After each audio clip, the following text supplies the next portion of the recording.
Hello. All right, let's get everything set up. We're live. We're hanging out. We're gonna trying to get the glare to go away. We're gonna realize we're in this.swag today, so we're representing, I guess. 'Tis life. 'Tis the world. Told some people I'd be live. Gotta go to Twitter. Gotta tell people we're live. Yeah. How's everybody doing? What's happening? You having a good day? Doing good things today, I hope? Give me one more second.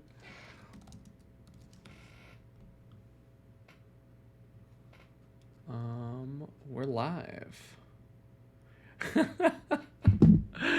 Thanks, Todd. Yeah, sorry I've been gone for so long. I got married.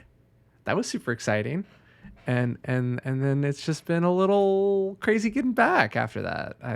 There was life. Life happens. But I'm back. I'm excited to be here today. I'm excited to hang out with you. Okay, I did learn from last week's stream though. So I did come back last week. Only came back for a little bit. That my audio was messed up and nobody heard anything that was coming over my system. I was trying to play like the Heartbound soundtrack in the background. So we're going to try and get that going today. And just let me make sure I don't need to like accidentally hide something because I left it open like a dum-dum. No, I didn't. Great. Here we are. Now, question, can you hear the music? Is it too loud? Is my voice okay? I don't know if it's working or not. Oh, wait. There. How about now? I don't want it to overpower.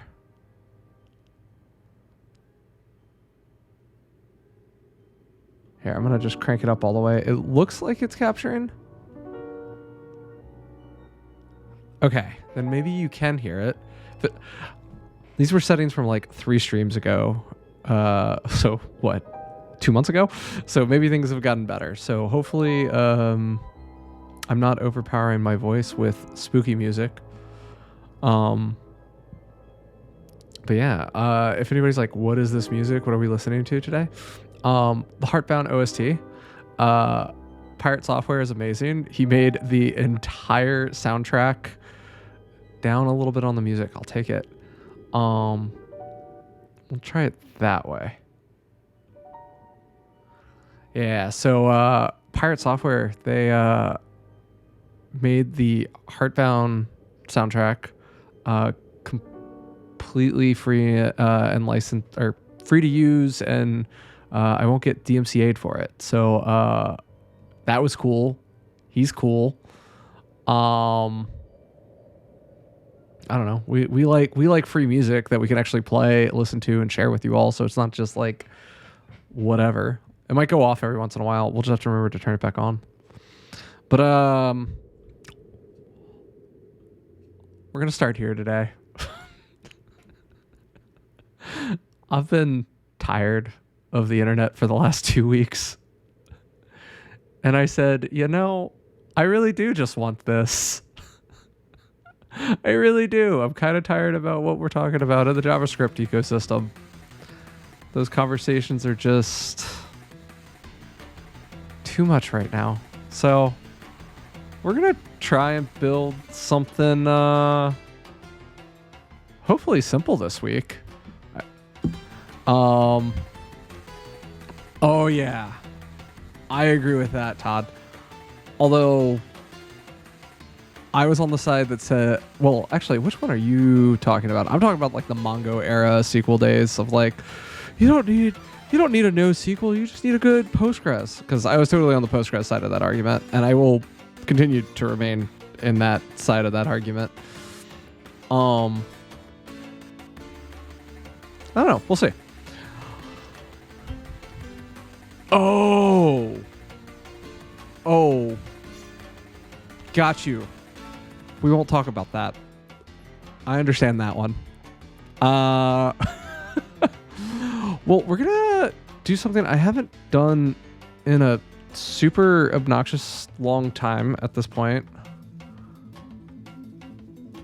And I used to love doing it. We're gonna work in Rails today because oh, that's the quote of the day, y'all. 34% of his hair turned gray because of that argument. Oh, that makes me so happy. Well, we're gonna do something we haven't done in a very long time. And by we, I mean me. Which is, while we might not like DHH, because he has controversial opinions and does stupid things on the internet, we do like Rails and can acknowledge that DHH is not the Rails community, and the Rails community still does cool, nice things. Why are we doing this? I started building something in Redwood about... Is he? I hope not. That would be annoying. I have no idea if he is. But goal today. I built something a while ago, actually. And it's not this, but it'll get me 2 clicks closer. This one. I was working on something. I built it in Redwood originally. And I kind of just got in my way trying to make things happen. And I kind of got to the point of like, I really liked Redwood. I really liked what it was doing. And now they've changed their whole model. And I don't want to go through the whole exercise of upgrading it.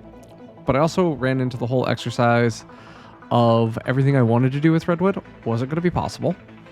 Made me sad. And I also ran through the exercise that I was just over-engineering the crap out of something that I just wanted to simplify. And so with the new model that's not quite ready to be used, they're moving to RSC. Don't really want to deal with that right now. And my old stuff being kind of in a messy spot, we're gonna... It's not a rip. It's not a rip, Atrophius. It's not a rip. It's we like Redwood. They're moving in the right direction. They're just not stable, and I don't want to build something that's not on a stable platform right now. So we're gonna do what they do, which is basically Rails. And also Ruby's fun, and why not have fun with it? I agree with that. It does need a little bit more time to cook, and it when it's cooked, it's gonna be real good, y'all. Well, let's just see. God, do I even have my... Yeah, I still have this. Let's see what versions of Ruby we have, because we want to be on the latest, and the latest right now is... What's the latest Ruby version? 3.3.1? I'm on 3.2. That doesn't feel right. We want to be on the latest, whatever that is. 3.3.1, and I'm on 3.2.0. Okay, we're gonna install some Ruby. If anybody's like, what is this Airbnb thing that you're using? It's a really awesome project. There's also one for Python, and while there is one for Node, it's different. Whenever you're like working in a language and you just need to make sure that you're on the same language version as everybody else on the project, you can use something like Ruby version or Ruby environment or Python environment or Node environment to, you know, get exactly what you're looking for. The Node version, the Python version, or the Ruby version you want. So I'm just installing Ruby 3.3.1, which is the latest stable, so we can get going. I'll tell you what, Atrophius, like, I'm just gonna call you Jeremy. I know who you are. It makes Ruby and Python and every language usable. They all need some type of environment manager, because you'd never know when somebody upgraded their local version and there's that one inconsistency that breaks the app on production but works on their local machine. And this just avoids that conversation pretty much outright across the board. Oh God, is this the new... Oh, that's weird. I don't like that. I don't like it. This is the new iTerm. I had never noticed the blocking with the cursor bit. Ooh, that's new. I'm gonna have to get used to that. But yeah, so this is why we're gonna play with this stuff, because A, it's cool. And B, we're going to be able to just do stuff. We're also going to make life simple, and we're just going to use SQLite because it's probably installed on my machine already, and it's going to make this whole thing work. And if I decide to actually deploy what we're doing, we can upgrade it. And because Ruby's adapter is just absolutely insane, we're going to take advantage of that. So yeah, we got a SQLite version. It's so good right now. For the size of this project, it's more than enough. Once this Ruby version gets installed, we'll be able to get a Rails going, and then we're going to make our project. And then we're going to just see how quickly we could speedrun going from literally not having the language installed to a working application. That's our goal today. If you're curious what we're building, well, I can show you that. That's a reasonable request. So we're going to do it better than what I was doing. I also got stuck on user auth, and I just couldn't anymore. And there wasn't enough. This was a maturity of the JavaScript ecosystem problem for me. I wanted to add organizational auth to my app, and all the solutions were paid. I was like, go use Clerk, go use blah, blah, blah. And I was like, I just go to Ruby and install a gem and it'll work in 20 minutes. So that was something that I kind of miss, and we're gonna totally show you how to speedrun in a little bit. Why? Okay, apparently I don't have Yarn installed. That's cool. But yeah, we're gonna make life cool. Also, I don't remember how to Redwood, apparently. What was the command? It is yarn redwood start. Oop. Forgot a space. No? Serve. That's the command. Couldn't remember. Or redwood dev. Maybe I was right. See, that's the other thing with Redwood. It's not default out of the box what I would expect. And so it just throws my brain a little bit. I have to remember little things. So this is what I started building in Redwood. And it's this little event platform thing. And of course my database isn't working anymore.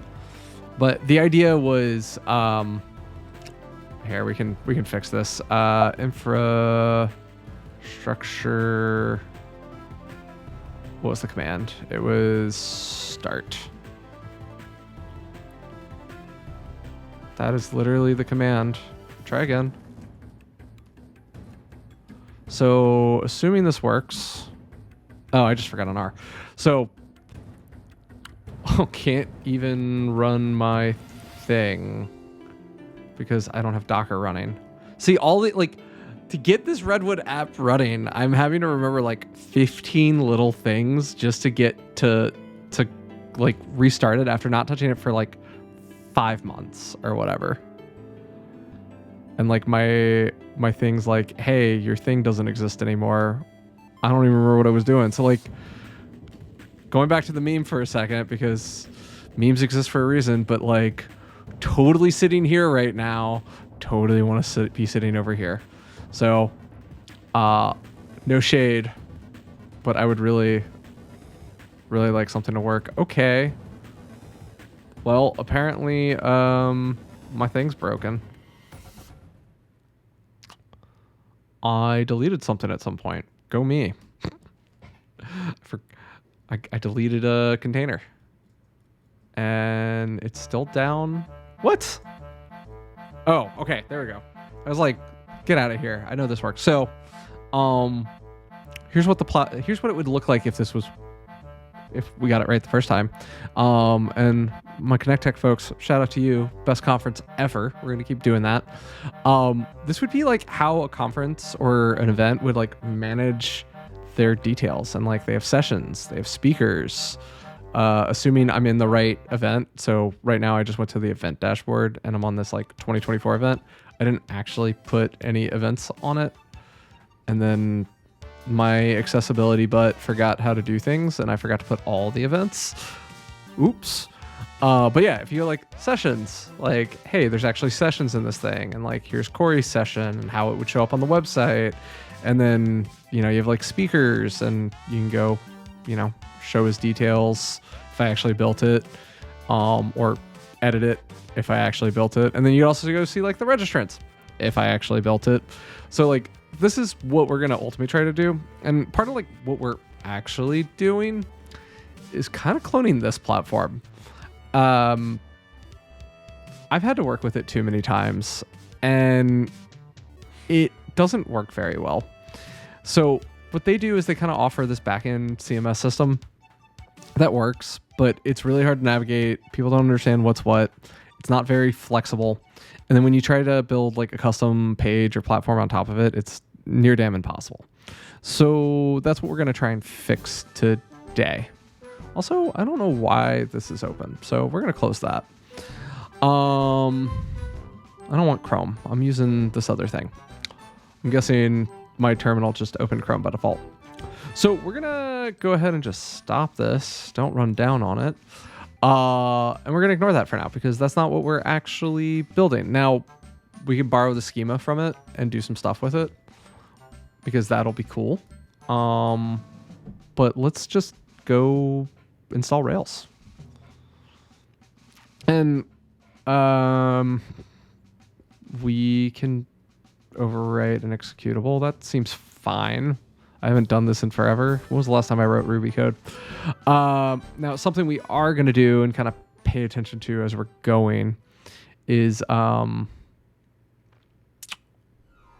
we are going to... Oh, that's handy. We're going to run that. That'll be nice because we can just be on the latest of everything before we run anything. But yeah, what we're going to do here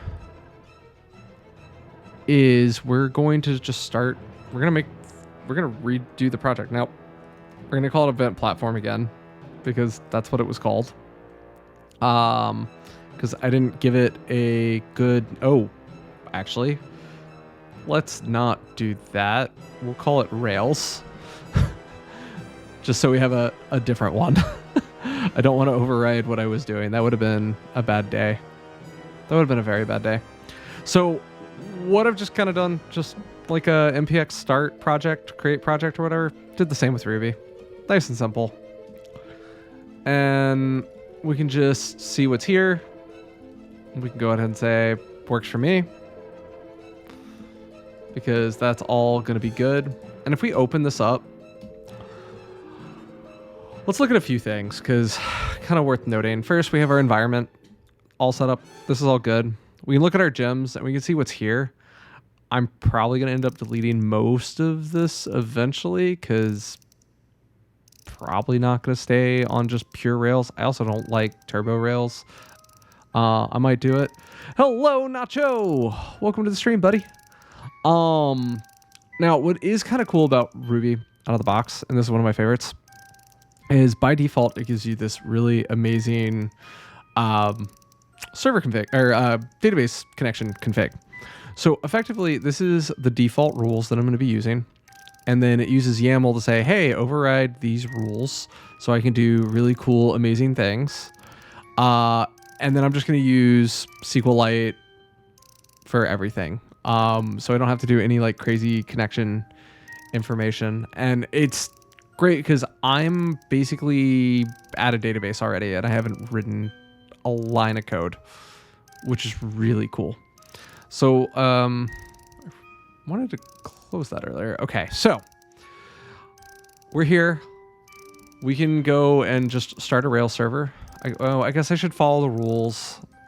I used to write just Rails server and it worked, but apparently you're supposed to run it from Ben, which fine, we can live with that. But hey, we got our app. We're running. Everything works. We're off to a great start. So next is next. We are going to ignore some stuff because I know where some stuff is. There's a Rails scaffold generator, and I always forget how to write it. Cool. This is what we're gonna do. So we already know some of our schema because I kind of wrote it before in this other app. So we're going to just kind of borrow that all again, which is kind of super nice. So let's go ahead and make sure we're in the right place. Also, if the font's too small ever, please let me know and I'll fix it. So we're going to run scaffold event. And so we need a name, which will be a string. We're going to need a description, which will be a string. Time zone string. And I'm just putting a bunch of stuff that I know we'll already have. Start at. So fun part about Ruby, they actually prefer the underscore stuff. So we're going to be doing a lot of underscore. If you are disgusted by that, I apologize. But that's where we're going today. Let's just start with those. Let it do some like very basic scaffolding for us and finish it off in a few minutes. But like, I love what just happened. So this did a lot of stuff for us. And the first thing it did is it actually created our events migration. So if we come into our database directory, look at our migrations, we can see that we already have a kind of create table event. So in Ruby, you can explicitly have an up or a down in a migration to say which direction you're going, or you can just say change and it'll try to figure it out for you. If you need to be explicit about it because you're doing like a script up or whatever and a script back down, like this would be a great time to do it. But if you're just like, yeah, I'm creating and deleting tables, it's totally fine. We're gonna make this even better for a second. I don't think I have the Ruby language mode installed, or the Rails. Is it Rails? I need Rails. That's what it is. Hopefully that was the right one and I didn't just install Chinese malware.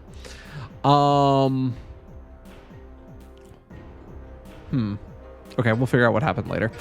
I was hoping to get some more syntax highlighting because I know there's some nice syntax here. Okay, no, it's techniques Ruby. I don't know what's going on. There should be some nice syntax highlighting here though. Okay, so we're creating a table. These are our fields. And then the other cool thing is if we wanted to create a seed to like pre-populate our data, that's just sitting here ready to go, which is really nice. So that's kind of like thing one it gave us. The next thing it gave us was the event model. So model event, wrong project. So here's our models. And you can see it's just an empty application record. And you're like, what is application record? Well, it's just an active record base. And this is like the abstract class that everything inherits from. So a lot of object-oriented stuff. But what's really cool about this is this is an ORM and it's going to give us a lot of power if we use it correctly. If we use it incorrectly, we're going to have a really bad time and be very mad at ourselves. So we'll talk about that when we get to that line. What else did we do that we actually care about? Oh, cool. So Ruby does all of its routing explicitly, not implicitly through your folder directory. I'm personally a fan of it because now you can actually like change the routes as you see fit, handle your redirects. You can set what your route is. There's a lot of things you just don't have to not do because you didn't think about it all the time. So very happy about this. And we might do like a home marketing controller later, which can be just some empty routes. You can also say like, if you don't want all the actions that a route provides. So by default, this defines all the CRUD operations. So if I go into my event controller, you'll see I have all of the CRUD operations. So like this lets me get to the index of all my events, shows a specific page or event. You might be like, wait, where's the code on this? I'll explain in a minute. This lets you get to the like new form, the edit page. Again, you might be like, where's the code? We'll talk about it. You have the create, which will actually do the post action, put patch, destroy, all that stuff. Up here, and this is like the cool Ruby metaprogramming thing, is you can do these like before actions. And so like before an action, I want to set an event, and it does it on these 4 controller methods. So show, edit, update, and destroy. If you come look, set event is defined down here at the bottom of our function. So what this is going to do is assume that there is all the URIs are defined as events ID, like that. And then, there will be some verb here. So it's kind of making this assumption for us, and that's the default behavior when you just run resources. If you want to customize that at all, you totally can. It's within your power. You are allowed. But this is just a great way to always have your entity available. And then this event params thing, if you look at our update or create, it's just doing some validation for us, which is really, really, really nice. Like if somebody tries to inject in a field that doesn't exist or that we don't permit at the API layer, we would just block it. Like updated at, for instance. Updated at is controlled by the server. You don't have to write it. And actually, that's something I didn't call out in the migration. See this timestamps thing? This is going to give us created and updated at by default, and the active record ORM is just going to always update that for us. So we don't even have to think about this. And that's just really, really cool. This also gave us some views, which will be easier to see if I actually finish doing our migration. So let's speed run some migration code, because I think that would be what we need. So again, I'm going to just borrow the schema we wrote before, because I don't want to have to think through it all again. It's, oh God, is it null, false? I'm trying to remember some of the rules here. So by default, so if we go look at Rails migrations, again, it's just been a minute, so I'm remembering as we're kind of on the fly. Right, so I made this a string. I actually want this to be text. I agree with that. Good call. This talks about the reversibility of the up-down. Mentioned that. Generating, adding columns. We're not going to add columns because we're kind of in the first part, but we're going to need to talk about this index part. We're going to want indexes eventually. We want... Well, let's just keep scrolling. I'll find it faster this way. So there's a bunch of like these T dot whatever values, and I'm not getting autocomplete for whatever reason. It's annoying the crap out of me. But we should be able to just figure out what those are and create a bunch of fields. I'm also trying to remember if I need to add ID as a default field or not. And also how to deal with whether or not a value is valid or not. Let's see if I can find what I'm looking for. T-string. I'm guessing this gives me ID by default. Okay, we're gonna just play this game, hit save, and hope it works.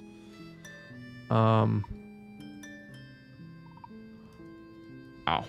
Oh, okay. I'm having some muscle memory problems, y'all. Okay, so to run a migration, it's running migrations. Ben Rails DB migrate. Okay, easy. So if we do that, we have a table. And what should happen here is if I go look at our schema, it'll tell us that like, hey, here's what the schema we did. And it did null false on these things. So it looks like by default, values can be null. So we might need to like not let that be a thing. So we can also just roll this back right now. And we'll see that our schema just emptied out. And so we can keep like messing with this on our first table to relearn the rules of migrations. What is happening? Okay, there we go. So we're gonna want some of these to not be false and some of them to be false. We're also gonna have these other values. And again, I'm just gonna like kind of borrow. Oh, I guess the one thing I forgot to look at, and maybe I can't Yeah, it did not give me the ID field like I thought. So we're gonna have to come back and deal with IDs. So we want this to be special. This is gonna be, you know what? We're gonna be even cheaper. Convert to a Rails migration. Let's see if Copilot's smart enough to do this. That would be kind of cool. That's neat. Oh, wait, no, I wanted that. No, come back. That was kind of cool. It was 90% of the way there. We're going to accept what's here because we can edit this real quick. But let's also add a column for ID that uses UUID. Actually, it uses GUID. I want GUID, not UUID. Discard. Try again. Okay, well, we're going to look into this in a second, but this should be GUID, not UUID. Maybe it's only allowing UUID, and we need to figure that out. But let's keep playing the game. So we can simplify a few of these. So like these columns right here, these were strings. These were also strings. So we can actually get rid of all of this noise. And then were these, going back, were they all optional? They were all optional except for the venue type. And we gotta deal with that because venue type here was gonna be one of these three values. And I'm gonna just add these here so we can just deal with it. Okay. We have more to do here. This one's not done. What else can we do right now, though? We're gonna skip these things because they are... Actually, no, we're not. I lied. I thought they were related to other stuff. They're not. We're gonna need these earlier than later. So let's grab these right here. And let's add those as well. And what is nice is I can kind of comment in here, kind of like what my sections are. So like this is venue and location related fields. And then down here, this is like registration related fields. We might need to change that later, but not the end of the world. So we can do another date time here, registration start at, and then again, Ruby prefers registration start at. So actually we'll fix this real quick because we want to be consistent with the language we're using. State or province and postal code. Those are all nice. So now we can do date time, registration end at, t.currency, default is USD. We like that. And capacity and right. And we also need to say null is false for these because we said these aren't allowed to be false. Now with a default, it's redundant, but it's always good to put that constraint on your database so somebody doesn't go like errantly put it in manually like a person. So we're gonna fix that. And then we can get rid of these. If I actually wrote capacity,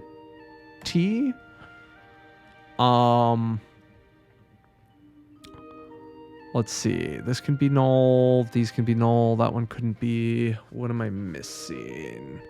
Event metadata.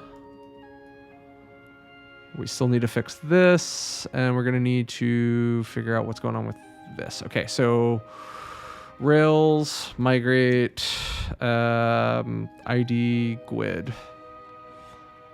Active Directory migrations. Is there a... Oh, God. No. Guide is too...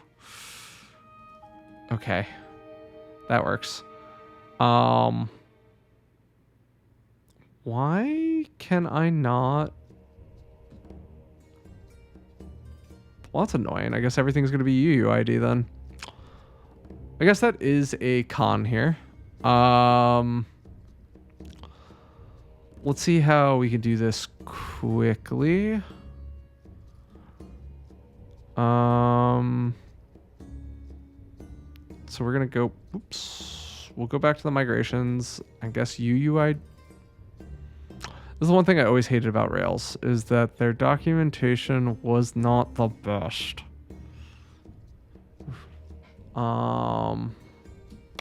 So we'll just fight that change. How can I get model type to UUID? I don't want to do an existing.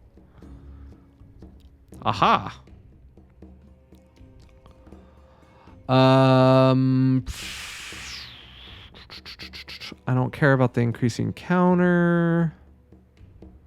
So you can just do ID, UUID, like that. There's got to be. Again, I'm trying to remember what the syntax is here. It's been forever.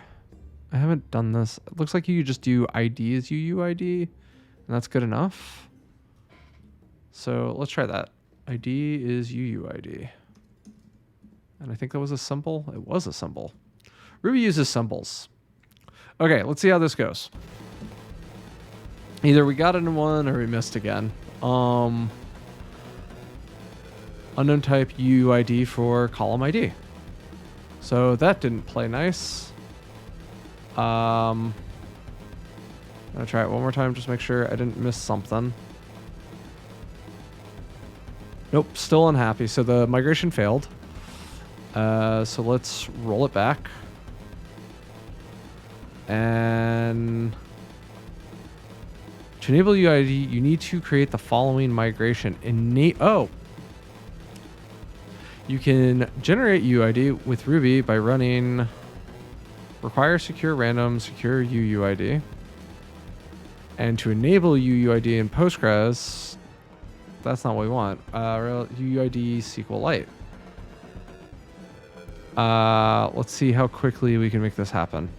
SQLite is not a generic DB and doesn't fully implement SQL 92. You should only use SQLite for its design purpose, mostly enable software caching. Well, we're not going to do that. I'm sorry. We're not going to do that today, everybody. We might just go with these and convert them later. I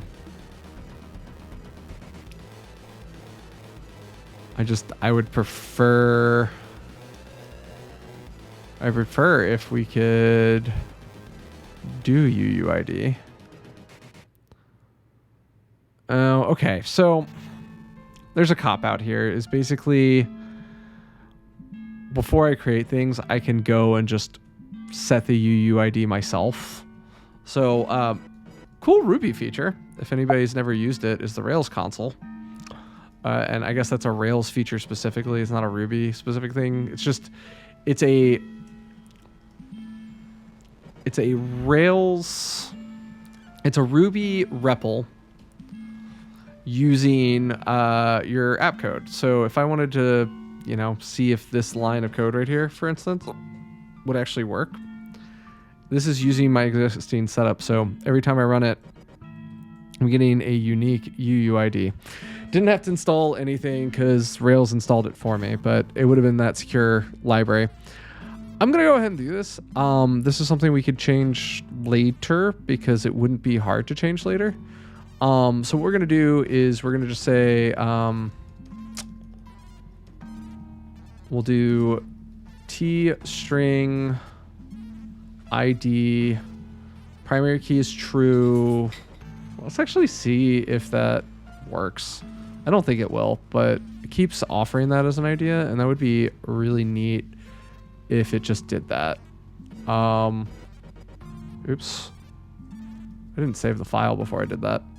So let's do a migrate rollback, and then let's do a migrate forward. And this is very, very angry now, and it's because an error occurred. You can't redefine the primary key column ID on events. To define a custom primary key, pass ID false. Okay, so I do need to do this ID false bit. We're okay with that. So now it says we have an ID. So if we go to our schema, it's upset because I still haven't fixed that type, and we can come back to that in just a second. And now if we go to our schema here, this is looking pretty good. So we got an ID. It's got to generate user ID, our UUID, universal ID, and then it's got all of our fields and all our definitions. So this is looking pretty good. The schema kind of did what we wanted. So now we can seed it. And so I'm going to go borrow my seed script that I wrote over here in my Redwood project, because I did write a seed somewhere. And again, we're just borrowing stuff I've already built because it's just much easier to start from something than nothing. So what we're going to do is this. We're going to create an array of objects here. And we're going to remember how to do the rest of... I accidentally clicked a button I didn't mean to click. Okay, so we're going to create a bunch of events. So this is our array of events. Each event is going to have some metadata here. And we're going to have to just figure out how to set all of these values correctly. Now, this is start at. This will be end at. And then this will be a new, oh God, it's a date time dot new. And I think it has similar syntax to what JavaScript uses. But guess what? We can go confirm this. Did that work? Yes or not? Answer? No, it didn't. Didn't like that. So if we try, if we just do new, it gives us the latest. And if we try to actually, let's see if we try to pass it in this way. Invalid year, not numeric? Okay, they changed the interface from what I remember.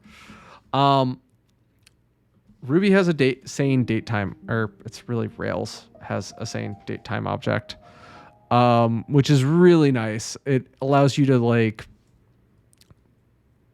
kind of just demoing this real fast. So that's like right now, let's say I needed like a few weeks ago.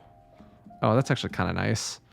So like, let's say I needed beginning of the year. Now I have an object that is the beginning of the year. And that's just kind of cool because I didn't have to think about that. So if you, and like, there's also beginning of hour, all sorts of stuff like that. I'm curious why this says the current date is minus 4712. That's interesting to me. Something's messed up with my system and that upsets me.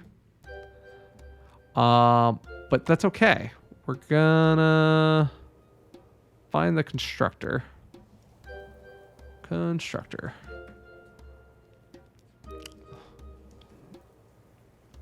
Yeah, returns a new datetime.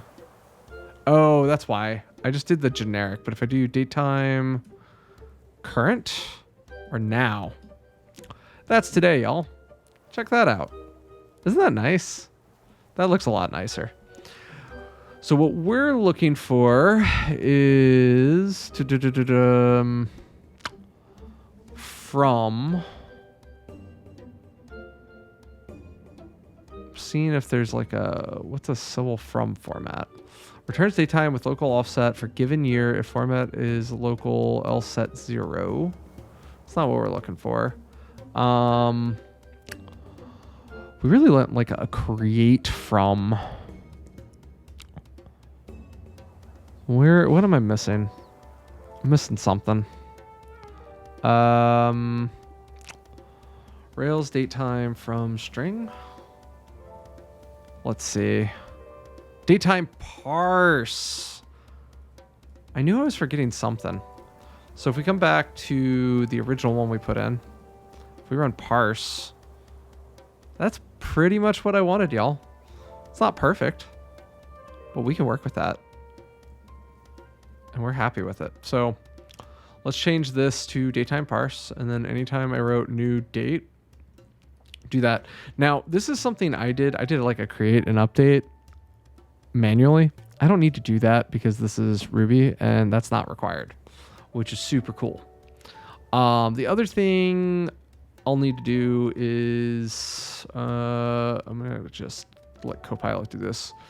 Convert keys to snake case. Cool. We can work with that. And then we're going to get rid of this guy for a minute because we haven't made it work. And then we're going to go and just make sure the rest of this is sound. I don't need that one. Okay. So I'm going to delete everything else for a minute. And then I also don't need all these like trailing commas and everything. So now what I can do is event, and I'm having the events be like this for a reason. But now we can do find or create by the event that I just created. And it's just going to pass this as an object. And so if I run bin rails db seed, and now if I go back to my server, which is running right here, we had port 3000. So if I go to the route events, we have a new event, and apparently our events aren't showing. Yes, please. I would like to continue listening. Why are my events not showing? This is the next question we have. So here's a fun thing we can do now. So if we go to our event ORM and just on the console run all, we could see that our seed didn't work. It didn't actually do this correctly. So what we can actually do, and this is really cool, is we could just do event create from our command line here. And now it'll tell us where we messed up. And it says I wrote new date somewhere, which I'm calling crap on. Registration start at? Oh, I left a bunch of fields down here apparently. Look at that. Why are those there? Who knows? So now, it's weird that the seed command didn't give us anything, but let's go run event all again. Hey, look, we have data. And now if we go to our UI, hey, we have more data. And then we have more data. And then we can go edit that data. And everything's kind of hooked up in real time. I can go delete it if I really wanted to, which I'm going to do for the sake of this exercise. Like, I was just able to do all of that in real time. And that was like kind of neat. So now I can go do it again. We'll see that it's just going to run that same migration in play. We're good. And everybody's none the wiser and everybody's happy. So like, that's just like a cool little exercise. Now I made a boo-boo and I deleted something off my clipboard. I'm going to just kind of bring it back and then go fix everything I just broke by fixing that. I'm the worst. I fixed it and then I broke it. All right. Events each do. All right, cool. Now we're up to date. So now if I want to like go through and add all of those key value pairings back and like make all of this work the same, I can. And so I will. We're just going to quickly delete these few keys that we know we don't need anymore. And then like great battle music while we're battling out against our code. So I'm going to take it for a second. WinV will bring up the clipboard history if you have it enabled. I don't, but I do have this guy, and I kind of forgot about it until you just reminded me I had it. So I actually did have a solution for this. He's not wrong. I'm just not right. Okay, so we're going to find every instance of venue type, and we're just going to temporarily disable those because they need to be gone for a minute.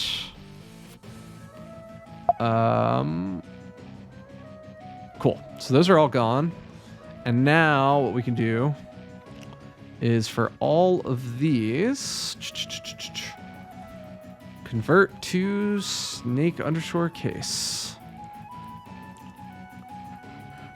Isn't Copilot magical? And actually, I didn't tell it to do this, but did anybody notice that it just fixed all my date parses? Like, it just fixed everything, even though I just told it to do the one thing I wanted it to do. A little spooky, if I'm being honest. Also, I missed one, apparently. A little spooky. A little spooky. But that's awesome. So now we can just go run our DB seed again. Which, the best. And check it out. Here's all the events I said we would create. So that whole file got dumped out. Now, I don't know why 2024 didn't get created. Because I deleted 2024. Why did I delete 2024? What do I have against 2024, y'all? It's the current year. We're gonna just bring it back. Like I said, I have all this data already. Might as well just use it. Convert to snake case. Do your thing, Copilot.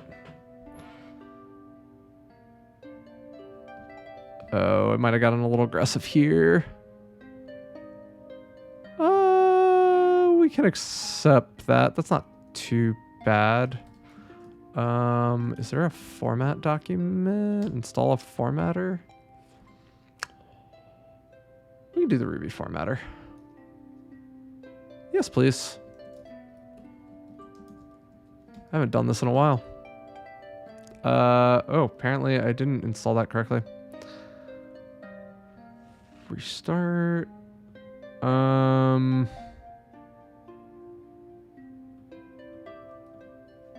We'll figure this out later. I don't need this to be pretty. I just need it to work. And that's what we're going to do today. We're going to get it to work. Although, what is this? That would have been... That should be registration indet, I'm guessing. I'm just guessing. What else did it break? So Copilot, you got to be careful with, man. But when it works, oof, it does magic.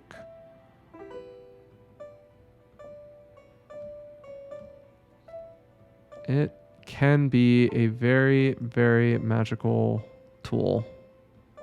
That was actually kind of cool how much code it just wrote for me. All right, let's see what happens.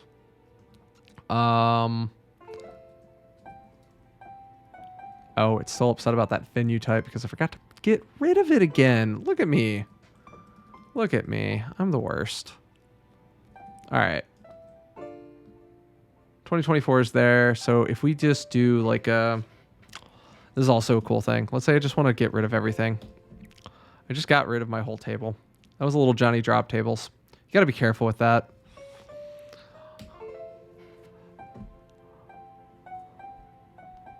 Python is fussy like that, but you know what? Sometimes we're just looking to read things a certain way.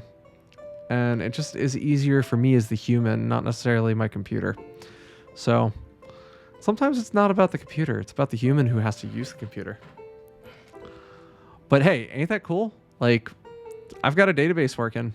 I've got data, and I've got pretty much... We went back to the original example. I've got most of what was there already working. Now, it's not as pretty. I'll admit that. I spent a lot more time making it look beautiful, and I'll give it to the Redwood team. They did a lot of work making their defaults a lot prettier than what I'm doing. But this is a really great start. Now, I do want to solve some of these problems right now that I've been kind of punning on because this will help us do more tables and do more data. Because some of the things I want to do later are going to involve this. So we're going to quickly just see like... Rails, DB migrate, enum. Let's see if they can do that. Let's see if we can just find the answer I'm looking for. So they're doing enums like this, and I was using string enums before. So that's not necessarily going to work for me. And I think I was using a Postgres thing that probably doesn't exist on this. So Rails DB add validation to only accept certain values. Now this might just be something that's like, hey, you just write a validation method inside of your model, which is what this is telling me to do. But I'm just kind of curious if there's a way to do it in a migration, because I'm curious.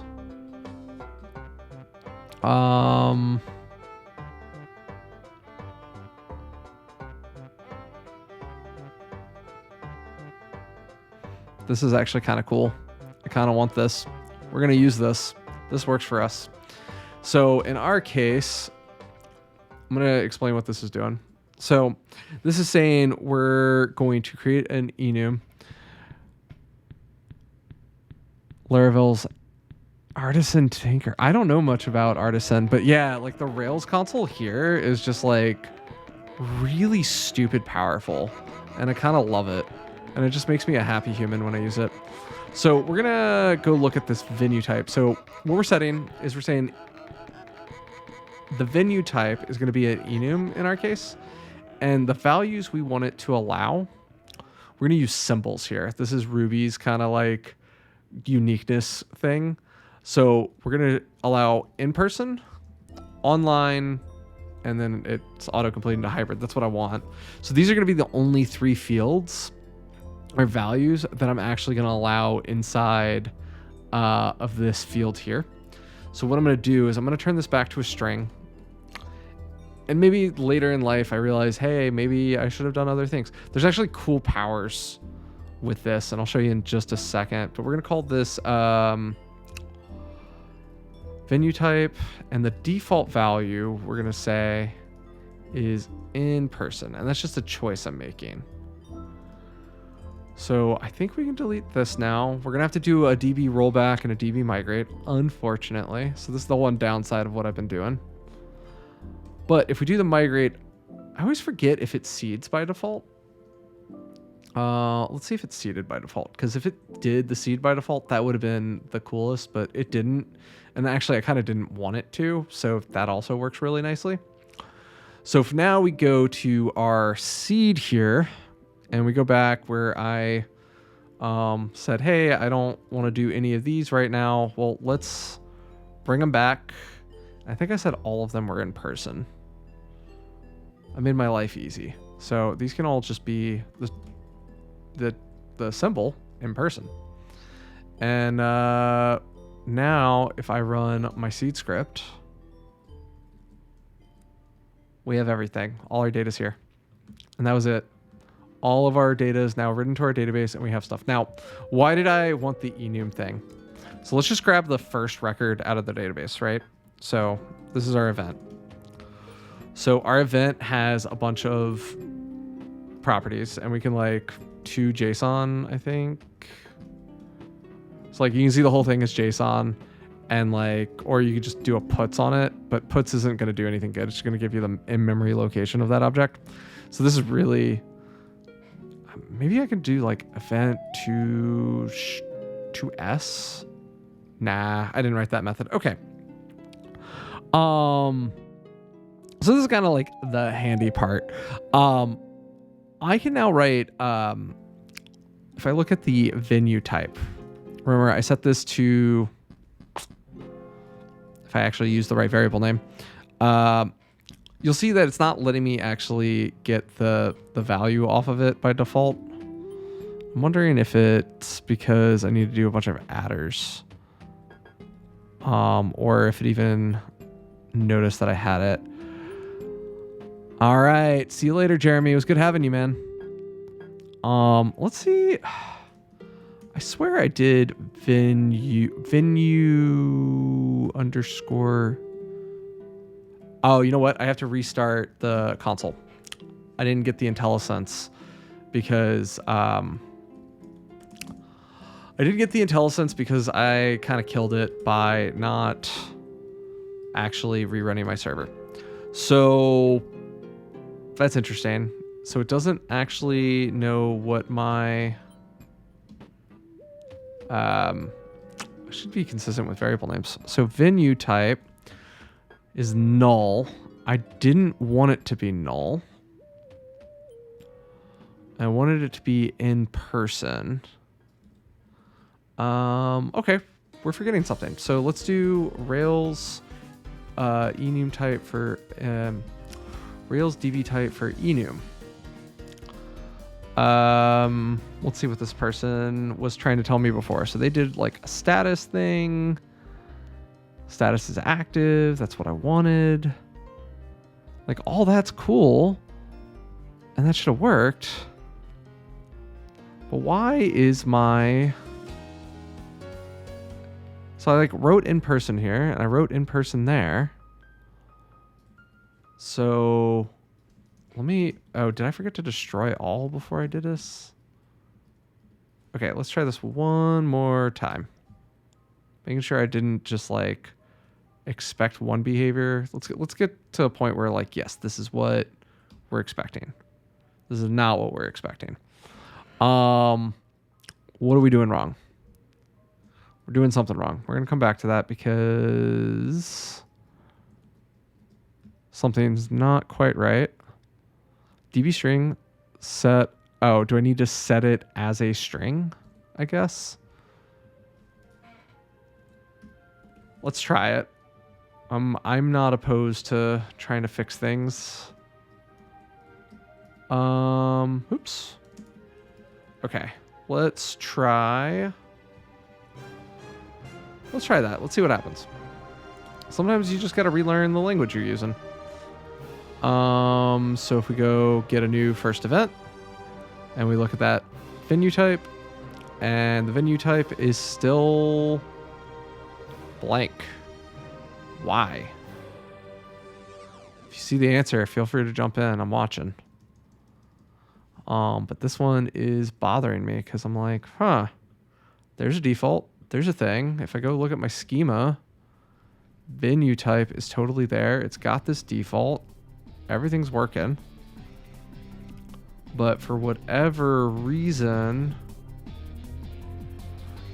it probably has something to do with how I'm doing the create. Let's go read what this person was saying about the create because I wasn't totally reading that all the way.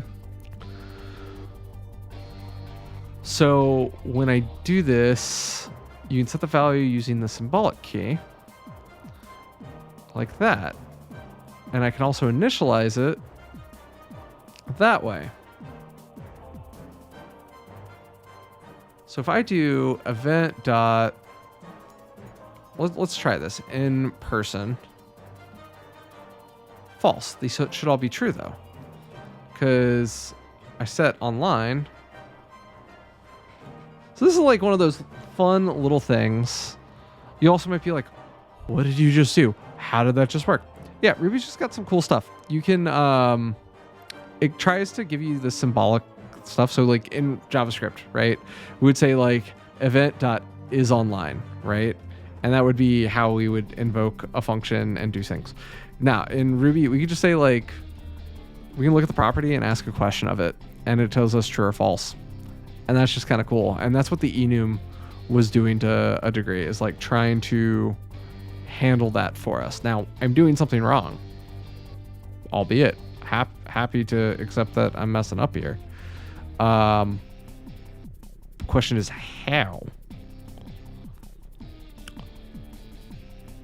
Oh, okay. I might have set my enum incorrectly. This might be part of my problem. So if I go to my event now, in the right app, so I just kind of set it as a token. So if I do event.new, and then let's just say venue type equals in person. Let's look at X.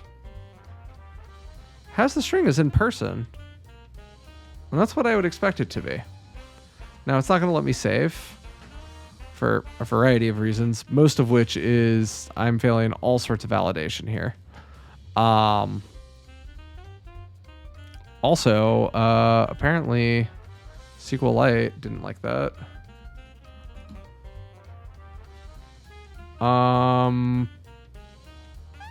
Looks like I won't be able to do that.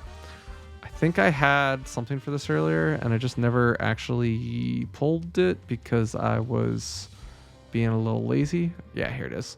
So what we're gonna have to do just to support this version of the app, we're gonna have to set, so this is a property that goes first. These are gonna be like our hooks.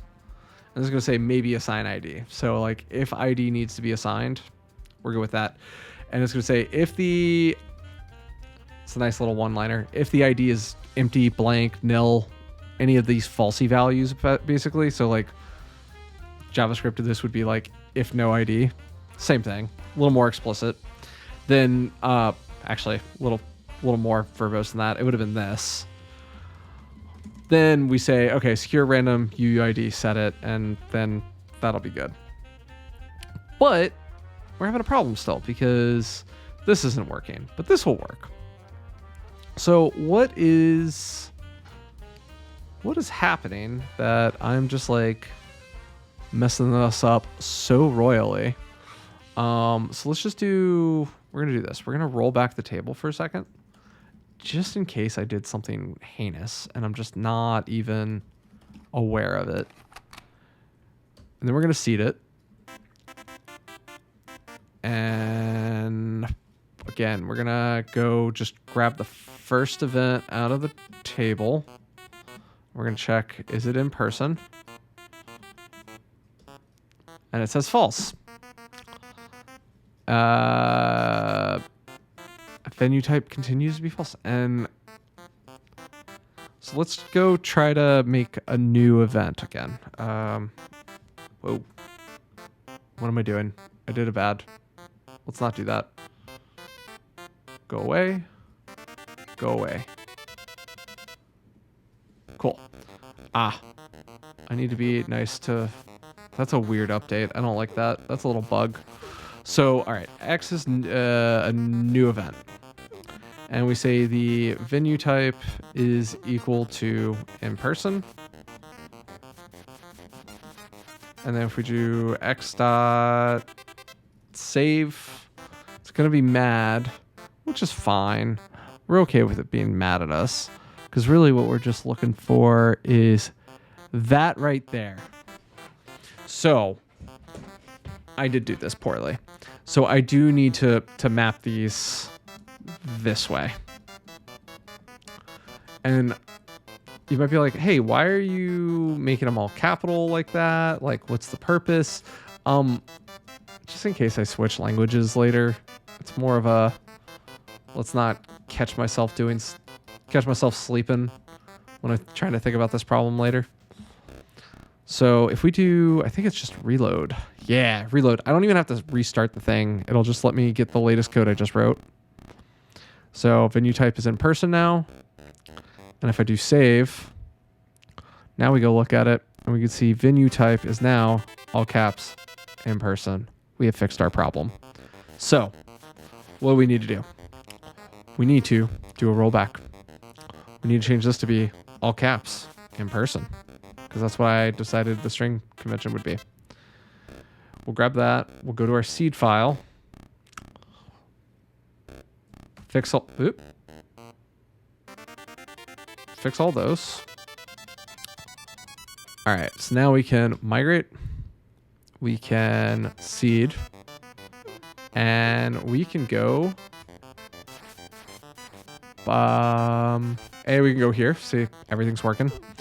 And then we can go grab our first record like we've been trying to do the whole time and say, is it online? It's going to tell us no. And we're going to ask if it's in person. And it's going to tell us true.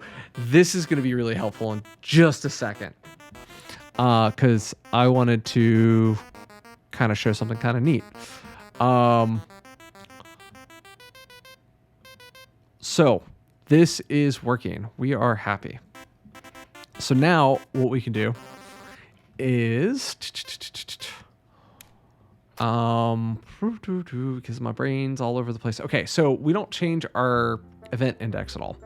Now what we can do is we can change our view for it. So right now, if we just kind of go look at what it's doing, we can also go look at our layout and see what that's doing. We don't care about any of that right now.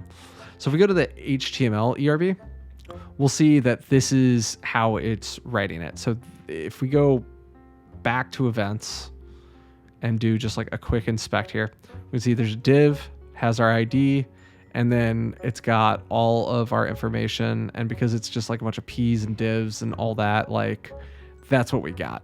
So we can go fix this with just some simple CSS, which we're going to do plain old CSS. Do I want to do an event card? I don't know. Let's see. Might be interesting. We're going to ignore that. So let's see. Class is event card. Let's see what happens. Hey, that looks pretty good. Doesn't that look pretty good, y'all? I like that. All right. Let's do some other stuff. We're gonna just like event grid, right? I like it. So on this page, let's explain kind of what's happening a little bit. So on the index page, what's happening is we just got some stuff. It's looping through all our events and then just rendering the event. That render event action is this HTML right here. And what we'll find is the same HTML is going to be reused inside of the show. See? It's also going to be used inside of the, not the edit, because the edit's going to use the form. But basically, it's using these partials. These are Ruby partials. It makes life a lot simpler. So I put the card here. This is not the right place to put the card, which is fine. And sometimes you find you don't actually need to use this stuff, and that's okay too. But this is now going to be our class. This is going to be the event grid. And then each one of these, so now we're going to put a div, call this class event card, and close it off here. And we're going to be a little sad because we want this to be formatted a little nicer. I'll find a formatter before we do more stuff in the future. But hey, looky there. Doesn't that look a lot nicer and a lot easier to read? And it didn't even take us that long. I'm sure we could do better, but we're not trying to do better right now. We're just trying to get it working. So by default, they're going to the show event. I actually want it to go to the edit event. So we can actually kind of just do that. So link to edit this event. And it's just going to be event, edit event path, I think is the name of it. It's not edit event path, but it's close. It's edit event path event. Oh, what's the helper? Link to Rails. Some examples. Yes, please. I'm looking for... Aha! I didn't need this one. I needed that one. So if we do that... Now if we hit the edit, now we're on the edit page. So this is kind of like... I can get rid of the word this event, I guess. And I can make this a lot more easy to kind of like split, get some spacing. You know, like here, let's do non-breaking space here for now, just to like space them out, give a little more clickability. But now you got show, or if you just wanted to edit it right away, you can go do that. So now I can like get even fancier. Like I did this as a row thing. Well, maybe I can make this like a table of all of these elements and show them that way. I have a lot of power here, but you see how quick I got from database to something. And all of this is self-contained, which is super nice. So what we're going to do before we get too much further is we're just going to say init events table. And we're going to just be done with that commit. We're already done. So this is where things kind of get fun. Now, you'll see I didn't, in my migration here, I decided not to do anything with indexes yet. I don't have a reason for it. It's something I'm going to want to consider later, because I might want to be able to just filter on, the in-person events. I might want to be able to filter by the start at, end at. I might want to be able to do the registration start and end at. Like, there's a bunch of different queries that I might want to be running and whatnot. I don't have to create them right now. I can think about that, and when my business use case comes up, I can just add that later. And that's kind of the beauty of Ruby and all of this. So we've done our event table. So problem 1 solved. We did this one. We're going to move on.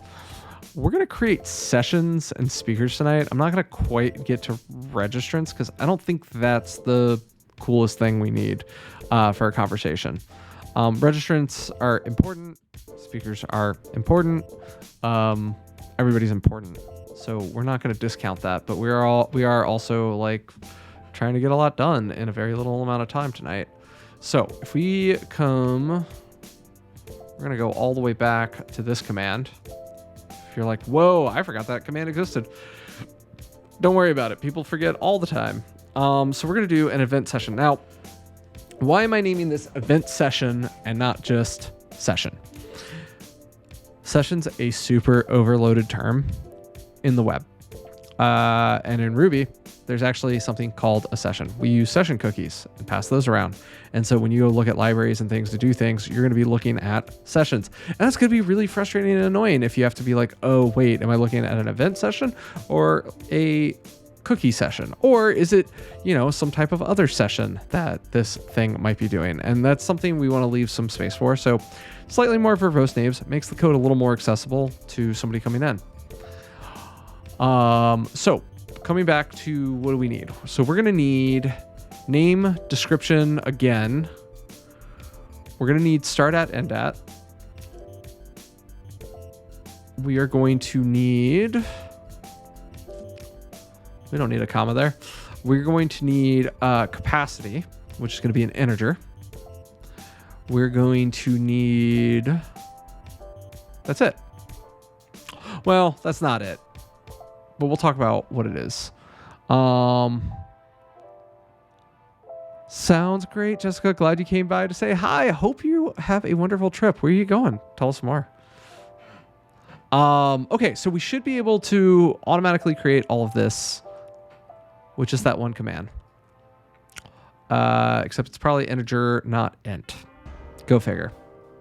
So if we go look at our create event session migration now, you also might be like, hey, why are there numbers here? And if you look, it's the date, time, all the way down to the second. Norway, England, some other. Whoa, have fun. That'll be a wonderful trip. Be safe. Have a great time. Eat lots of fish and chips. Eat lots of fish. And send pics. Always send pics. So one of the things, okay, so coming back to the daytime thing. So this is just telling you when the migration got created. Part of this is to help Rails determine what order migrations should operate in. As you scale a team out, this becomes a problem. Something to pay attention to, but not something that you need to live or die on a hill for. But this is great. So now we have most of what we need. Again, we do want to make one change, which is a string, an ID, primary key. It's going to try to do the UUID. It's not going to work on our lovely friend, Mr. SQLite. So maybe I'll go set up a Postgres later. But this will do what we need it to do for now. And then coming back, we do need to do some of the null stuff. So these are non-null fields. This one is as well. This one is as well. And capacity. No, okay, I spelled it right. I just felt like I spelled it wrong. Uh-oh, how do you spell it? There is an extra A. Capacity, not cap city. That was silly of me. All right, this one could be null though. I was like, something didn't look right. And that's the best part. If you mess up the command line thing, it's fine. You can go fix it later. The only downside is in your templates, if you go look, it's gonna write capacity now everywhere. So I do have to go fix that. And it tries to be smart and pluralize it and do all the fun things. And I just like spell checked myself into oblivion here. But what's really nice is, remember how it's only in those like base templates? I don't have to go fix it 100 times over. I only have to fix it in those couple places and I'll probably be fine. Let's see if we've got it. All right, we're almost there. This is also kind of cool. You can see it tried to create a text fixture for us. We're going to talk about testing later, but it's really nice that we can have testing right away with Ruby. Like, I didn't even have to think about it, and it's already there. Now, this is kind of a thing that I didn't do before. We actually want to change our routing a little bit. And we want to change it to be sessions. You might be like, Dustin, what the heck did you just do? I'm going to come and explain this in a second. But effectively, well, actually, I'll explain it now. Here's my explanation.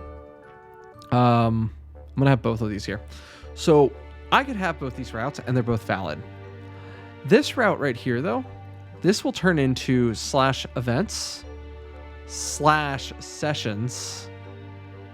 Actually, I'm going to leave both for a second. I forgot about a command that's really cool. Rails has this, God, is it Ben Rake? This would be,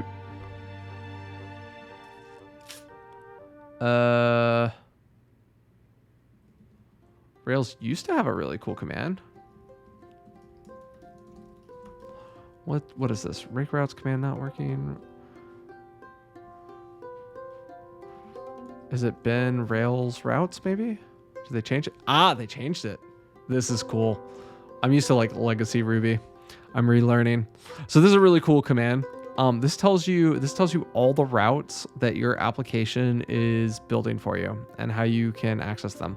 So remember earlier when I was like, oh, it's edit event, or it was here. I'll just go to the line of code here.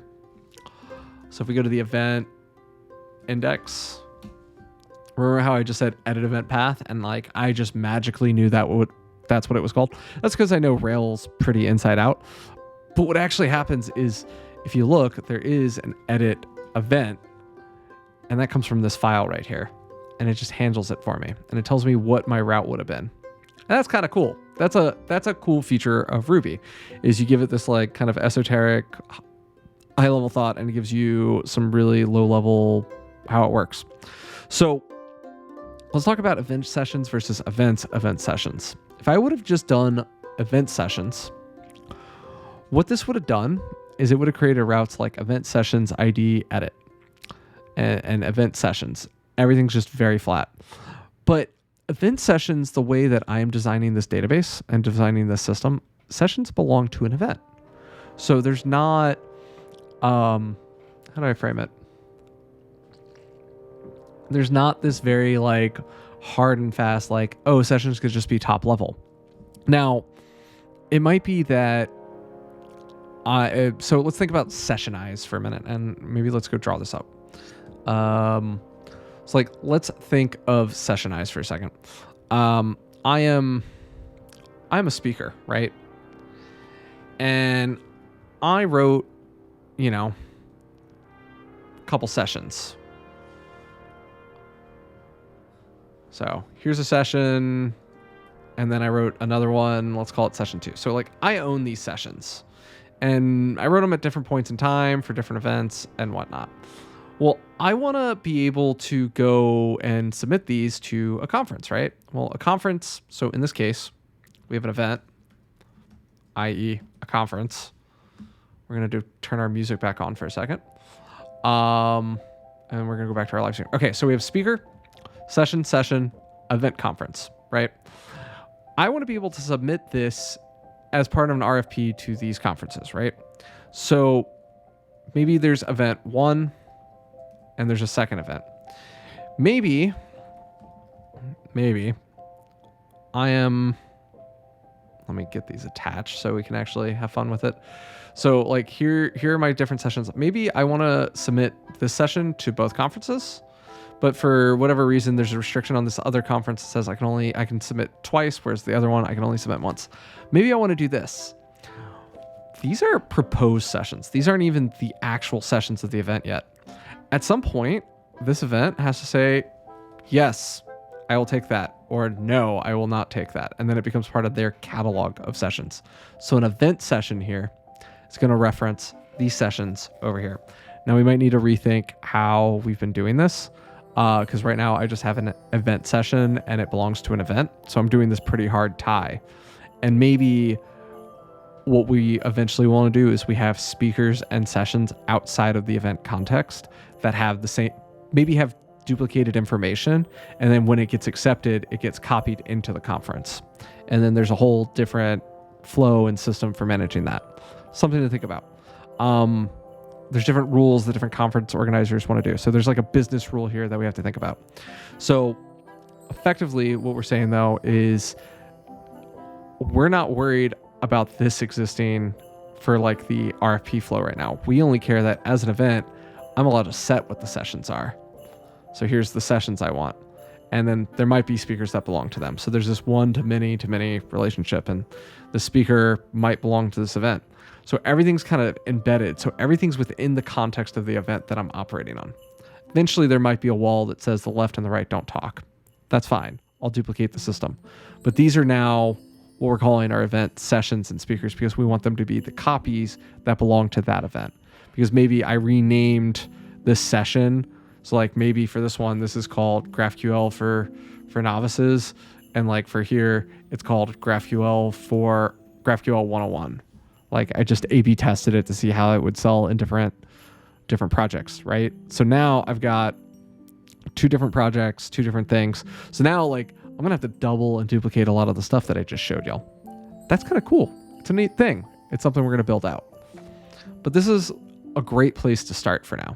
So now we're kind of just being explicit that it all belongs to the event. And so when I do my routing, I want all of these sessions and speakers to explicitly belong to the event. But additionally, I don't want them to be redundant in naming. So I don't want this route, and I guess I should go show y'all something else real quick. So let me go do this. So we're going to run routes. I'm going to grep on just the word session right now, just so y'all can see just the session related rows from this result. So you can see event sessions. If I didn't, by default, when I embed it that way, I get event sessions being event ID, event sessions. So the last thing I did was I added this as sessions piece. And what that does, what it should have done, is it should have gotten rid of the word event, but I didn't do it right. So I got to go figure out what it actually is. Rails routing as. Rails routing from the inside out. There used to be an as property. This works exactly the same as logout. Yes, that's how you rename resource as string. So maybe I can't symbolize it. So if I get rid of the symbol here, try again. Still says the wrong thing. Why? Overriding the named route helper. This as option lets you override the normal naming for the named route. For example, resources photos as images. Resources event sessions as sessions. That's what I did. It will just the path will still be the same, but the named route helper will be different. No, I want to rename the path. Is there a way to like change path? I want to like, oh, literally if I call it path, I can still use the symbol like I was hoping to do. Silly me. There you go. Now you can see everything is now sessions instead of session. Ta-da! Okay, you just got to remember what the names are. So one's an internal, one's an external. Welcome to language stuff. So now we have the routing the way we want. We're going to get rid of the default that it gave us, again, because that's not what we wanted. And that's okay. It doesn't have to be the default it gives us. And that was an easy fix for us. We've got our event stuff. And just deciding if I want to change anything here. Oh, yes. I do have to change something. So I just did something kind of bad. And we're going to go ahead and just leave it alone, and then I'm going to show you why it's bad. That's actually how we're going to play this game. Because part of this is learning together. Even though I remember something doesn't mean you would necessarily know it. And it's a lot better if I just forcibly trip us up later. So if we go to the event session migration here, we're going to see that like, hey, we have all of this stuff. Now, the thing that we didn't put here is our foreign key. So Rails, foreign key in migration. Rails migration, add a foreign key. So we are going to do, that's how we would do it if we weren't already in a migration. Foreign keys, here we go. This is what we're looking for. Create table compound primary keys. I like it. While it's not required, you might want to add foreign key constraints to guarantee the referential integrity. Yeah, no, this is what I want. There's another syntax though. Foreign key for, well, for new table Rails. Add a foreign key to a Rails model. Rails generate migration. I don't want to do that. Add table with reference. Aha. This works. This is what we want. It's very similar to that. It's references.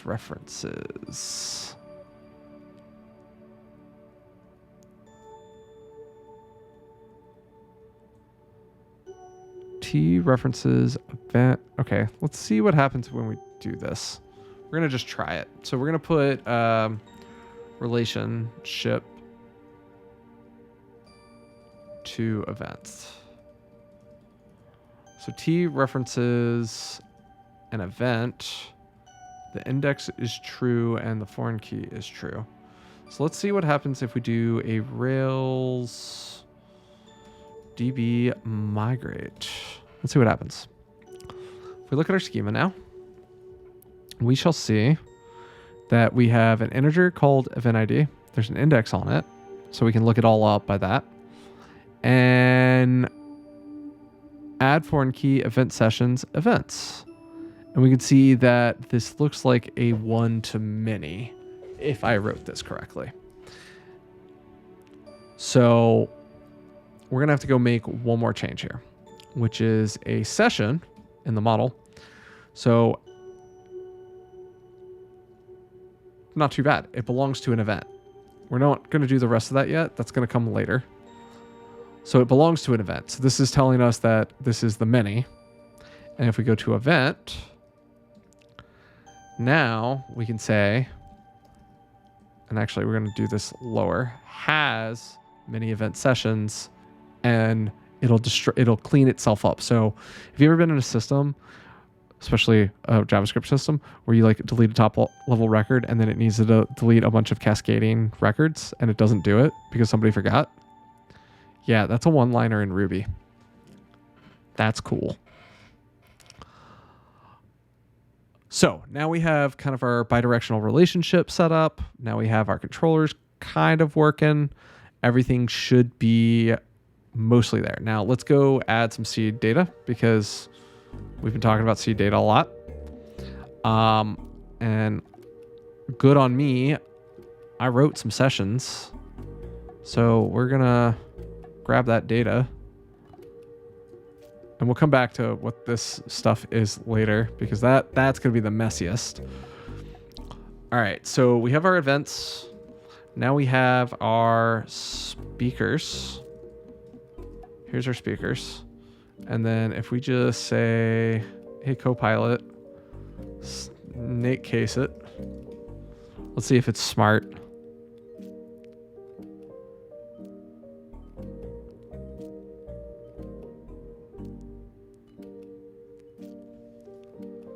Snake case it and remove created at and updated at. We're gonna let it be destructive for a second.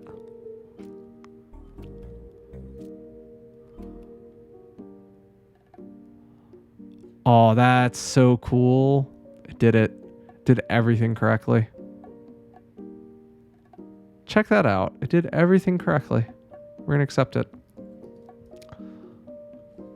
So now we can do, for each speaker, event session, find or create the speaker. And this is cool. This is really cool. Now, there's other ways to write this, and I do want to talk about this because I ran into an issue the other day, and I thought it would just be annoying, but also very helpful to talk about things. Now, this is upset because it can't find this event ID, but I'm like 90% sure this event ID exists right there. So here, we're going to just...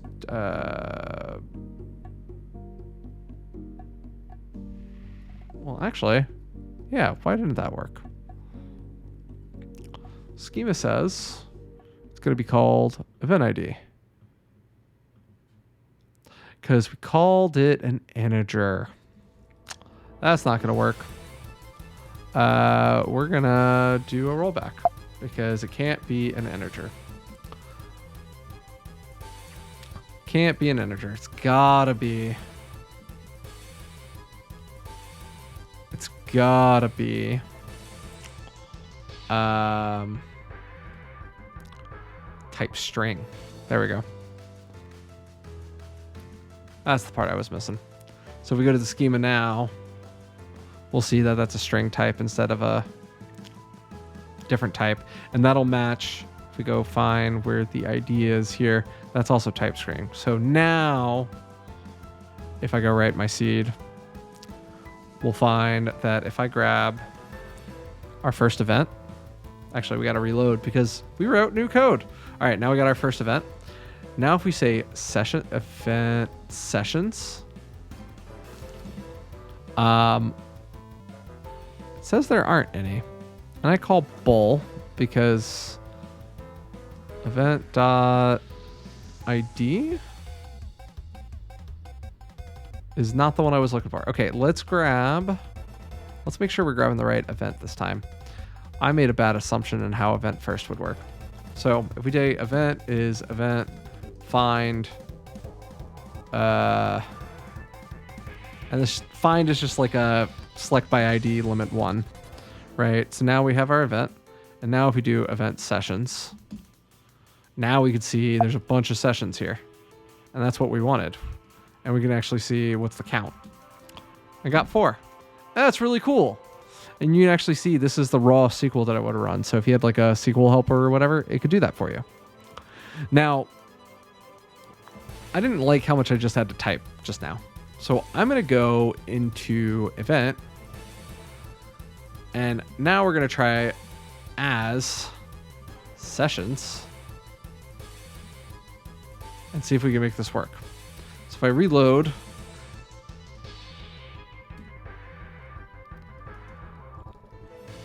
sessions. Oh, I didn't like that. Let's see. Has many alias. Has many foreign key class name. For polymorphic associations.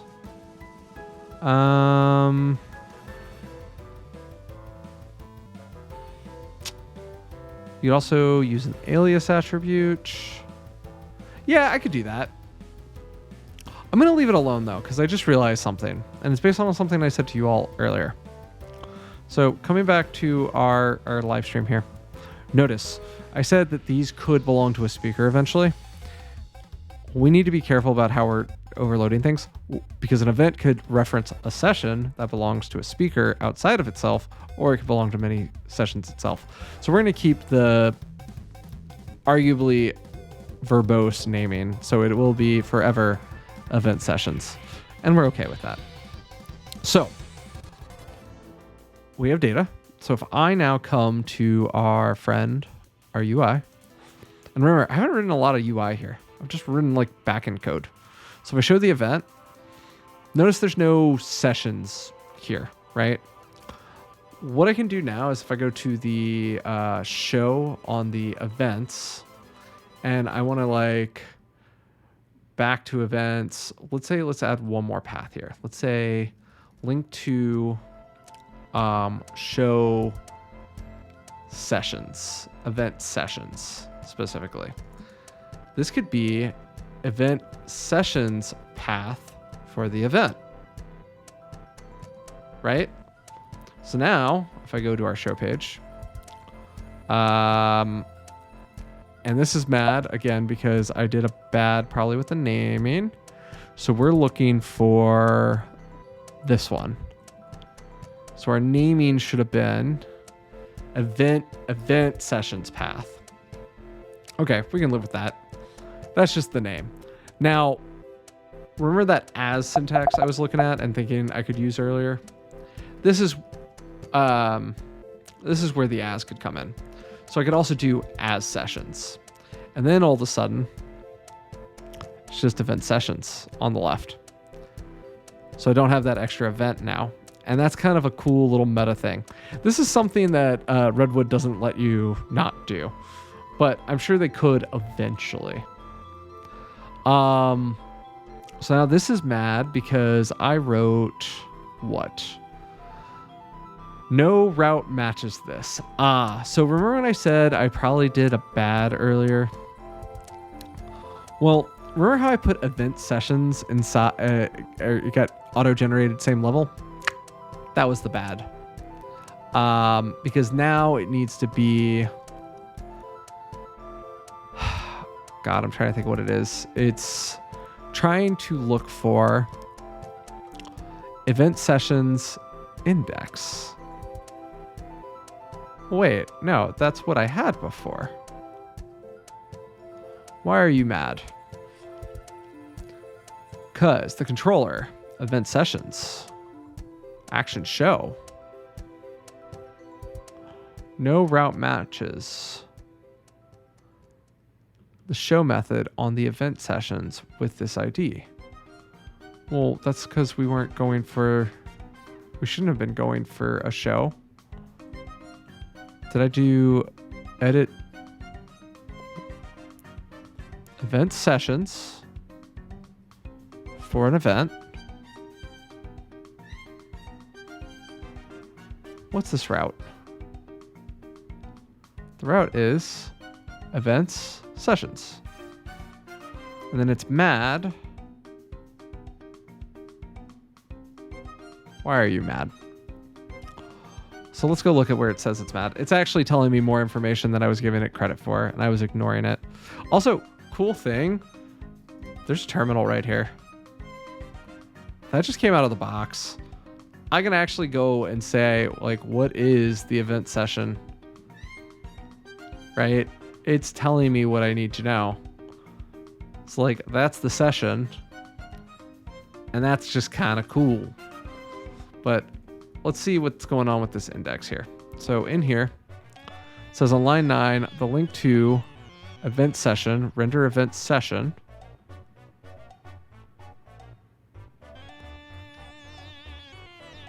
Oh, okay. So this is kind of annoying. This needs to know what event it belongs to. But it should, because it already knows itself. So why? Probably just needs event session dot event underscore ID. Okay, still not happy. Undefined method event session. Oh, you pass in the word path, it does a lot more. No? Event show. Event sessions. Killing me, Smalls. Killing me, Smalls. There we go. Now we can see all the sessions. Isn't that neat? I fixed it. And now you can see all the cool things. And like, here's the...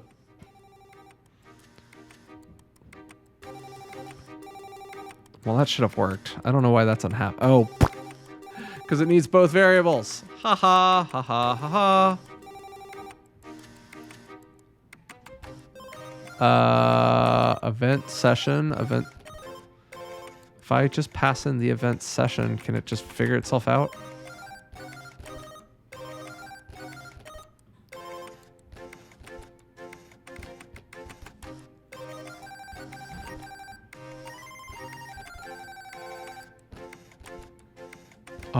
Okay, what's going on? Clearly messing something up. Thought I had it. Show this event session. So if I event sessions path, event, so we want the show method, which is this one. Yeah, it was event session. I was right the first time. Look at me. Okay. So now the question is, can I reduce this back down and make it work? No, it doesn't like that. And it's because I didn't pass it both variables. So if I do this, now it's happy again. It works. Everybody's happy. And you can see our URL is not pretty, but it works. And that's super important to us. So now we're like pretty much there.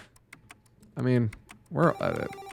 I'm going to tell you now, the Redwood version of this did not take me this short a period of time. This is going much faster. We're like 2 hours in and things are just kind of working. And I haven't even had to write form actions or anything, and it just works. So the Redwood version wasn't far though. I haven't styled this either, so I guess I lost all that. But hey, look, one step at a time. I can tell you what wouldn't do this though. Next.js. Remix. Sorry, React Router 7. Like, none of those would get me anywhere close to what we just did. So like, if you're looking to like build a product real fast, like we've been 2 hours in relearning things and we're almost to like what took me 6 hours before. So I don't know. I'm pretty happy about this. I can't say I'm complaining yet. And we just came across the hurdle that I thought I was going to run into. So we are moving and grooving. The hurdle I thought was because of all that naming stuff, I was going to have to move event sessions inside of events, and then it was just going to be this like awful like embedded nested structure. I like to keep this flat until I really have to move it around, and we can, using just this route RB when we're ready, we can go do that later. So not a big deal. So now we could just say add event sessions. And we can go fix that commit name because I foobarred it. All right. So now, man, that didn't take very long to get the second one. So now it's time to do the last one. Also, there's some shorthand here. I just haven't been using it. But now we're going to do an event speaker. So let's go back to our friend over here, Mr. Event Speaker. I'm also going to show you why I did this the way I did originally and show you how we can fix it now that we're in Rails land, because I really couldn't fix this until I got to Rails. So we want first name as a string. We want last name as a string, job title as a string, company string. I haven't been putting commas yet. Okay. Profile picture. That's a string. We're going to do a bio, which is a text, actually. And we might need to go fix a migration now that I'm thinking about it, because I did event session as a string, not as text, and we actually want it as text. So that's something we could fix.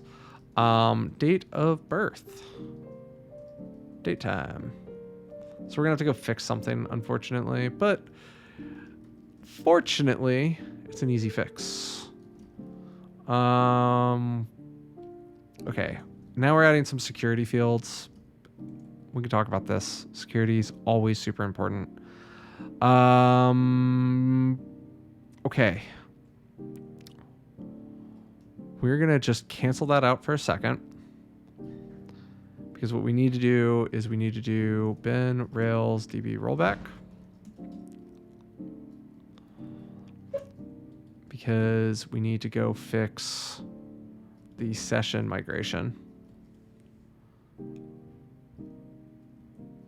Session. That one. We need to change this one to be a text field instead of a string because we're going to want descriptions to be arbitrarily long. We'll have validation on it, but that's going to be at the event level, not at the database level. So cool. Now we have some cool stuff here. Now this is fixed and I can just go amend that commit. And now because I was cool and I left that there instead of deleting it, let's run it. Oops. Okay. Well, that didn't take well, so let's do a hard reset. And let's make sure that that actually... okay, let's try that now. Oh, spammers. Why are the robots here, everybody? We don't like the robots. And I always can't do it from the place I want to do it. So let's go get rid of the robots. Let's go time them out. We don't like the robots. All right. Took care of the robot. We're happy about that. We like timing out the robots. Okay, let's go back to what we were doing. So now we've got our speakers. And if y'all remember, we're going to have some of the same things we're going to have to fix. So let's go start with the migration file. Right? So now we see first, last, and like we need to, again, borrow a lot of things here. So like we're going to do ID is false. We're going to grab our ID string. And then we're going to just grab a few little things. Some of this is security. Some of this is internal admin. It's like this is an internal admin. What else are we going to do? That's it. That's all we need. So there's some rules we need to put now. So what rules are we putting? So this one is not null. Ditto here.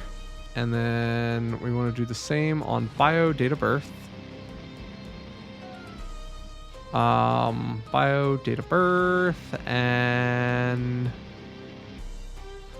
language is not null, but it's going to default to, and we're going to make it, and this might not be accessible. And Todd, if you're still around, I'd love your opinion on this. Defaulting to English for a new user, is that okay? Or is that just a really bad practice? I'd like to be told off if I'm doing a bad thing here. So yeah, if you're still here, please tell me off if I'm doing it wrong. If I'm doing it right, woohoo. Okay, so we're going to leave our timestamps here, and then we're going to put some relationships. So in this case, we're going to do two relationships. First one is going to be to session, and the other one is going to be to the event, because the speaker knows about the event and the session it belongs to. Because you might be like, what sessions are at the event? Or what sessions does the speaker speak at? Or like you want both versions of this. So we're going to have this lovely thing. Now, the one thing that's a little messy and I forgot about this until just right now. This isn't a reference. We're going to have to do this differently. While that relationship's fine, the relationship between an event and a session is a many-to-many relationship. What do I mean? Let's go back to this model. I'm a speaker. I have multiple sessions. I could have multiple sessions at the same conference if they both get accepted. I am now a many-to-many relationship. So for those keeping track at home, actually, I've never done this before, so let's try to do texture diagram. Okay, I want a ERD with the following rules. Event at the root. Event has many sessions. Event has many speakers. Sessions have many speakers. Speakers have many sessions. Let's see what it does. I'm actually very curious if this AI is any good. I've never used it.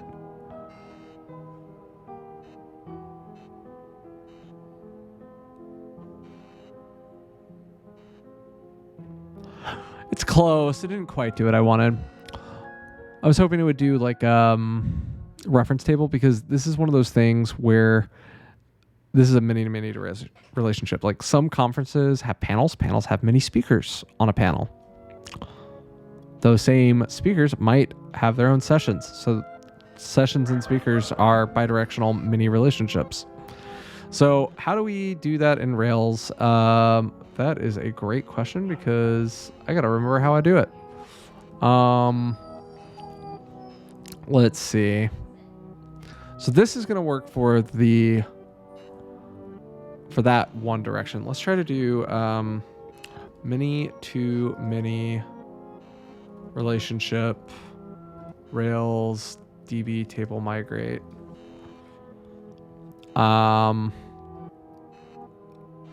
That I know. Rail, this is enough. You don't need to worry about order. Create a join table.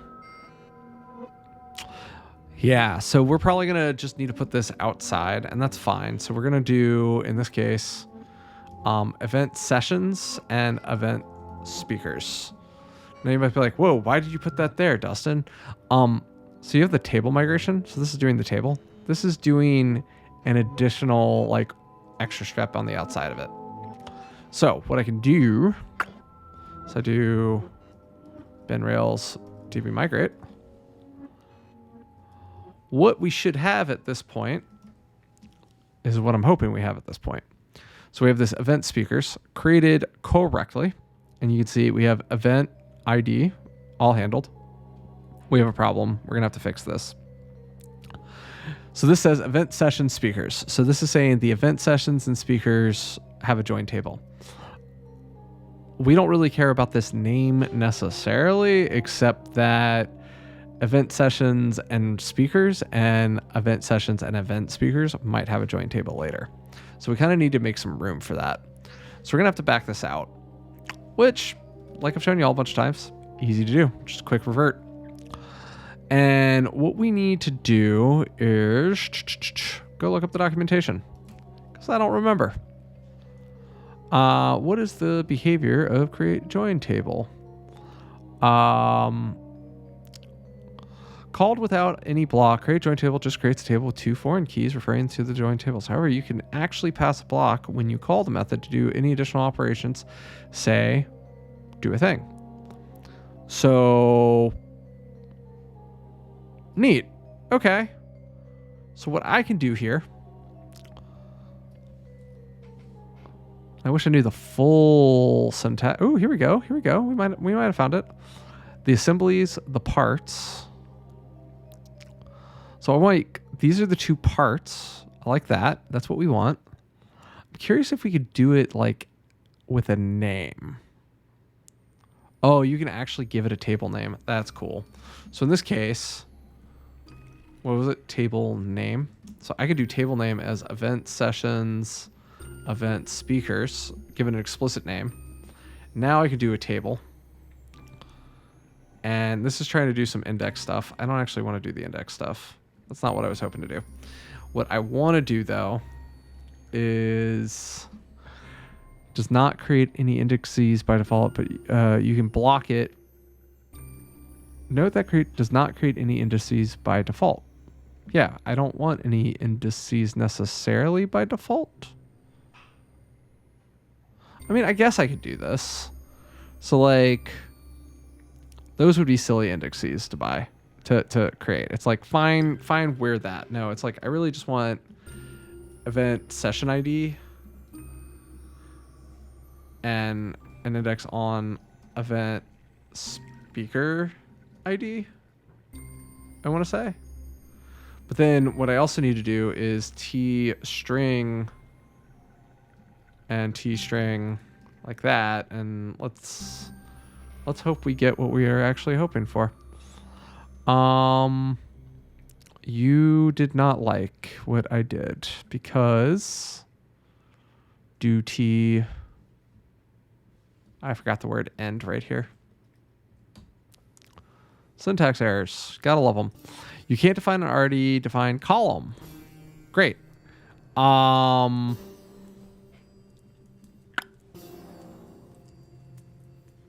need to specify, though, any extra you want to append to the column definitions. Yes, please. Create join table. Column options. Setting options for create join table. You can find your join table with things like that. So that was the name I wanted, which I could have done this as a token. I like that. That's cool. There's also an option for setting columns called column options, but I only got work for index and not for foreign keys. This will create the desired index, but ignores foreign key true. So you need to create them separately. In your models, you need to do that stuff. Like, yeah, but like I need create join table with where ID is string.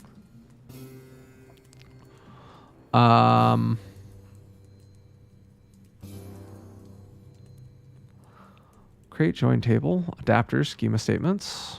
Cool. Assemblies parts. Everything just talks about assuming that they're ints. They're not ints though, because they're not. I didn't make them ints. So how do I fix that? Any extra you want to add to the columns definition returns an array of column objects. An abstract definition of a column in a table. I don't know. Let's try this. Maybe I can do it. Maybe I can do it like this. Column options, and then in here, type string primary key. I don't know if I need either of these. Let's see if that worked. A little bit of experimentation. I actually have never done this, so this is kind of neat. Hey, cool. We fixed it. They're strings. That syntax might not be the best, but we can work with it, and we can be happy with it. So now we've got all of our stuff where we can actually use it correctly now. Except now we need to go and make some changes, right? So first off, like sessions, we want to move speakers, and we want to do it the same way. So let's fix number one. Super easy.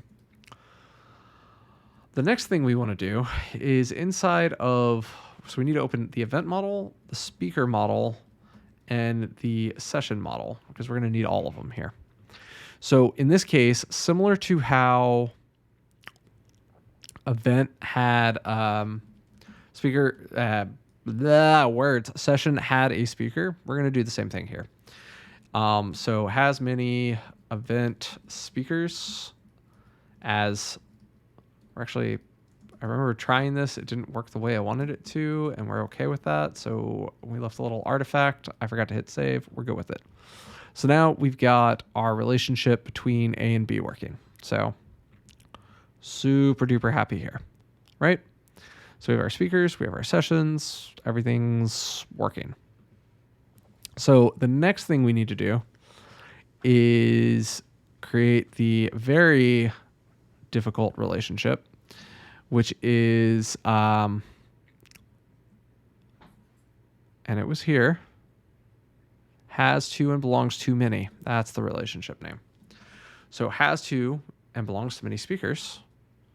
And similarly, sessions. So now we've got a lot of data. Let's go hit yes. Also, we got Twitter notifications. I've been kind of ignoring them. What's up? Yeah, we can ignore. All right, so coming back to where we were. Yep, has many. We're happy on both sides of this. This is gonna do what we expect it to do. So now we have our event. We have our event speaker. Everybody is super happy right now. The next thing we need to do is actually do some seeding. Now, we're going to redo some of the seeding real quick because I kind of did this one way for a reason and then kind of ignored that I did it one way for a reason. So you're going to notice that if I did this right, all of these event IDs are the same. I only set these events. I only set these sessions on one event. And then similarly, I'm going to have speakers that way. I did this because I couldn't easily create the relationship with Prisma and with the JavaScript ecosystem. Go figure. I also created a bunch of things just so we would have more than a couple rows of data. And this was great and fine and dandy. I could do something kind of cool here. At least I think I can. So we're going to try it. So we're going to grab this event information. We're going to get rid of the ID because I've been kind of toying with the idea that that's a thing, that it had to be there for a reason. And it's because of this referential stuff. I've set up now that there's a relationship to event sessions.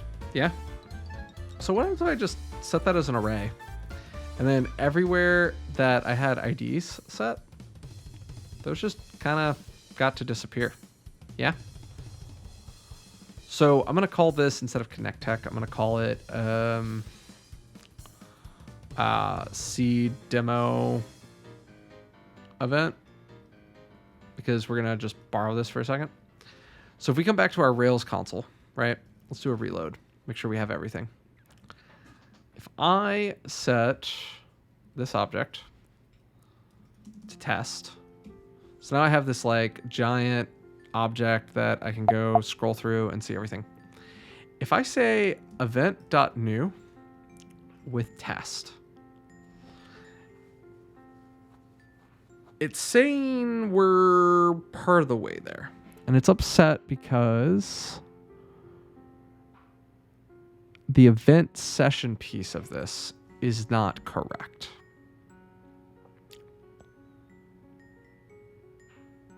I thought active record create relation. You're supposed to be able to, in a create, make these relationships stick as part of the create. At least that's how I remember it. Now, it's entirely possible that I haven't done this in 8 years and I kind of forgot how to Ruby. I'll be the first to admit that's entirely possible, but I like Ruby. It's a good language. I know people are saying it's slow, but they're saying it's slow within a context of a conversation, and it's not actually slow. It'll do what you need to scale up your business. It'll help you build products. It's a great tool. But I'm not finding what I'm looking for. I'm looking for like a... Oh, okay. So you have to make the thing and then do the thing. Oh, belongs to associate must use the singular term. If you use the... Hello, Sony. What was that? Silly dog. It's because Rails automatically infers the class. Okay, so this is like a naming convention issue.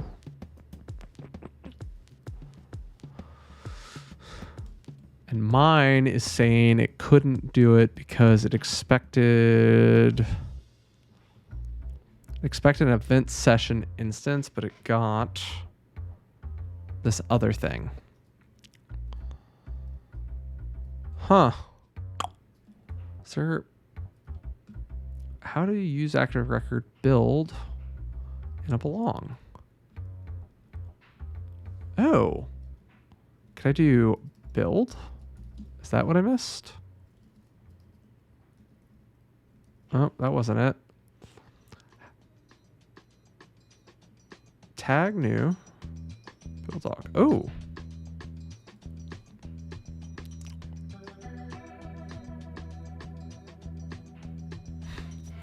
Fly on my nose. Okay. So this isn't doing quite what I wanted, but we could do something a little different than what I was doing before. And I was having an awful time with this before. So if we do it this way, we could say event finder create X, and then can I Ruby hash remove key.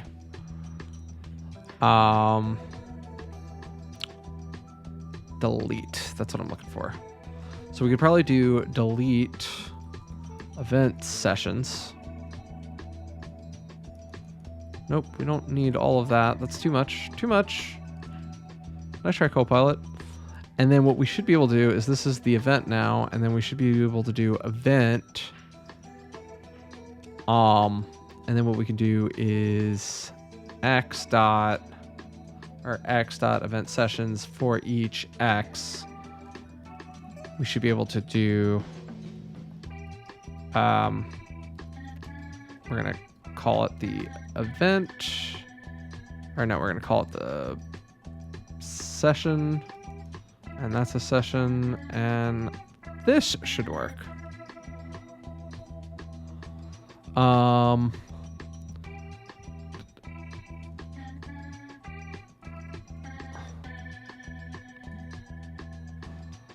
What? Okay, X has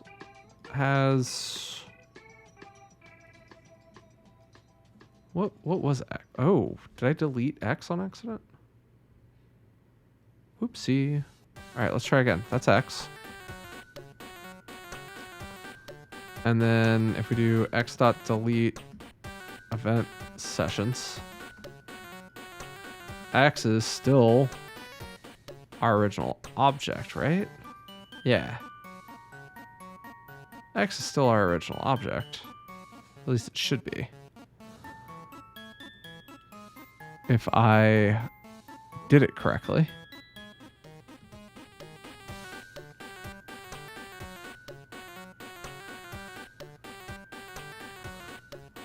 Oh, haha. We did bad. Oopsie. So, its event is, these are the event sessions, which leaves the event. Then you take X, then you do that. So in theory, I just found a way to do this. And if I didn't, back to the drawing board. That's because this line's not going to work because it's just event sessions, not x.event sessions. Right? Now it's upset because I can't find that UUID. Oh, this was something else I was thinking about earlier. So check this out. Remember earlier I had to do maybe assign ID because of this UUID thing? I need it in every record now. That's kind of terrible. I don't want to put that in every record. I'm going to move this over to our application record instead of making it an explicit party of event. Now, every single time a record gets created, assuming I just use UUID globally, this will fix it. This solves my problem at a global level. I don't have to... Class and object-oriented programming can be cool, and this is how it can be cool. Because now I don't have to think about this stuff, and it just works. I started to create a problem. Now I've created a bigger problem. So let us finish fixing this for real now, because now we understand what we need to be doing. So these were not speakers, these were sessions. And I called them speakers because I'm a silly man. Silly man. And that's okay. So what we're going to do is inside of the event that it actually exists, we're going to call event sessions, right? And those are our event sessions. And I'm going to see if I can make that prettier to read for everybody, myself included. Cool. So now we have all the sessions in the one event that they actually exist. Now, what we can do is I did all this ID stuff because we were like, oh, let's force the ID stuff. We don't have to do that anymore. It's not a requirement. So now what we can do is we can get rid of all of this extra seed code that we didn't actually need. And we can keep going, which is really cool. And eventually I could trade this all out for Faker, and that would be pretty quick. But assuming I have all this done, we're going to add auth as our next step, because that will just kind of be cool. So here's what we're going to do. So events, we need the sessions for each event. Okay. So we're going to do a delete off that object for event sessions. That's going to give us the sessions, right? So then what we can do is we can do a finder create on our session. Then we can do for each session as a one-liner, we can say session, event session, finder create the session that we just said we had. Now we can delete this and everything below the line, right? Now we'll need to prettify this later and make this even better. And we can turn this into a better seed data file eventually. I'm just kind of like, I created some stuff off of something just to get us started, but we didn't have to go this route. So what we're going to do is, remember that destroy command? That just cleared our database. There's no data in our database anymore because of the relationships and how we set them. Isn't that really spooky and dangerous? This is a problem with ORMs, and we just have to be careful with them. But now that we're in our data state, if I call the right command, what we should see now is event must exist. Well, event does exist. Event sessions. Oh, haha. This isn't how you do it. You do event. So this is the DB event. We're calling it DB event because now we have it. So this is the DB event, which has event sessions. And now it'll work. Undefined method for each on a nil class. What are you talking about, my friend? So if we go run this from the REPL, because I think that's super cool. So let's start from here. There's our REPL. So that's our events. Right? And then let's just do events, each do event, and we'll just do event, puts event name. We'll do that for starters, right? We can see we get all the names we expect. So we're happy with that. No problems. So now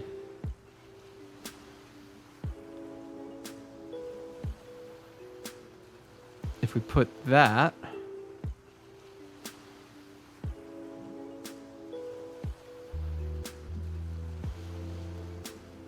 put the event sessions. What do we get? We get an object.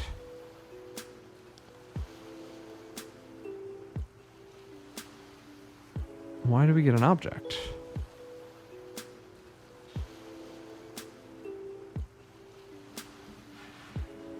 So if we look at event sessions, okay, so let's just do event.first, or 0, I guess, or events first. Okay, so that's our first one. Doesn't have our original object anymore. Is there a way to, with those keyword, oh, accept would be so much better than delete, I think.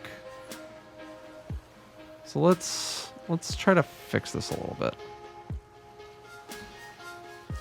Events first, except event sessions. Now if I do events first, it's still there. That's better. So now we can do this, and then this can be event sessions for each. All right, let's try this now. And we can fix some of my nomenclature in a second. Still upset about that. Why? It says there's a nil? Why is there a nil? That's because on the next run through, if it's there,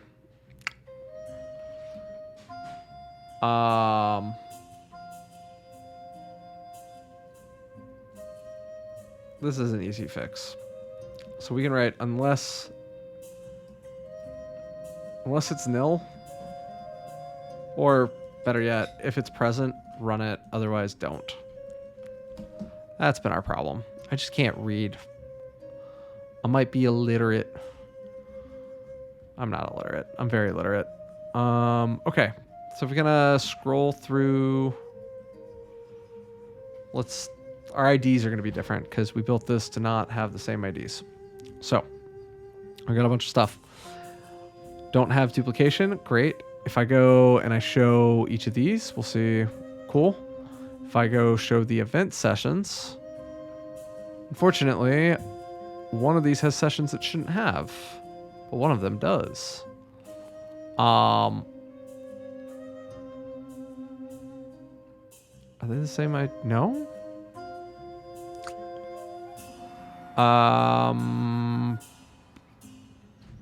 Why does this have sessions when it shouldn't? If I go to this one, it also has sessions. What did I do wrong? If this event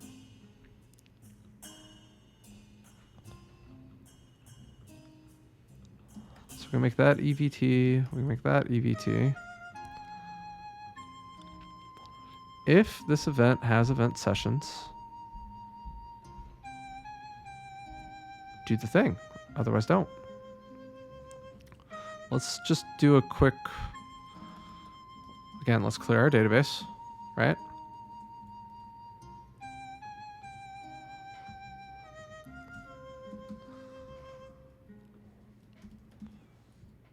And it didn't let me because could not find table event sessions speakers. And that's because I did a bad. So if we do session, it's through, it's trying to find this, but I called it event sessions, event speakers. So we kind of have to make that a little more explicit, I guess. Okay, try it again.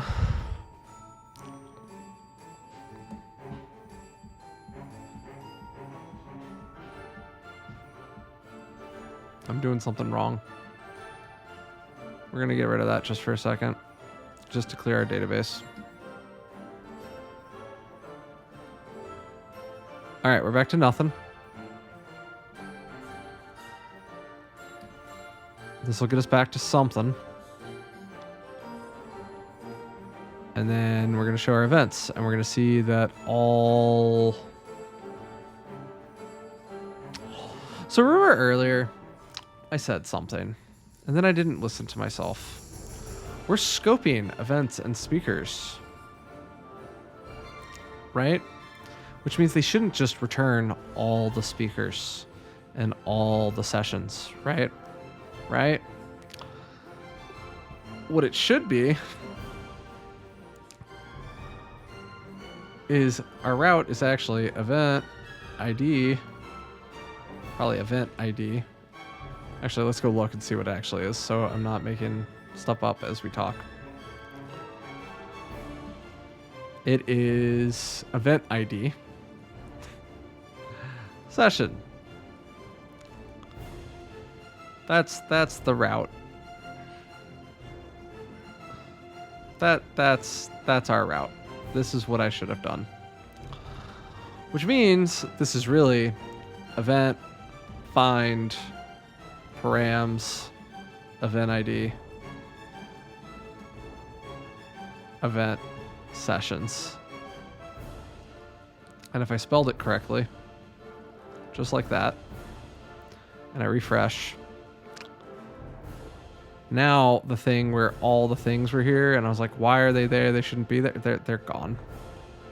They're now in the right place because I just forgot one line of very important code to filter out all the stuff. I was just fetching it all. Which means I have to do it over here now too. Same thing. And that's kind of the downside of this. There might be a better way to do what I'm doing here. But you know what? It happens.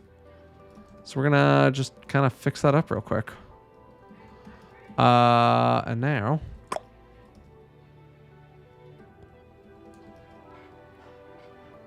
wait, what is happening? We can't listen to that. I don't. What is happening? What? We should have put that on repeat because we just might have gotten DMCA'd. Unless I cut it off early enough. I apologize. We need to fix this. Let's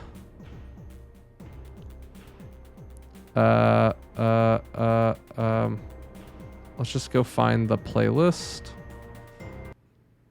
There's the playlist from Pirate Software. Thank you, Thor, because you're a good person. They changed the UI? What is happening?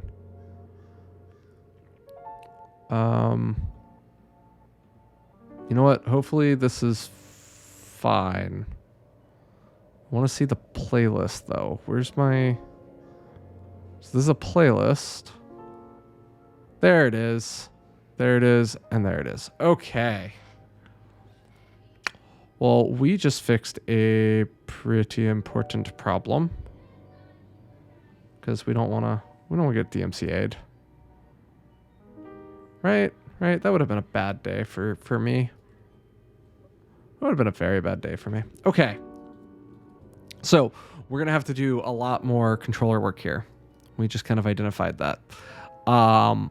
Because this is kind of a cool thing. When we get into user permissions in a minute, and that's going to be one of the next things we do, this is not good enough anymore. You have to be an owner of the event. So this is not secure. So we're going to have to secure this down and lock it down. Otherwise, people are going to be able to get data that doesn't belong to them. And that would be a bad day.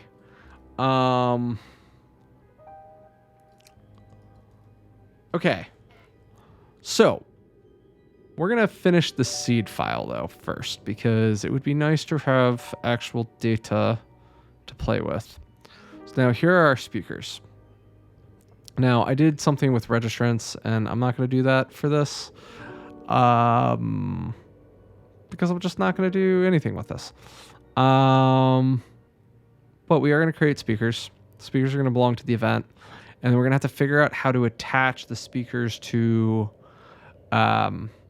their associated sessions in the same key value pairing mapping that we did here. So like, I think the easiest way to do this is actually to do it this way. We're going to say speaker equals Dustin, right? Or speaker Dustin. This will be speaker underscore Dustin. So this will be my speaker record. And we can worry about some of this other garbage later. We don't need those. And we're going to unindent. We're going to say this is going to be speaker mic. Again, get rid of some of these fields that we don't need. And then we're going to call this last one speaker Corey. Hey, Copilot, you're starting to get the memo.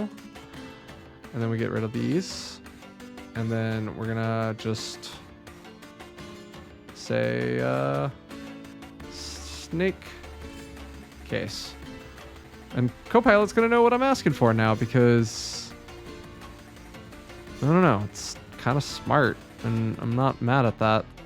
Okay, so now I have speakers. You can see I'm stealing stuff from other platforms. For now, we would have to fix this later. Not a problem. So now what I can do is for this, you can do the event speaker is speaker Dustin. I think this is event speaker, speaker Mike. And this is probably going to say event speaker, speaker Corey. And the same here. Yeah. All right. So now, as I'm going through the sessions, I need to create the speakers, right? So we're going to change this up a little bit. We're going to go to a multi-line block because we're going to do more here. All right. And this is going to be the session we're dealing with. And what we also need to do is the session. Honestly, we should call that session, and then we should call this the, how'd I do it? We called this the sesh. And now this needs to be this except for the event speaker, right? And then this could be, what we want is the session, or the sesh, that event speaker, find or create by session event speaker. And I know I said this was an array of things and I'm treating it like it's a single, but that's okay. And the nice part is I did this like find or create business here. And what's nice about the find or create business is, I'm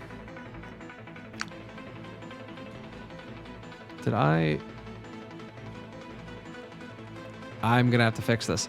But what's nice about this event sessions speakers business right here, right, is it's all find and create. So it's finding the record, and if it exists, skip, otherwise create it. And so we're getting to bypass a lot of things. So like this could be the speaker, and we could do more with that later. If we needed to like here's a speaker, and now if we needed to do like some registrant stuff, which might be the next table we do, that wouldn't be hard to do. So what we need, realizing I'm having to recreate a bunch of stuff, it's taking longer than I thought. What are we gonna do, y'all? We are gonna figure out why this is broken. Because I broke this. Yeah, so has to and belongs to many speakers. Yep. And what I need to find, many through and has and belongs to many. Has and belongs to many parts, has and belongs to many assemblies. Yes. The second way to declare this is a has many through. No, that's not what we're doing. Oh, that's been my problem because I renamed the stupid table. So this is why sometimes you should just let Rails do things for you. But sometimes this is why you have to do it yourself, because you know what's coming down the line.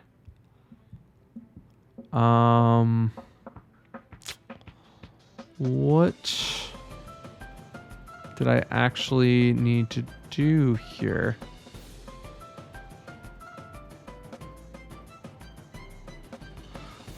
With table rename.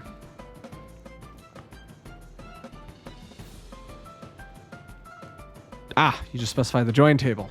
Haha. See, it's usually something logical. You just need to know what the logical named thing is. So, join table. Easy. So, if I go do seed now, event must exist. And it must exist on... Well, also, if... We're getting lucky here, but... this needs to say if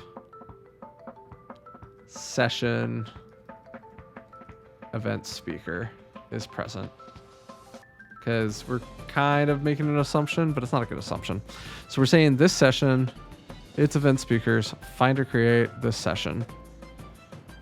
And it's saying event must exist on a line. It's not telling me which line. So what we could do is let's just put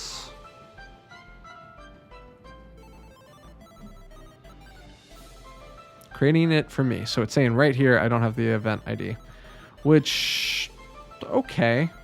So it's saying it can't find it even though I have a session and that session has event speaker. Okay, so we're just not passing the relationship. So what we need to do is we could spread, and we just say event ID is session event ID. And that should just fix most of the problem.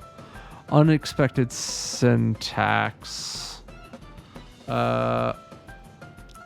Okay, that's fine.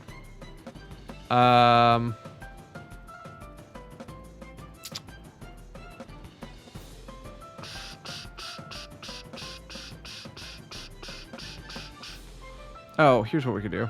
We're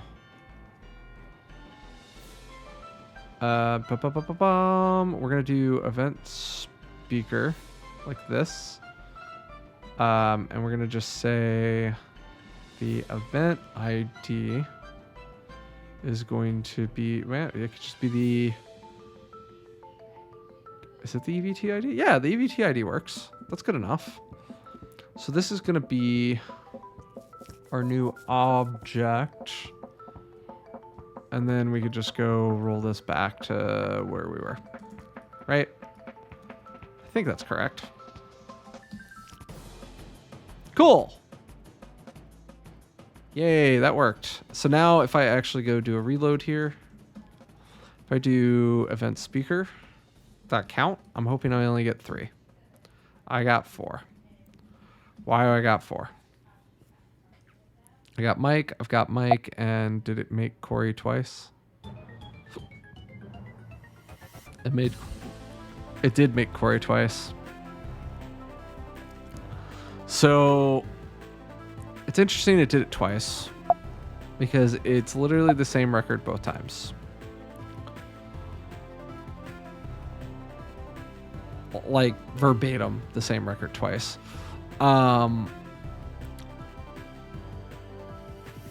So let's go look up Rails find or create by, because it's been a minute. It's got rules. So there's a relationship.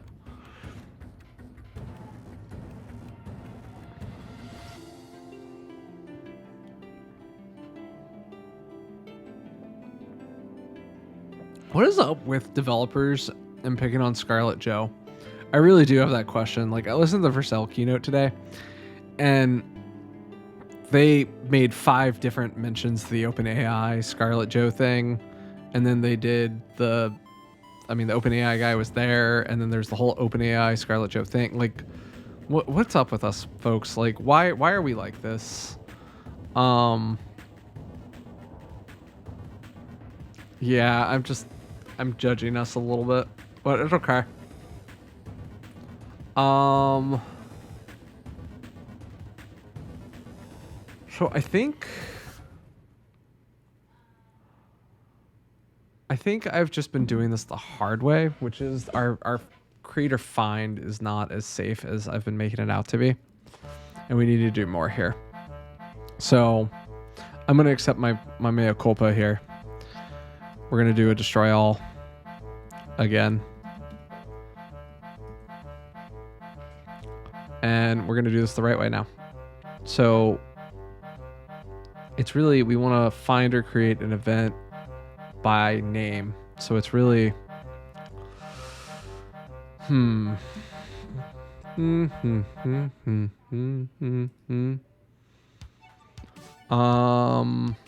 we want to do this? This is just too much find or create is effectively what's happening.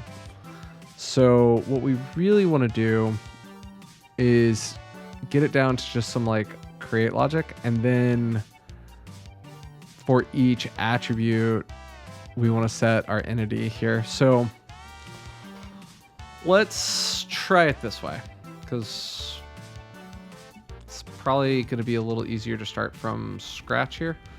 I don't know if we really need the bang. So let's do event name, because we're going to let event name we're going to try to put a uniqueness on it, but it's not. And we're going to recognize that. And so this will be E. And then what we really want to do is smarter than that, but that is what we want. It's really event accept set. Yeah, here we go.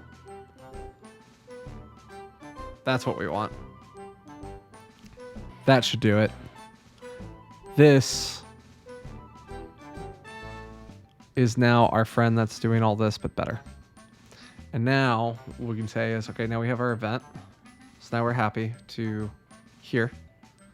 So now we can say, okay, if our event's there and we have our sessions, then we need to do more or less the same thing with this block. So took care of that block. So here's our session. And now I forgot a block. Haha. Now, this is only going to be true with how we're doing this at this layer. There's other validation rules we should absolutely be writing, and let's talk about that in a minute.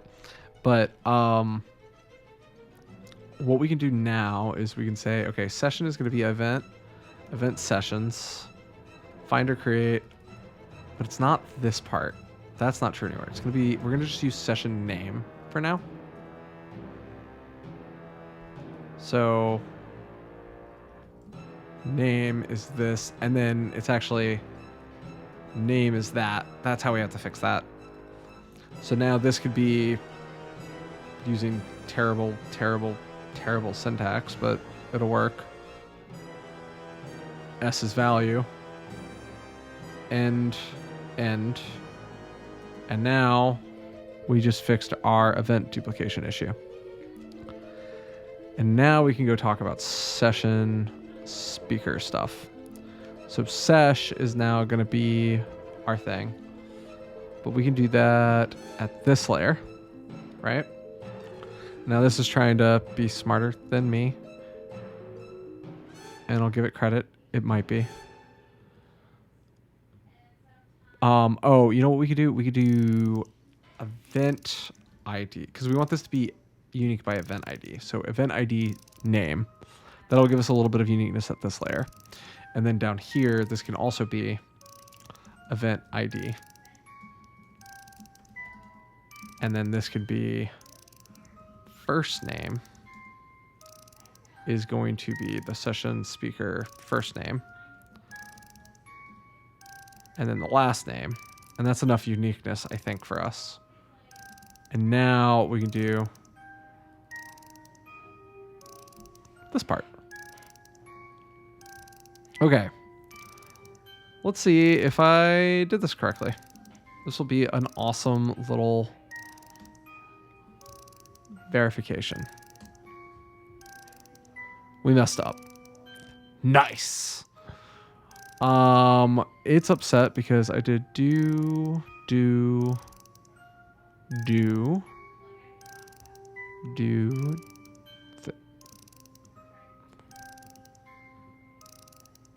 Each of these has a close. Who didn't have a close? Line 237. It's upset about. So find or create. So event ID is that. First name needed a colon. Let's try now. Find or create event name. Because event.name doesn't exist, but event name. So this is a thing about Ruby. They use hashes instead of they use hashes. That's because this needs to be EBT. And then they had session names somewhere here. And because these are all coming out of objects. So now when I run it, I've got 4 still. Why? Let's do a quick destroy. We're at 0.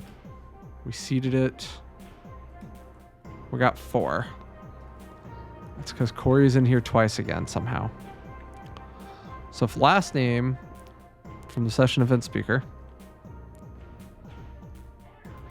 All right, let's just do a thing real quick. So speaker is session event speaker. If, and then we're going to say speaker event ID is that, and that's going to get rid of all this. And now we've got this speaker, and what did I delete again? I deleted session event speaker. So this is just speaker now.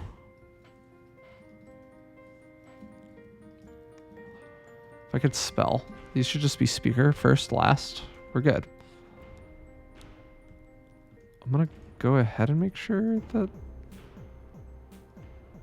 those are there. Again, it's strange to me that this is happening.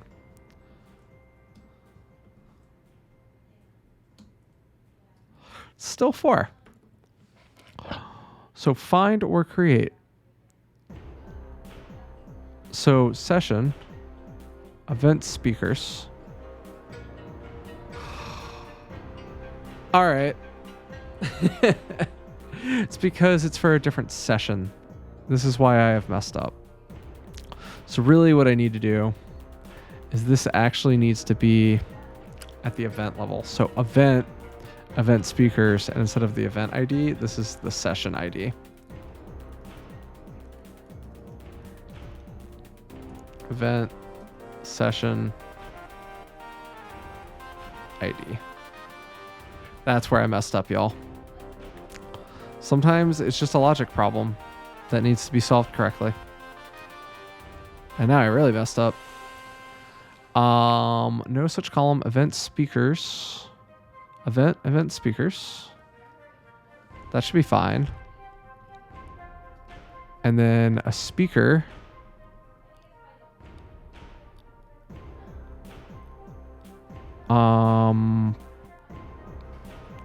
Did I just call it session ID? I don't think that's right. No, so a speaker has many event sessions. I guess it's event sessions.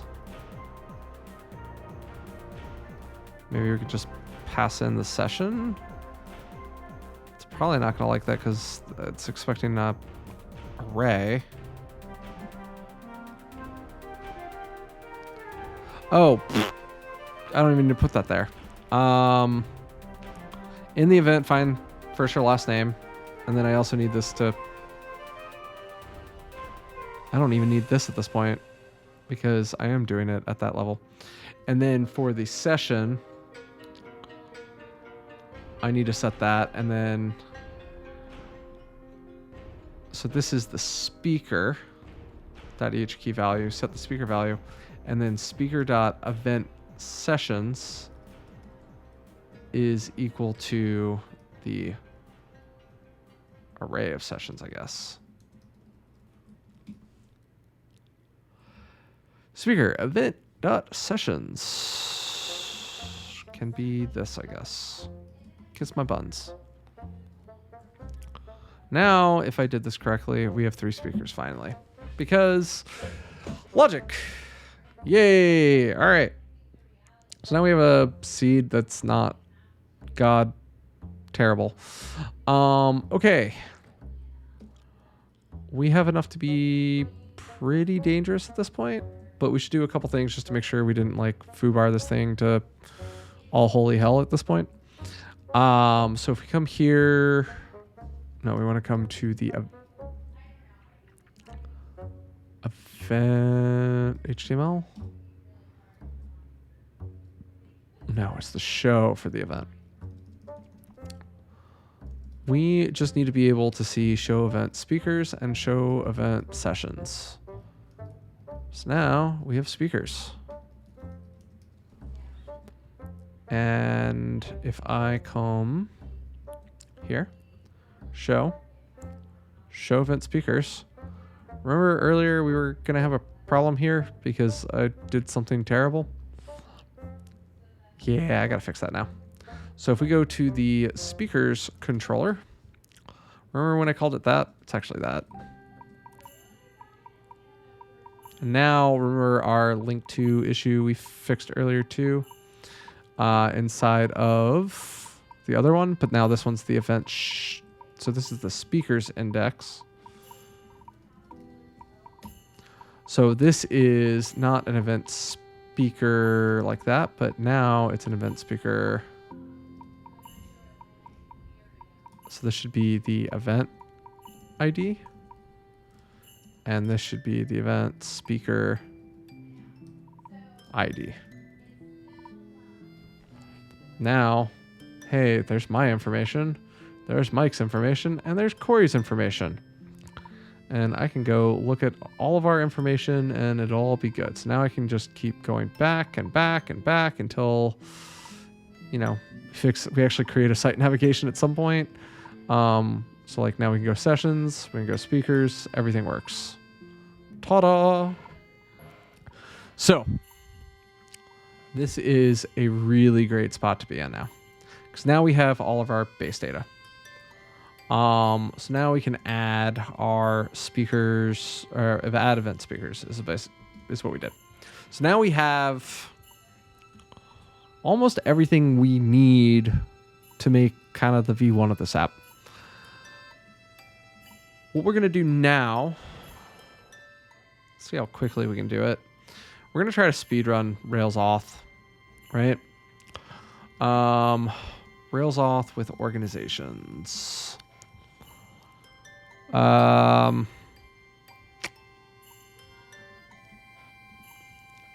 going to be a gem for this.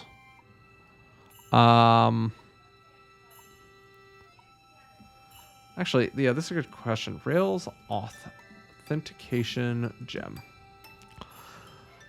So they're giving us 5. Now, I know Devise. Devise has been around forever. I don't know if it's still active. So this is one I'm curious about. But this would be an easy, quick one. OmniAuth is a library that allows you to implement multi-provider authentication for web applications. For example, if you wanted to authenticate your users using their Google or Facebook accounts, you could use OmniAuth. This is a little closer to what I think I want. We'll come back to this one. This one's on the table. Main reason I want OmniAuth as well is because I think long-term this app should support SSO. If we try to do it without SSO, what we're going to end up running into is just not a good day for anybody. The app needs SSO because for larger organizations, that's how they're going to do auth. For smaller organizations like Connect Tech, going back to them, like they don't want to manage people's credentials, so they want to offboard that. So like OmniAuth would let me get most of the way there.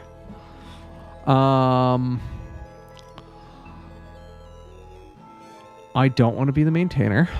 If you want to allow your users to use your application by authenticating with other providers, you should use OmniAuth. Yep.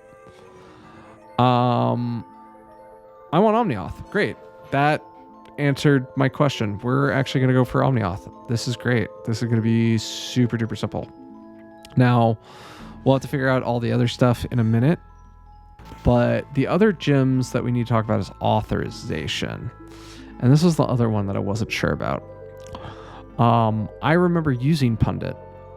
It's an auth gem that allows you to restrict certain parts of your Rails application to authorized user. Pundit provides a set of helpers which guide you in leveraging regular Ruby class and object-oriented design patterns to build a simple, robust, and scalable authorization system. Pundit is focused on the notion of policy classes, and a policy is nothing more than a list of methods where you specify who can do what. This is pretty close to what I want. Like, I'm going to have things like who can create events versus who can delete events versus who can add and remove people as event maintainers, who can accept people. Like, there's going to be various levels of like permissions. So this is pretty cool. This is like most of the way there. Can is the successor of Can. I remember when that happened. This was ages ago. Can is the successor. What resources a given user is allowed to access. The gem consists of two main parts. The authorization library allows you to define the rules to access different objects and provide helpers to check for those permissions. So can they read this object? Yes, no.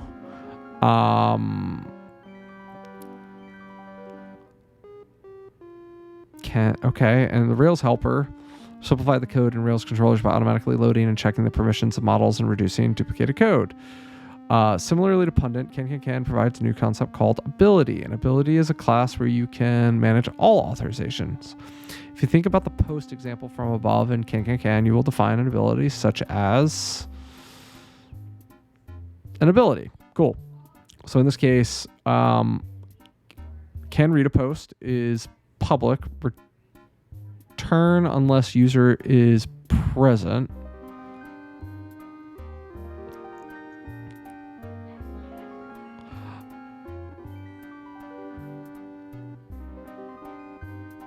Okay, this got syntax to hell. So this is one line. It's if you have a user, or if you have a user, skip this line. Otherwise, that means we don't have a user. It's just a public post. Make it readable. Otherwise, we have the user. Unless they're an admin, they can read it as well. And then otherwise, they could just read the post. It's a little silly what it's doing, but that's what it says. In this case, 3 rules are defined when it comes to adding a post. Each ability can have the form can, actions, subjects, conditions. You can then create your post controllers such as post, find, authorize, read, post. Okay, this makes sense to me. Like, can the current user, given their permission set, read the post? And I mean, all permissions effectively become read, write, execute. So I like that. I'm curious what all of the limitations are, but this could be helpful. I'm wondering if this can... You can say cannot instead of can. Okay. As you saw, both gems introduce similar concepts like policies, abilities. Can is easy to use and very straightforward, especially if you have a smaller number of domain objects. Because you have a single ability class, it can get messy. Pundit allows you to have one class per domain object, making it cleaner, but it's a bit more complicated when you start using it. Using Pundit might be a good option for its modularity if you have many domain objects. I think I want Pundit. Because Pundit is going to be... So post policy. Given a user in a post, Can they update it if they're an admin? Yes. And if the post is not published, yes.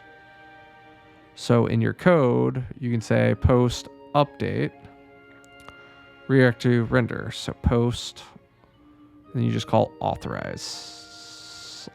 I think we're going to go with Pundit. I think those are our answers. I think we're going to go OmniAuth and Pundit because these both look, it's a little out of date, but it might just be that stable. And Pundit was updated last week. Okay. I don't know how active this is. Last was shit. I have questions about maintainability.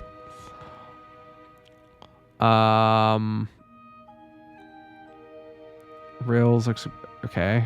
Are there maintainers responding to things? Member, have you checked this rack? Seems like there's a conflict between AppGem.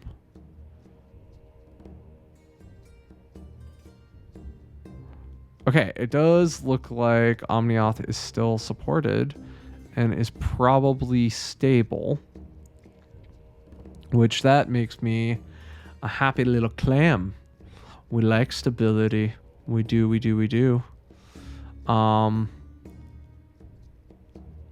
We are gonna turn on this project. I think this is what we want. Because I mean, eventually kind of what I want to do. Actually, let me do it this way.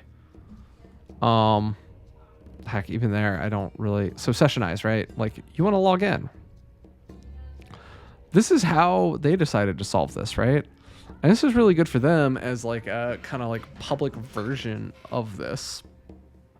So I like what Sessionize is thinking. Swoogo, going back to what they do, like they own it. It's their thing. If we do Swoogo, we're just gonna have to deal with them.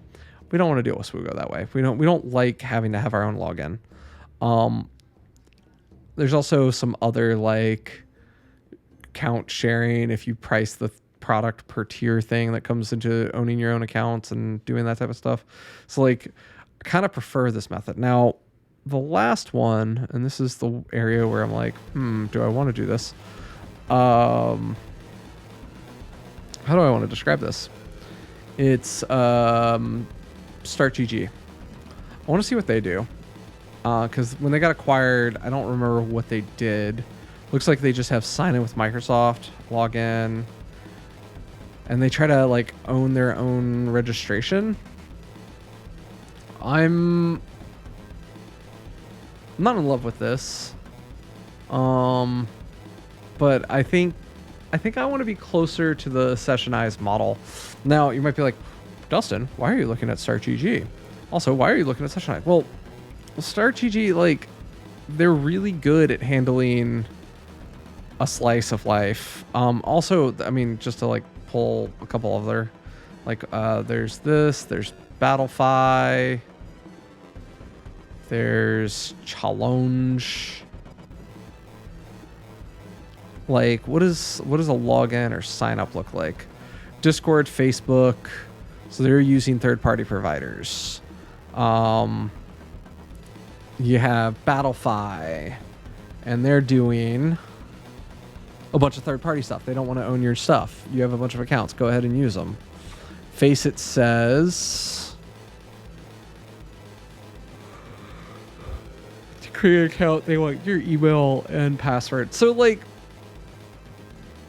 this is just kind of becoming a question if you want to own your identity or not. And I think for what we're trying to do on this example app, I think we want to best emulate this because eventually, like, one of the things Swoogo does really well is they also allow for SSO. And that was pretty important to them. So, like, something that supports SSO seems like a good solution. So, yeah. So, OmniAuth strategy is a rack middleware. This means that you can use it in the same way that you use any other rack middleware. For example, to use the built-in developer strategy in Sinatra application. I'm not doing Sinatra, but cool. Oh, huh. You know why we're going to use OmniAuth? I'm going to show you why we're going to use OmniAuth. If it's in here.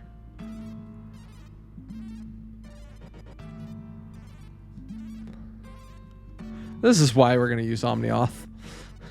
Because I've actually contributed to it indirectly. Oh, that's a great reason to use it. Because I've actually supported this library. Don't actually use this, though. Pinterest is a garbage platform. I know I contributed to it. I had to fix a bug. But that's really funny.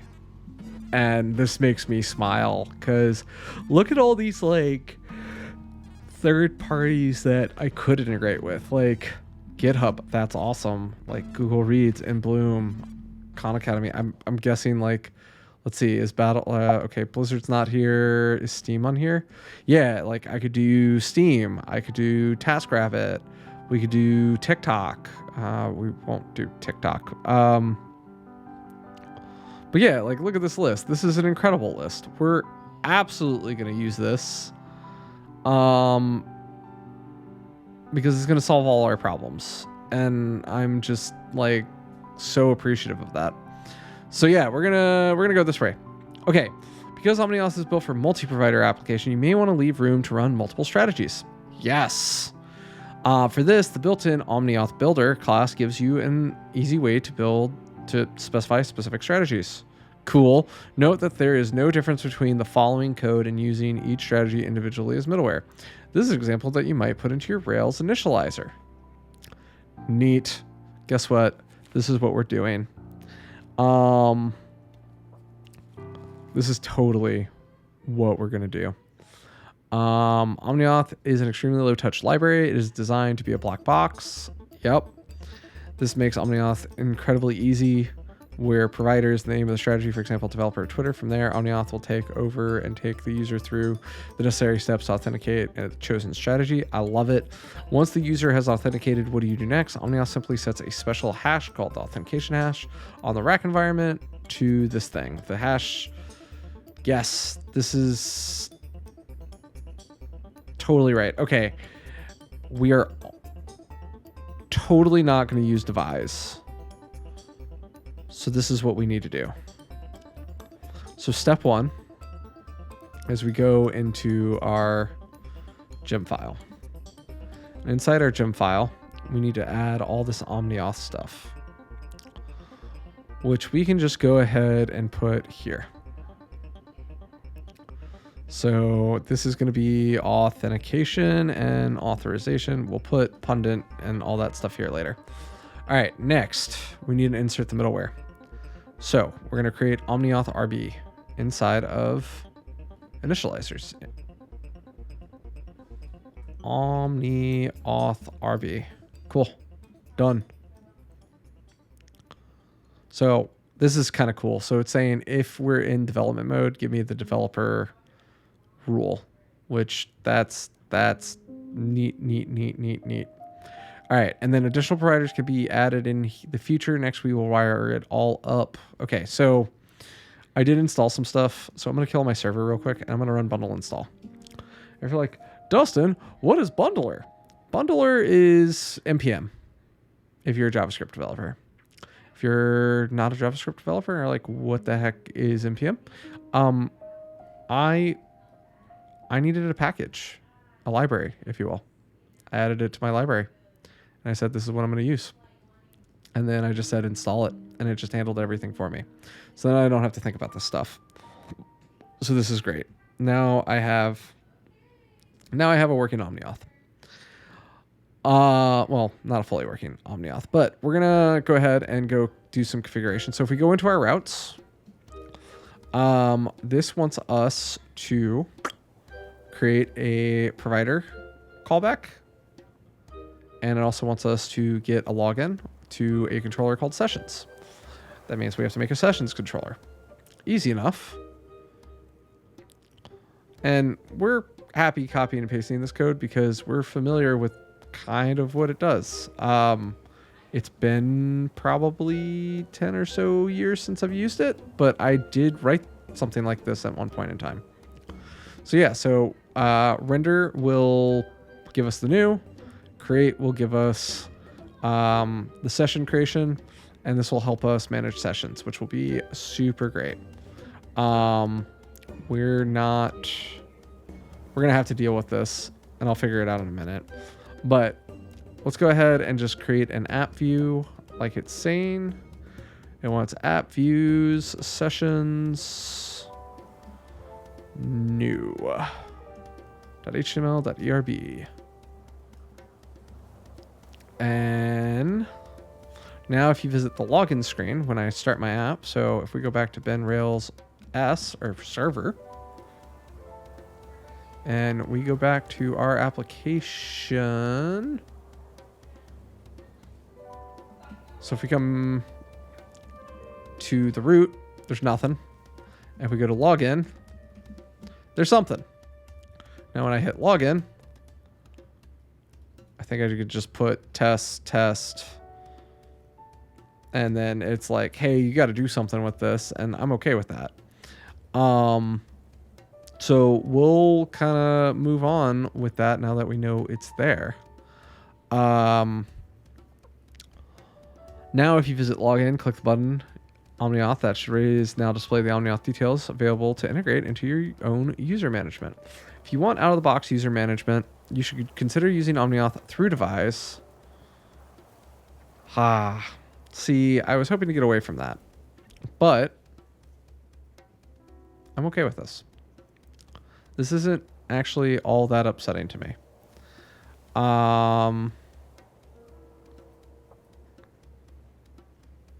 Yeah, this isn't really all that upsetting to me. So I guess we're going to do devise and OmniAuth because that's a thing. Devise comes with OmniAuth support out of the box. Authenticate with other providers to use it simply. Add your OmniAuth config in the device. That's so funny. That's hilarious. I'm gonna need both, as it turns out. I knew I needed OmniAuth. I didn't know if I needed Devise. So let's see if we can do a speedrun for Devise and just get up and running, because that would be a great place to end the night. So getting started. Bundle add Devise. Cool. Let's speedrun. So we're adding Devise. This will run the default installation. Depending on your application's configuration, some manual setup may be required. Example, ensure that you have defined the default URL options in your environment for a development environment in development ERB. So if I go into my development.erb, it wants me to have something called default URL. Wants me to have my action mailer configured, which I haven't bothered with action mailer yet. We kind of just said don't care if it consent, which is totally what we're doing here. But we can go ahead and just put this in there because it's not a hard config to add. We still don't care. But we are going to flag that this is for device testing. Next it says, and then we'll have to do this for prod when we're ready to deploy it. Ensure you have identified the root URL to something in your config home index, not required for API only applications. Yeah, we do need to do that. So if we go to our routes, this is going to be home index. Is that what we're going to call it? Okay, that's fine. So what we're going to do is inside of app controllers, we're going to make a new file. We're going to call it the home controller.rb. We are going to borrow other controllers because it's easy enough to do. But our controller is going to be stupid simple. This is literally going to be slash. That's our path. This is get slash. Period, end of discussion. Now I do need to call it the home controller. And I will need to now go make a view, new folder, home, index.html.erb, and we're just going to put a giant hello world on the page, because that's all we need for now. So now if we come back to our app and we come to localhost 3000, it won't work because I didn't do anything, but we'll come back and test that in a second. Ensure you have flash messages in our layout. Don't hate that. So what this is saying, inside of here, it wants to make sure that we have a notice and alert at the root level. So anytime an auth message comes in, it can get displayed on the page. This is not long-term good. Short-term, it's fine. And then next, last but not least, you can copy devise views for customization to your app by running Rails G devise. I'm going to go ahead and do it because I don't want to create any of these, and using devise's defaults is perfectly reasonable to me. So bin Rails S. So if we speed run this again, this should have gone to... that shouldn't be what we see, because in our route, I should have done that. That's what I should have done. Haha. We can get rid of... Actually, no, we should leave that. That'll be a good one to leave. Okay, there's our hello world. And there's our login. So we can just on this page, we're just going to do link to login path. Boom, done. All right, we have home. We have it all done. There we go. And we can do a lot more for styling and whatnot later, but like this is super duper simple. Nothing to really like figure out at this point. Okay, so we did the install. At this point, a number of instructions will appear, including these. We did this, I think. Did I do the devise model here? Did the devise views. In the following command, you will replace model with the class name used for the application's users. It's frequently user, but could also be admin. This will generate your model if one does not exist and configure it with the default modules. We may or may not need this. So let's figure that out. But likely this is what we need. But let's go see what the OmniAuth bit's on, because they might tell us to do something. OmniAuth. Okay. Device comes with support for out of the box. To use it, simply specify your OmniAuth configuration in device, scope, user, public repo. You can read more about OmniAuth support here. Configuring multiple models. I don't want multiple models. So I think we could just have a user, and that's fine, because that's okay. Users aren't a common thing, but we'll have like admin users, normie users, well, actually, no, this does matter. So registrant, I might have just messed up, but effectively, one of the records, we're gonna have kind of two types of users. We're gonna have registrants, which are gonna be attendee goers, and then we're gonna have users, and users in this case are gonna be like the back of house staff for an event. I think it's okay for us to delegate it this way for now, but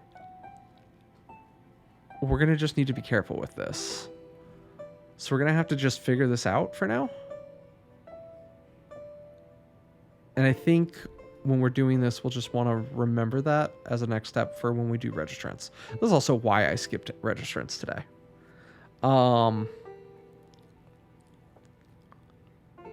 You can send device messages through your existing queue by overriding the send device notification method in your model. Oh, that's cool. I'm going to go ahead and do that.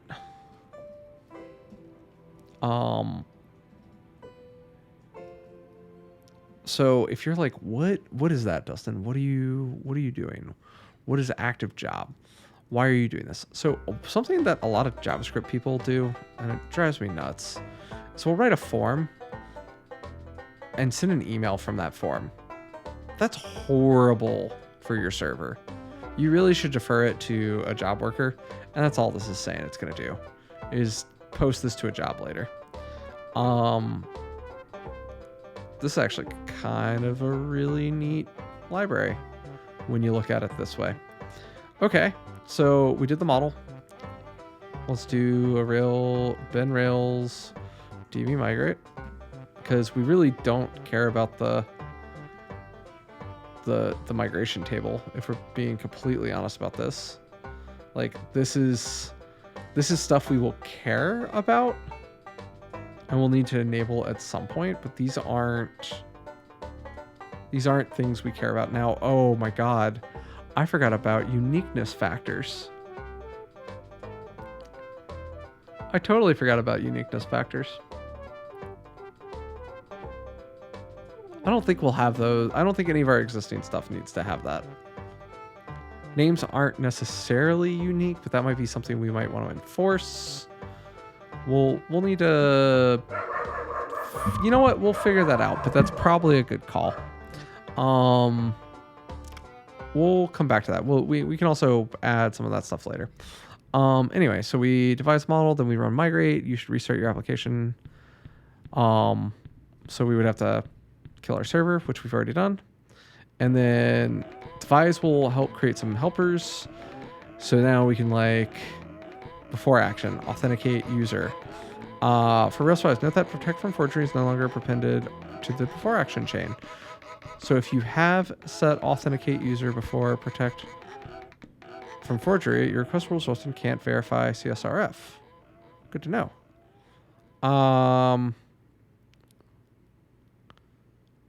So if you have set authenticate user before protect from forgery, let's see if it's in the application controller. I don't have it, so we'll probably need to come back and do that. Either change the order in which you call them or use protect from forgery prepend true. Where can I put that?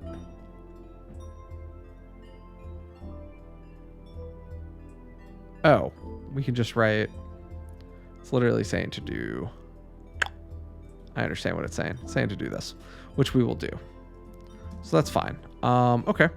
So this will be fun. So if we go to, so this is like, we're going to make a new controller all of a sudden. We're going to call it the admin controller. You'd be like, why are you calling it an admin controller? Because we're going to have a back of house and a front of house. And what our back of house is going to be is, it's actually going to be roughly, this is our admin controller now. This is going to have the authentication like we were talking about, right? And we're just going to call it user because these aren't actually admins, but this is the admin view of our application. And now what we can do is, instead of having to go rewrite and add all of that functionality to each of these places like this, we're just going to go paste in the admin controller on each route. So now if I go and I run our app at this point, what I should have just done, in theory, assuming I did this all correctly, and there's some other considerations for like how inheritance should be structured and whatnot, but like we're good. All these pages are fine, see? But if I go to events, like I did before, expecting due or, okay, so I wrote it incorrectly. Helpful. So it might be I need to do it like this, is what it was saying.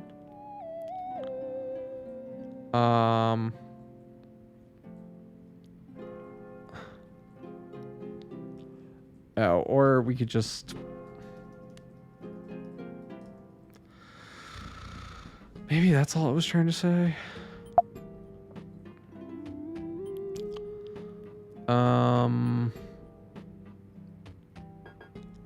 let's see what we're trying to do here. Rails 5, Rails protect from forgery. Protect from forgery is from the action controller base. Oops, I did not mean to show that, y'all. I apologize. Okay, so if we go to our action controller base here.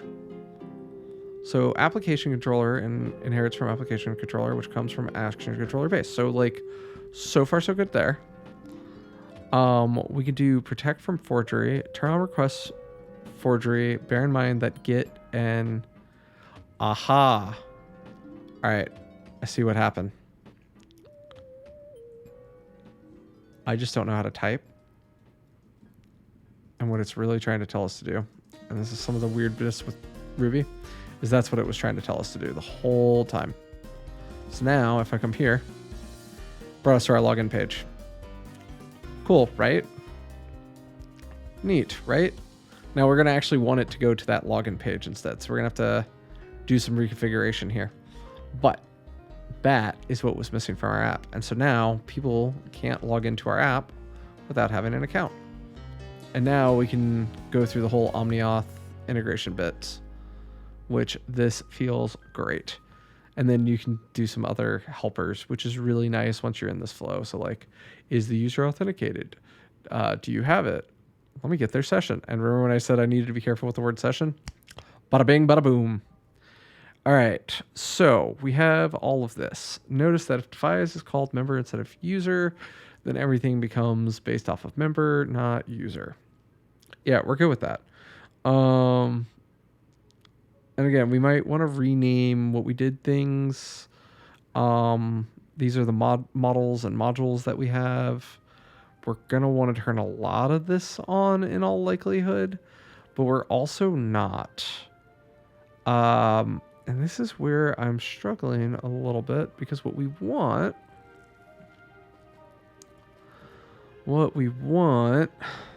is we want to go find that OmniAuth bit again. Integration test, OmniAuth. Device comes with OmniAuth support out of the box. To use it, simply specify your OmniAuth configuration in device. So, device, initializers, might say something about Omni in here. So yeah, so it wants to configure OmniAuth like that. But they have a whole page on it. So let's go read the whole thing. So like, depending on which gem I'm using, I could just do this bit of it.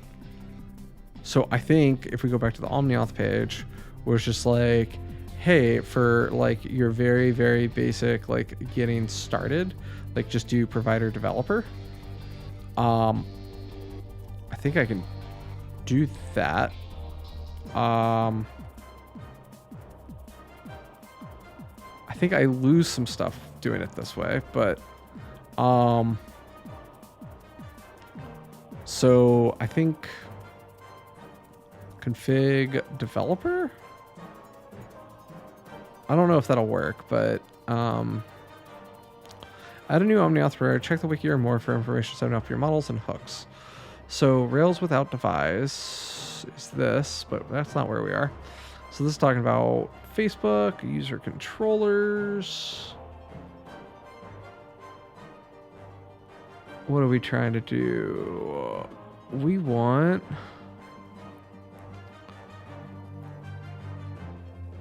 using OmniAuth without other authentications. If you are only using Omni authentication, you need to define a route named new user session. If not defined, route will be used. Below is an example of such routes. You don't need to include it if you're also using database or other authentication without them. You don't need to, okay. This is totally what we're doing though, because we don't want our own stuff. So in the example above, the sessions controller doesn't need to do anything special. For example, showing a link to the provider authentication will suffice. Note, if your device configuration specifies sign out via equals delete, you may need to adjust your sign out route, okay? And then also, if you're not using database authenticable you have to define the helper method new session path scope so it could be correctly redirect out of failure. So let's see if we can make this work real quick. So we'll take the devise scope. So if we go to our routes, we'll see that we have this devise bit that got created for us, but we're going to change it.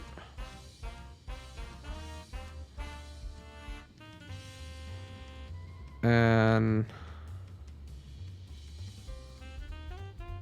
let us try localhost 3000/events.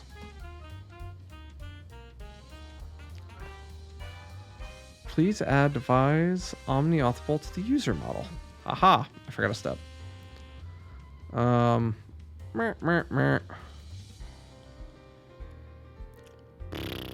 Devise omni-authable to your user. Devise omni. Let me find that. There we go. Devise omni-authable. After configure, you need to make sure to make your model omni-authable. And then if we come back to our code, user, wrong, repo, user. So if we say devise, so maybe we don't need all this other stuff. So let's just say omni-authable, and then we're just going to do developer as our first strategy. And now if we try this again, saying rememberable options. Okay, so we might have to fix some of this because I might be doing some bads here. Note, if you're running a Rails server, you'll need to restart and recognize the change devise initial. Okay, let's make sure. Currently, devise allows only one model to be omni-authable. If you want to use omni-auth with multiple models, check out omni-auth with multiple models. That might be something we want long term.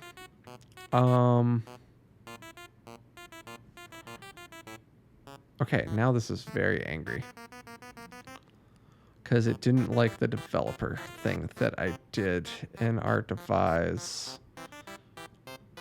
So it doesn't like this. It's config omni-auth developer is what I was trying to do. Actually, can I do this? If that'll let me do that, that would be perfect.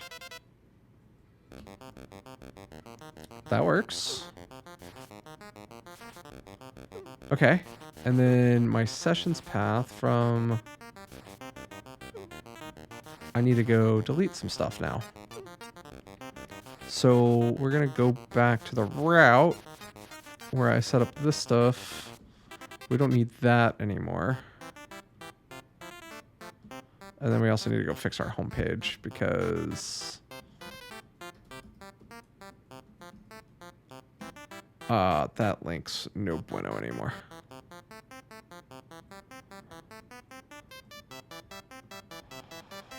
Is it this maybe? Undefined method session path for something. And that's because it is new user session.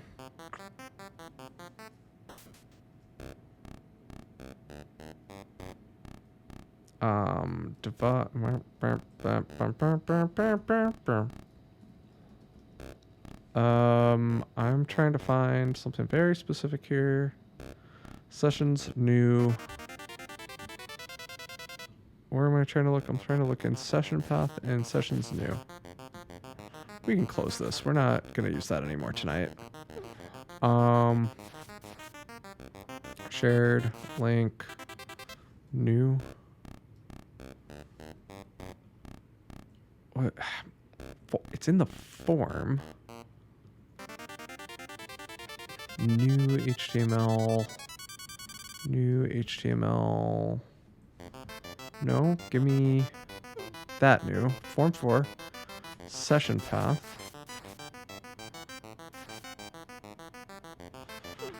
I'm missing something obvious here because I'm trying to speed run this and I'm screwing up my speed run.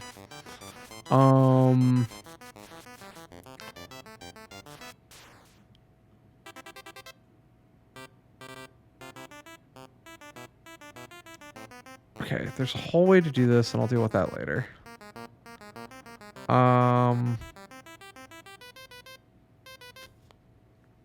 Oh, this is mad.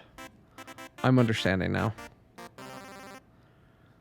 I'm understanding. This form doesn't actually exist because we kind of deleted it.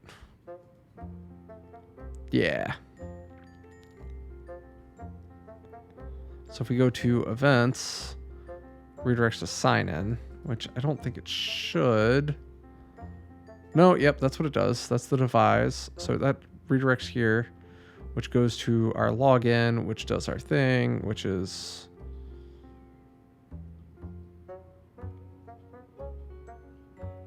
All right, we're almost there. We still need to finish this last little bit, which is this one connector that's not working, and then we'll be good. What am I looking at? OmniAuth overview in devise. This is the Facebook example. I don't want Facebook though. Now we just add the OmniAuth controller callback, which is fine. Using OmniAuth without other authentications. If you are only using OmniAuth authentication, you can find a route named new user session if not defined, which I kind of did. In the above example, the sessions controller doesn't need to do anything special. For example, showing a link to the provider. If your device sign out. Also, if you are not using database authenticatable, you have to define the helper method new sessions path scope so it can run directly in case of failure. So we need to put this into our application controller. We're okay with that.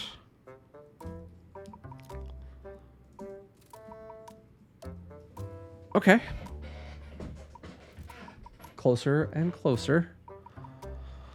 We're not looking for a custom strategy. E.g. an internal software for a specific customer. You can make your own strategy.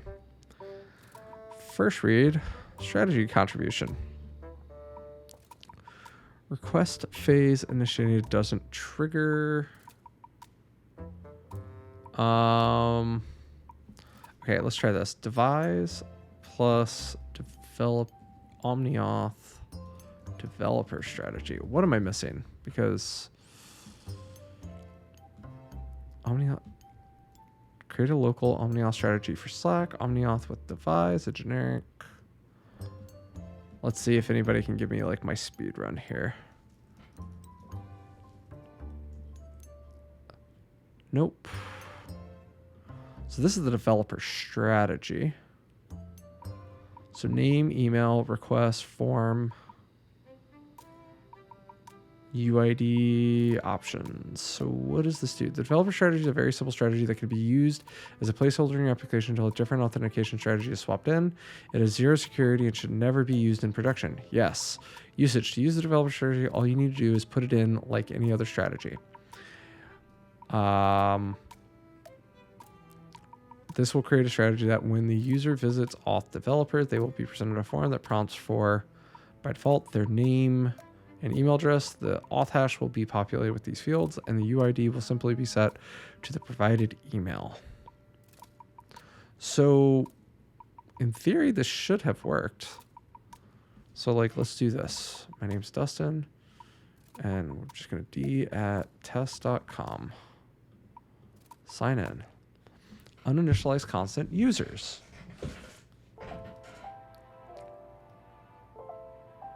But users exists.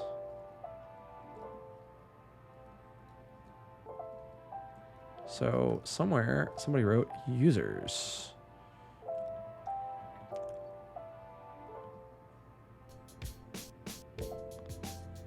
So this is trying to find /users/OmniAuth callbacks. So let's go figure this out real quick. App, controllers, users. users we don't have. So there's a new folder called users. And here we can do omni auth callbacks controller.rb. And there's probably some advice in one of these about the callbacks.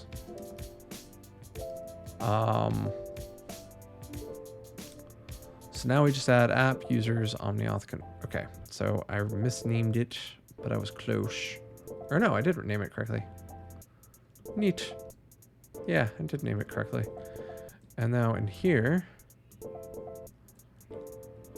this can just be that.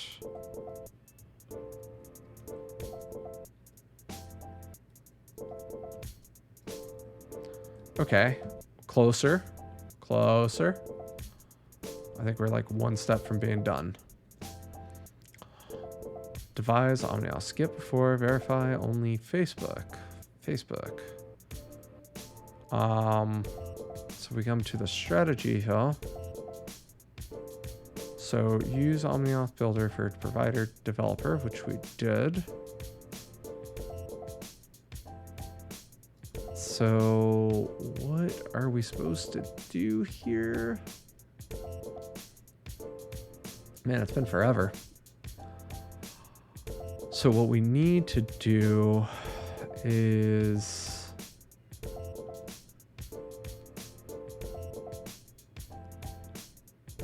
let's go to omniauth for a second. There's the strategy. There's one called developer. Released official. This is the one we want. So how do we set it up? So it just brings us here. To use the developer, all you need to do is put it in like any other strategy. Yeah, but how do I put it in the controller? I want to just put it in the controller now. I need a controller method. What do I do for the callback? Callback.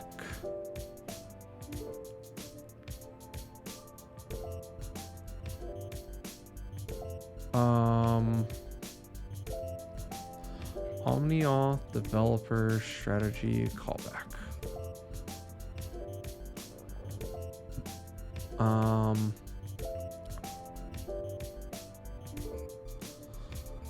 Rails session is clobbered after callback on developer strategy. The developer strategy callback is using post request, disables skip requests for given action. Otherwise, okay.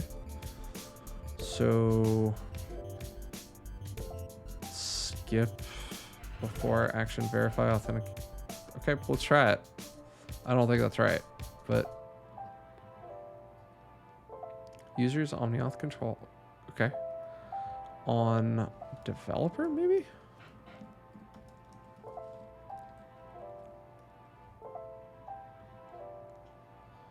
Action developer do not be found on the controller. So if we just do def developer like that.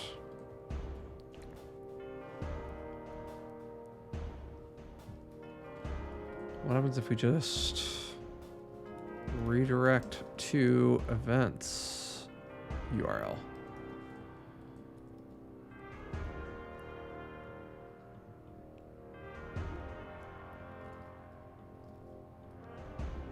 Okay, this got to here, but what we need to do is finish this off.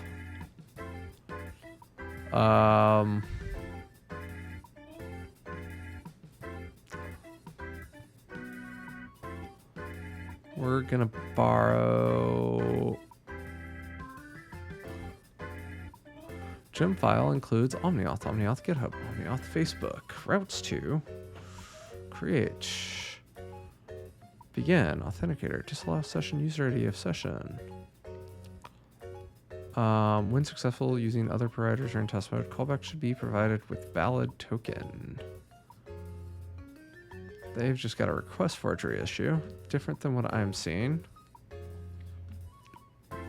I'm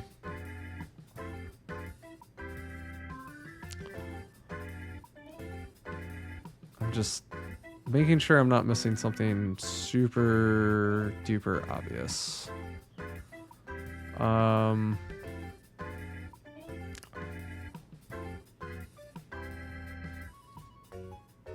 Nope. I wonder how many people actually use this. Okay, so this person wrote Authenticator is new authentication. Authenticator disallow. I don't think any of this is going to work. I really don't. Because I'm like 90% sure that's not what this does. Yep. That's what I thought.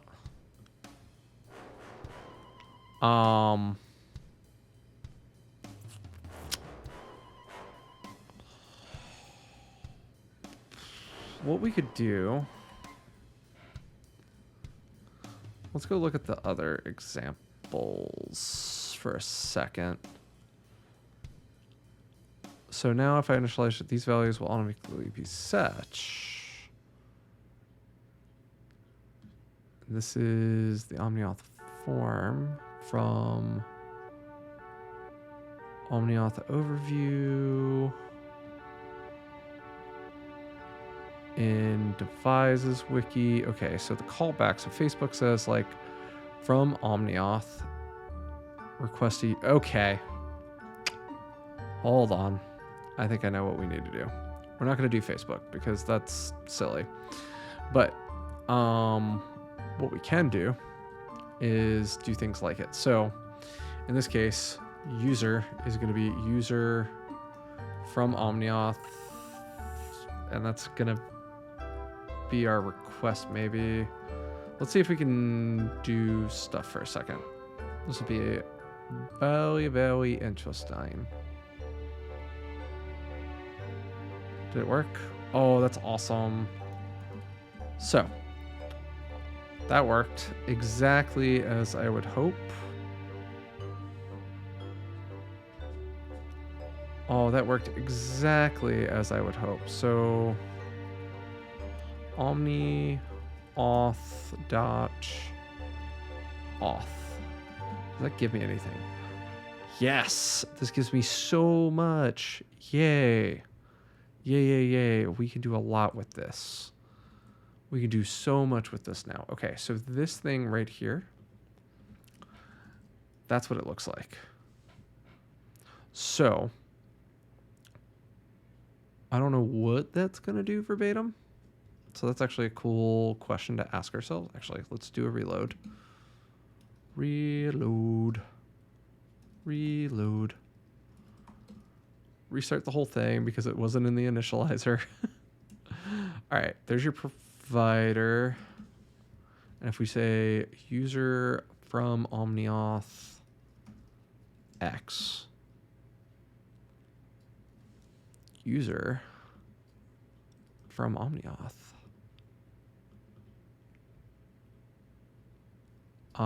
Why was that able to run, but I'm not able to use it? We're going to find this. Aha, here we go. This is what we're doing. Okay, so inside of our user, we're going to make a new static method, which is going to find or create by the provider method the UID, if there is one. So in our case, it's going to be the info email. The password is going to be some device-friendly token. If it has a name, we're not going to have an image, which we might want to change it later. But for now, we can work with this. If you're using confirmable with the providers, use validate emails, uncomment the line. We should leave that for now because we will use that eventually. Oh, we're moving in the right direction. We're almost there. So if we come back to our callback, so now we have our from here. And now if the user is persisted,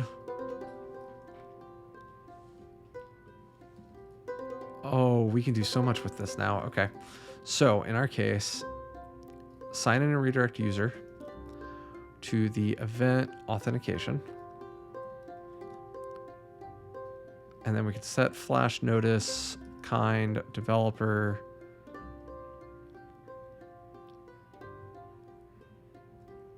And then otherwise, we'll do this part. Devise developer data.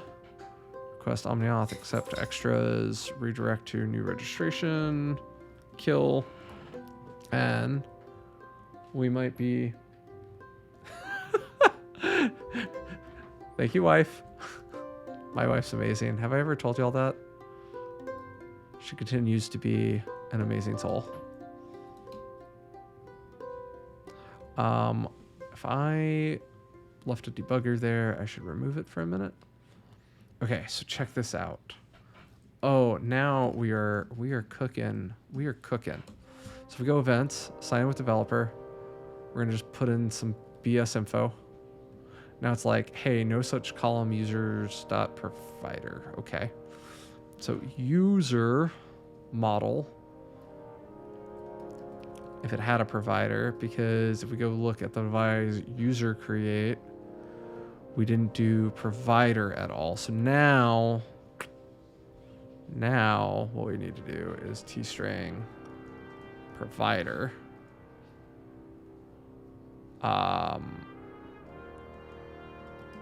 Null is false, does not have a default, and we can just say for OmniAuth. And actually put that here, move that, move that, move that, boom, done. Now if we do a quick rollback,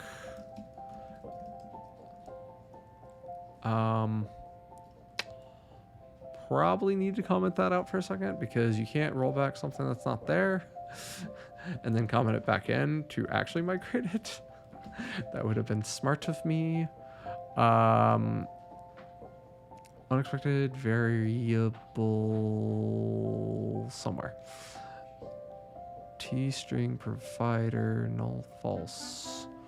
Unexpected local variable or method expecting end of input. Create users do T-string email default false. Why are you mad? Oh, because I didn't put a comma. That's why you're mad. Cool. So now we have the provider, which will allow the other parts that we just built to work. And now what we can do... Oh, this is going to be awesome. This is going to be so cool. So now if I sign in, it also needs UID, because I didn't put that. So let's do another rollback. Copy. Call it UID. And this one should default to blank. And now we can migrate again. Now it's just going to be mad because undefined method password. Because I didn't actually set password on this. Which... Man, I probably shouldn't skip steps, but I do.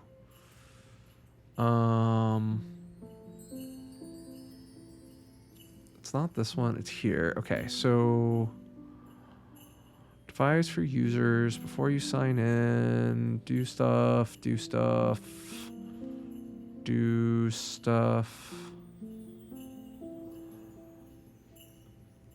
We'll make sure that's there. Gem file. So it's saying to make sure we have this gem, which we did. Great. Next up, you should add the columns provider and UID to the user model. That's what I did. And now all of that should have worked. So we're good to here. This password guy is being a little bit of a butt. Now the device calls new session. So we got to also extend the user to have this session device, except we're going to call it developer both times instead of this Facebook guy. Logout links taken care of. Okay, this should be okay. He says optimistically. And what am I missing? I know I'm missing something, because I know this isn't going to work. So continue, D, test, sign in. It's mad because password for user developer UID created nil, and it's because password isn't defined.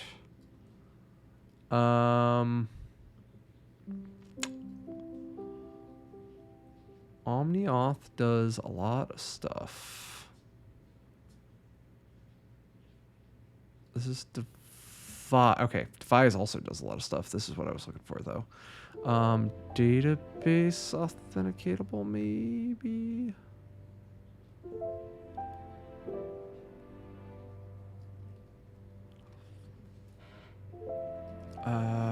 Let's see if that works. This might not work, but one of these has it. Cool. Undefined method name for user email test divider UID. Okay. Does my user have a name? Did I actually do that? No. So what we can actually do is just delete that for now.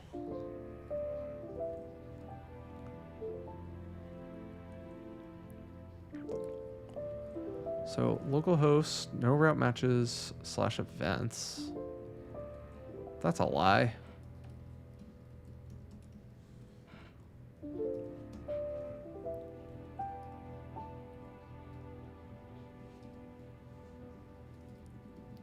Why is this lying to me now?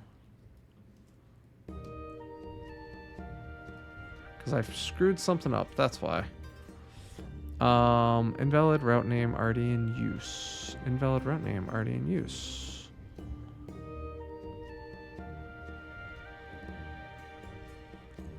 So inside of our user, okay, let's just close everything and get down to just one file. So inside of here, it did not like that because of something else I did. So if I try to run it now, we're good. Now it's upset because of the session path thing, which I thought I had taken care of in our application controller. Which apparently session path's not there, but you know what we can do? We can just do session path, scope, user session path. No? You don't like it? Alright. Well, I don't like it either then. I thought I fixed the index to get rid of... Let's just get rid of that block. Alright. Cool. So if we go to events, sign in, test, sign in, and let me in. Great. That was awesome. Now I'm in and can do stuff. So now we have all of our auth figured out. That took longer than expected, but we will clean this up and take care of it at some point. For instance, this is bad for now. And we need to figure out like what information we actually want for a user record. And we'll get a lot of that information from our providers. So I think what we'll really ultimately want is we'll need email, password, first name, last name, image. So those are going to be probably the 4 fields we want, which means before I commit all of this stuff, that's something we're going to need. But we also can delete a lot of the stuff that we just created because we aren't actually going to use a lot of the devise UI, which is helpful. And we have to figure out which ones we are and are not going to use because we don't have password, right? And we're not really going to have we might have a registration route. But these are all things that I need to figure out if we're going to keep long term or not. I'll keep it for now because it'll just be faster to get up and running. But we made a lot of really good changes here. We also got some internationalization without even realizing it. So yeah, we're going to have to do more here. We just are. And we're totally going to need to turn on basically all of these features at some point. It's like we're not done, but we are started. And I appreciate that we're started. But what's really nice, so if we look at our callback now, we can actually get rid of all that code. So now whenever somebody comes in as a developer, here's some information we're getting. Here are the credentials and all that other stuff. We can actually make this better, right? Because we don't want like anybody to just put garbage data and just start filling in some database if we're connected to it, especially in development mode. So what we can do instead is all of this is fine, but this is like this developer method is using a special. No, Rails, well, sort of. Rails doesn't have it baked in, but they have it as a third-party package, and it's pretty well supported. And you kind of missed it earlier, but basically we went through and we're like, should we use devise or should we use OmniAuth? And the answer was I actually wanted OmniAuth, but really to make OmniAuth really sing and do everything really well, you want devise. So it's kind of like the standard Rails package. It's not on by default because it's a little too opinionated, but everybody uses it. And so it was super easy to turn on. But one of the cool things here is like now I haven't done it yet, and this is like definitely going to be the next time at this point because my wife has yelled at me about dinner already. But, like, and I don't know what my actual logout route is, but I have a logout somewhere. Let's see. I should have like a session destroy. Sign out. That's what I called it. So like now I'm signed out. So like I can't go to the events page right now, which like super cool. I have a working auth. I just proved. Now I can just use this like fake auth provider that just says like, do a thing. And like, hey, it let me kind of in. It was like, I don't recognize you. And like, it's kind of mad about this password thing, but actually I thought I fixed this password thing. Why is it mad again? God damn it. That was the one thing I was trying to fix earlier and I broke. So what did I mess up? That's the question. It's in here, probably. I made, what makes password a thing? Wait, is this OmniAuth? That's OmniAuth. I need devise. Something about password. Hashes and stores a password in the database. Yeah, that's the module I thought I needed. So I was right when I did that before. I literally did this, and then it got mad at me because I did something bad. Let's try this one more time. So sign in. Now it's mad. And it's mad because I did something bad. What did I do bad?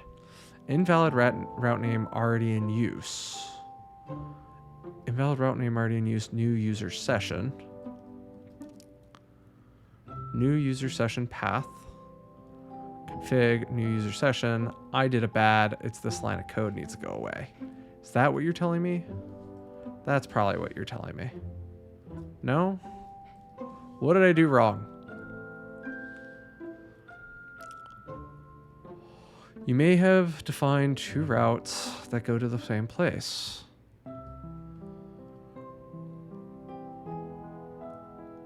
So what if I get rid of this? What happens? Okay, now you're just being a cur. So apparently I wasn't supposed to do either of these.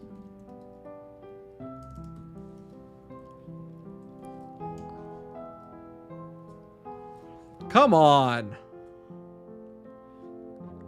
No block given? I killed the block. There's no block. Oh, maybe don't do that. Remembering what's a block caller and what's not is... So I will say that's the one thing about Ruby that's not good. I'm going to give this to JavaScript. They have freaking types. I'm going to give it to them. I am going to give it to them.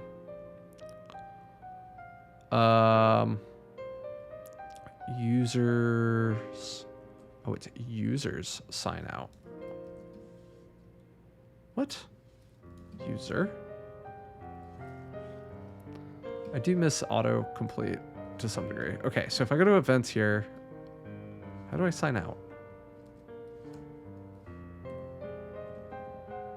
Sign out. Users sign out. That's a path destroy. Oh. I can't just do that. That's annoying. Okay. Easy fix. Check this out. Yeah, rip types, but also check this out. This is actually kind of a kind of banger feature here. So if I have a current oh, what are the helpers? Helpers. I need helpers. In controller, filler, helper. Okay, if user is signed in. Okay. So I can ask this question.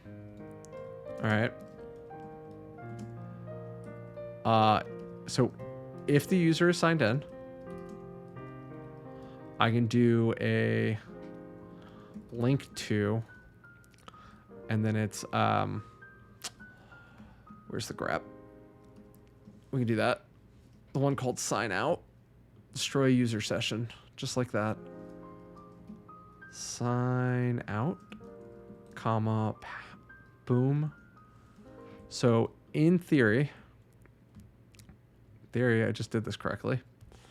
So if I come here, it's mad about that. Okay, so if we do, why are you mad, actually? Why are you mad? You're mad because undefined local variable or method. What if we do this?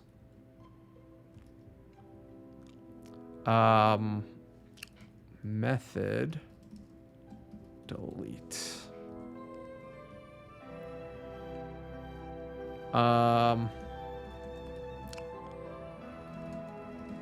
Okay, come on. Just give me a logout button. Works. Okay. I guess Device has a helper for it. I didn't have to write my own. I was doing this the hard way the whole time. Boom.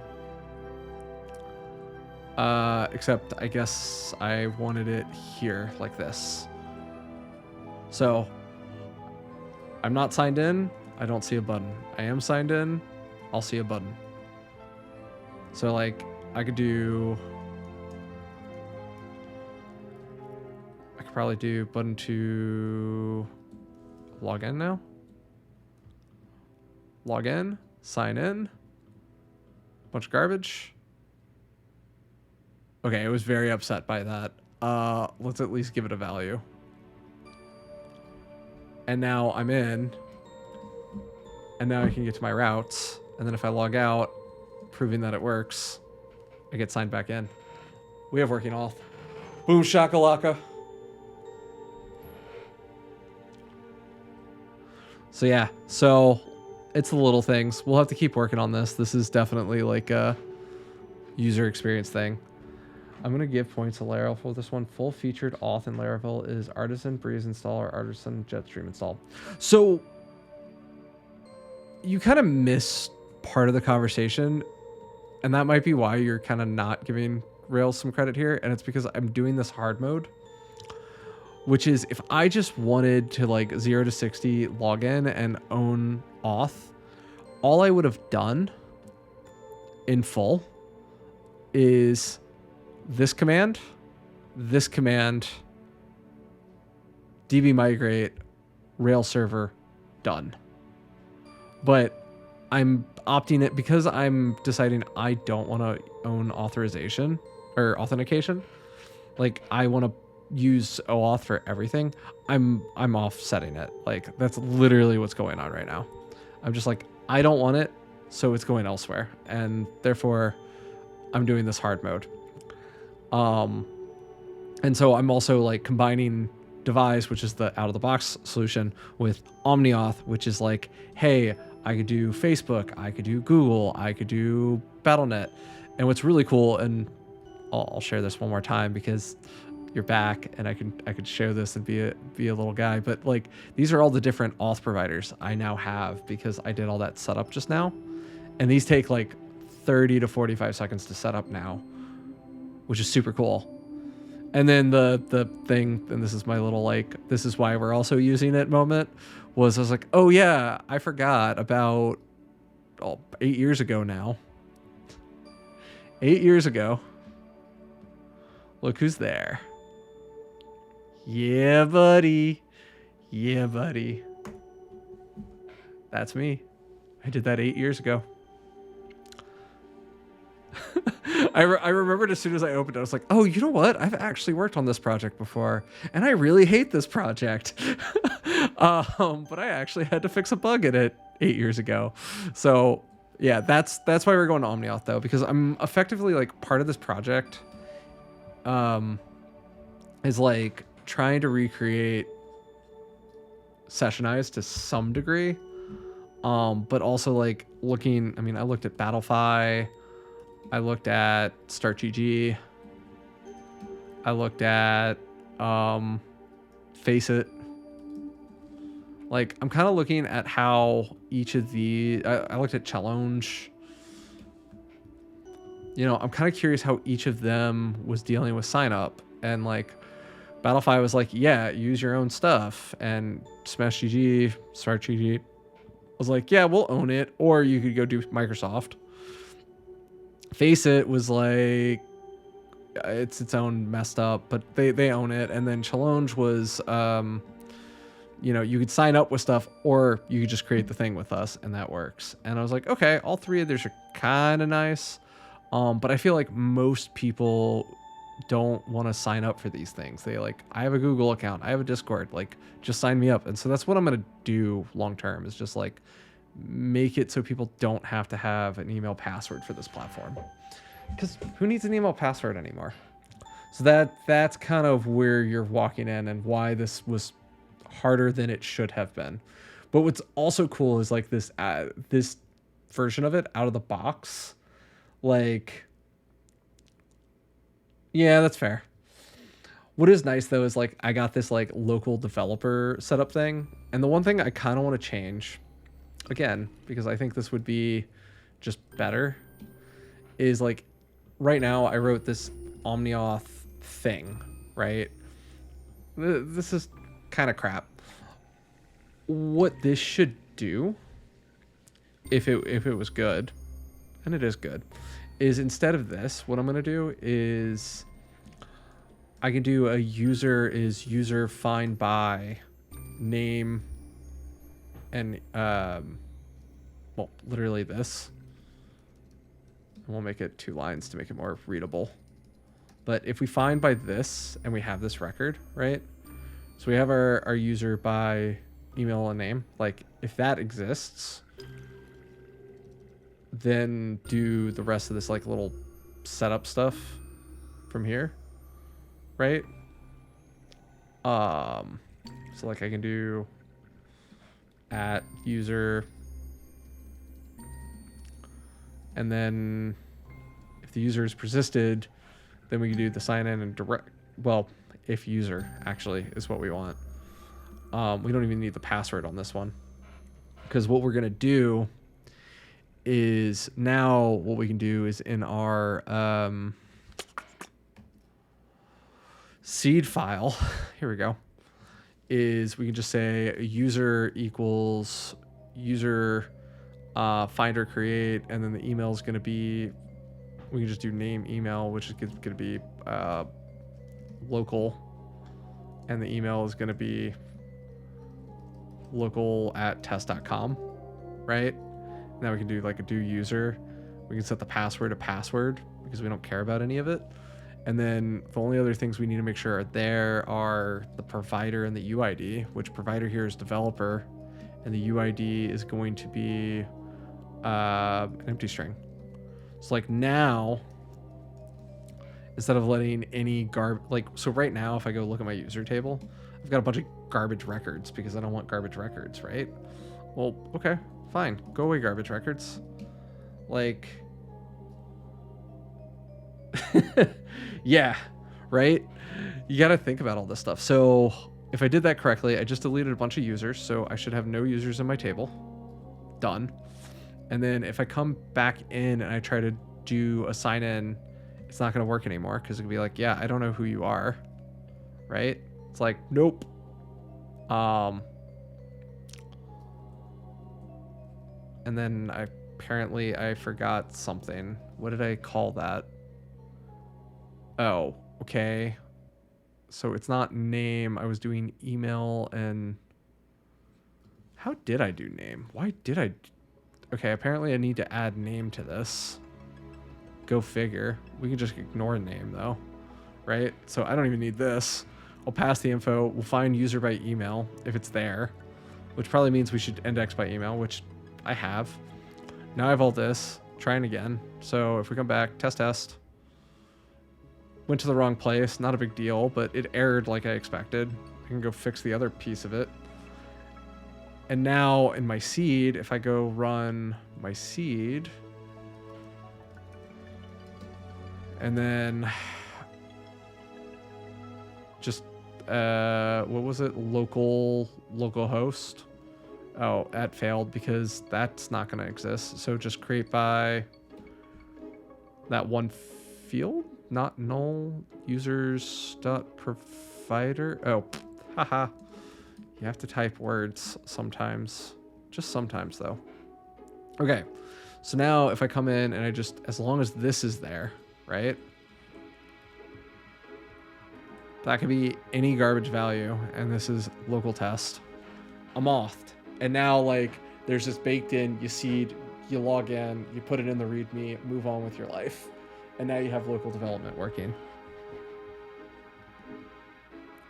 Like 0 to 60, and I could ship this to production in 10 minutes.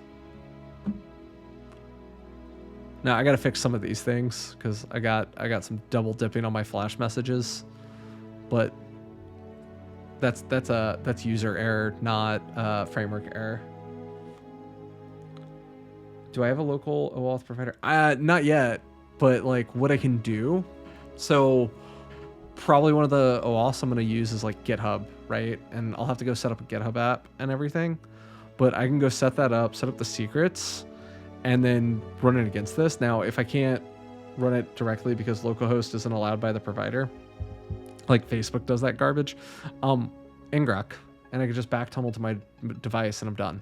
So I could do all this with what's here out of the box and available. So like I'm in crushing it mode. So Auth wasn't my priority for today though. Auth was it was nice getting to Auth. That was quick. The thing I really wanted to get to was authorization. Because going back to my database model for a second. So what I have so far, or what we've now created, I should say. So we have a user table. Well, kind of. Yeah, the other side of auth.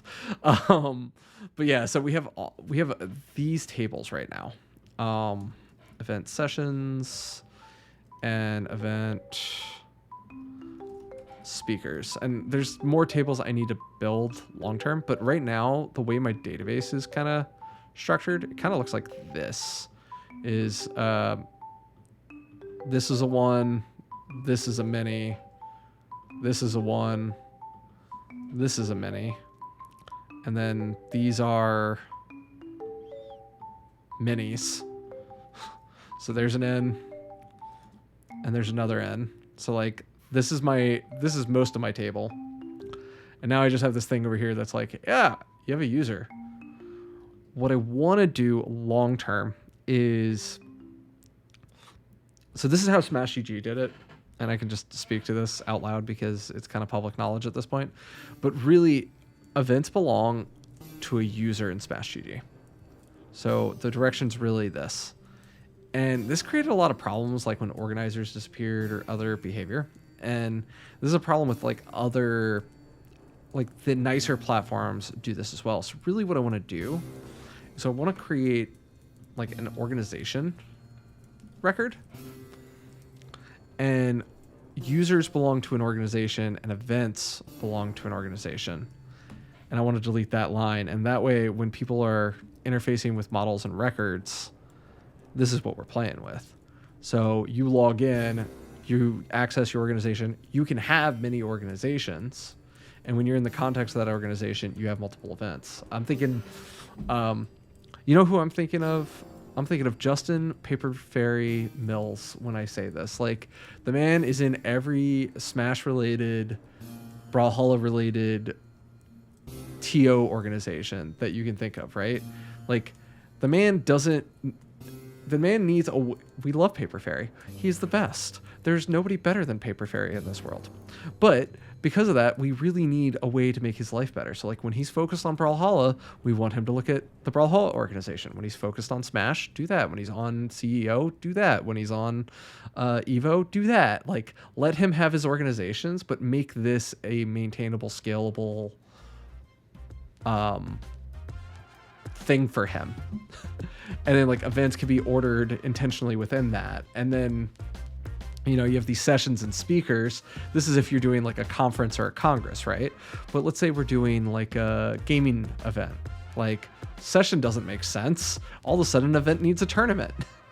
So like, we're legit just like going for as best we can, like making this sensical and using things like Pundit and Devise to organize our thoughts here. So like, what do we have today? We have this. What do we want to have tomorrow? That. So that's the next thing we need to do, is get organizations going. And so that's why I kind of went through all this setup to make sure I was doing it right. Also, I don't want Justin to have a yet another login. Man, the dude's got to remember 40 passwords at this point. Team management would be under, like there's the whole organization tree. And so that's kind of the cool part about Pundit. So that's the next thing I was going to kind of pull on, is this Pundit thing. And basically what I can do is create a policy per record type. And what it does is it's like, I could say, here are the read write permissions on this record type per what they're doing, right? And then I can even get more specific and be like, if they're messing with these parameters, no way. If they're messing with those parameters, totally fine. And I can keep like going in on this. And like Rails, there's this gem Pundit that takes care of it. There's another one called can, but it's got limitations, and I kind of remember it having limitations, and this one was really good for orgs. So this is where we're gonna go. So yeah, we're kind of moving in the team management direction. We're non-affiliated users own events. So I thought about that. So you're basically saying, is there a world in which this line is real? And the answer in my head is no. But and here's the but. Every user, when they want to go create an event, just gets an organization that they never see unless they decide to go to the team management role. So like, an org's an org, you have it, you may never use it, but it's just there. So like, this might be worthless data and worthless rules long term, because as a user, you'll be the super admin of that organization, but you may never organize it. So like, to answer your question, this line is like that. It's imaginary, but it's there. And it's only there because this exists. So that's my response to it. Yeah, well, I was kind of thinking like the GitHub model, for instance. Like if I wanted to turn my personal GitHub into an organization, it's like a one click and done. At the same time, I know they do a background migration to do it. So this is like, there's pieces of this. So I'm not saying like, yeah, we can skip this, but it makes the user experience and just data organization all around better. Now, that being said, the main reason it's really much easier is then I can set all the pundit rules at the organization level instead of at the user level. But if I wanted to do what you're saying, and I could, is what I could do is right now I don't have... Your data is less complicated if you don't have to account for events sometimes being owned by user. Yes. But what I could also do is like right here. So right now this relationship would just be event has an organization ID on it, right?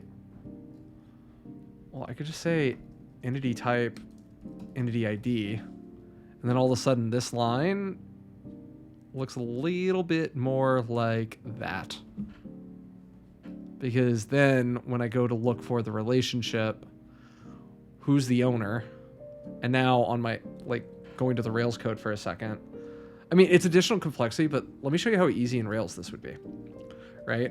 So this has an owner, right? So has one, and I'm gonna call it an owner, right? And this is trying to autofill it for me, but you can actually, I forget if you can use a function for it. But basically, as I say, owner is, you know, user, it's like, oh God, what is it? It's self.entity type and self.entity ID would be a thing. And then I could just grab these and say, and I might have to write some like meta class for this, but like effectively this. And then all of a sudden, anywhere I need to reference the owner or like organization for a thing, I do this. But again, it complicates the rest of the system. So if like, why do that when I could just, you know, not do that and just say, you know what, screw this line. We're going to make this line super simple. And everybody just gets an organization, but they may never see it from the user experience. Like the UI is much simpler at that point. I'd rather make it a UI problem, not a data issue. So that's my logic. I can't say I'm right or wrong. I could just say that's what I'm planning. But I think there's a good place to commit. Add OmniAuth via device. Now we have auth. So like we're cooking. Like so it's been 4 hours, 30 minutes, and I've done more than I've ever did in JavaScript in that 4.5 hours, because I was also explaining it. Yeah, Active Record has polymorphic. Thank you. I couldn't remember what the word was. I'm getting tired. But you could totally do polymorphic associations. There you go. Done. Same thing. So there's going to be more than one way to solve this problem and gut this cow, pig, whatever, when I get there. But I'm like, this isn't interesting to me as a problem. At the same time, like, hey, you asked a question, we said a thing, and yeah, it's just right here. And it would be that easy. And I have other instances within the data where I'm actually going to need to be able to do exactly this, where I will want to be able to reference polymorphically other types of things. I just got to figure out what the right way to do it. So yeah, I like the simplicity of it. I'm like, why over-engineer it? Like maybe I find a use case one day where that becomes, that over-engineering decision was super over-engineered, but like the simplicity of it solves more problems than I'm going to have. And now I can go edit events. I can go create events. And I haven't even talked about validation today because I just was like, you know what? I'll do validation next time. But like, if we go to like back to our event migration file, right? Migrations, event, like we said a lot of these things had to exist, right? I didn't even write validations for it, right? We could validate that a name is present. Validate. We don't actually want to validate that one. That's a lie. But like we need to validate that these are things. We can also validate that this is like the date is after the start. Like these are all things inside of the ORM out of the box, and like now all of a sudden my event type's validated, so when somebody goes and tries to set the end date before the start date and hit save, it doesn't work. I also need to figure out like publish rules. I haven't even done that. That'll be my next migration. Like these are all super easy to figure out later problems that I just kind of punted because I knew I could add them as soon as I was ready to solve the problem from a UI perspective. So Rails is cool, and we're going to keep building this thing because I think this will be more fun to build than not, because tonight we've solved, I mean, let's just talk about it real quick. We solved data modeling. We had to do that a few times. We figured out migrations. We have talked about validation. We're talking about relationships. We learned how to do enums properly in a Rails database situation. We've created, I think this is kind of cool when I say this next part, but like we started by having, oh my God, I can't type tonight. Like in our admin controller, right? Or wait, where did it go? I had something in here. Oh, it wasn't a controller. That's why. It was a it was a model base model, application model, application record. This one. Like we also solved the problem of like Rails by default prefers integer IDs, and under the hood, SQLite doesn't support UUID, so we had to create like a little global abstract to do UUID. So like these are all cool little problems. To answer your question, what am I going to do on the front end? I'm going to be honest. I'm thinking let's go ham on just pure out of the box unadulterated Rails until I really need something interactive. Because I'm going to be honest, if this thing needs JavaScript, I built it wrong. Like, period, end of discussion. If it needs JavaScript, I did it wrong. Like, yes, I have forms, I have validation, but server validation's plenty fine. I'm trying to think of what else. Like, yeah, I don't know. JavaScript's gotten better in the... I don't know Hotwire. It would be kind of cool to learn Hotwire a little bit. I might try it, but I'll be honest. Again, I don't think I need a UI framework. I think I can get away with just the platform. Now, I might opt for like some component library so I don't have to build a bunch of components. Like I'm not gonna go Tailwind. I'm kind of sick of Tailwind, but maybe I don't know. Maybe I'll grab something like Material or something just to make like my UI building a little easier, and like just use vanilla Material, something with classes. That would be the only reason to opt in for a JavaScript library, is because I wanted to build a UI quickly. But then I think that just speaks poorly to the JavaScript ecosystem, that the only thing that I could build UIs quickly required JavaScript. So we'll figure it out. I mean, Rails has all these like partials and whatnot. Like, I don't know if you saw this part of it, but like this part, right? Apparently I broke something.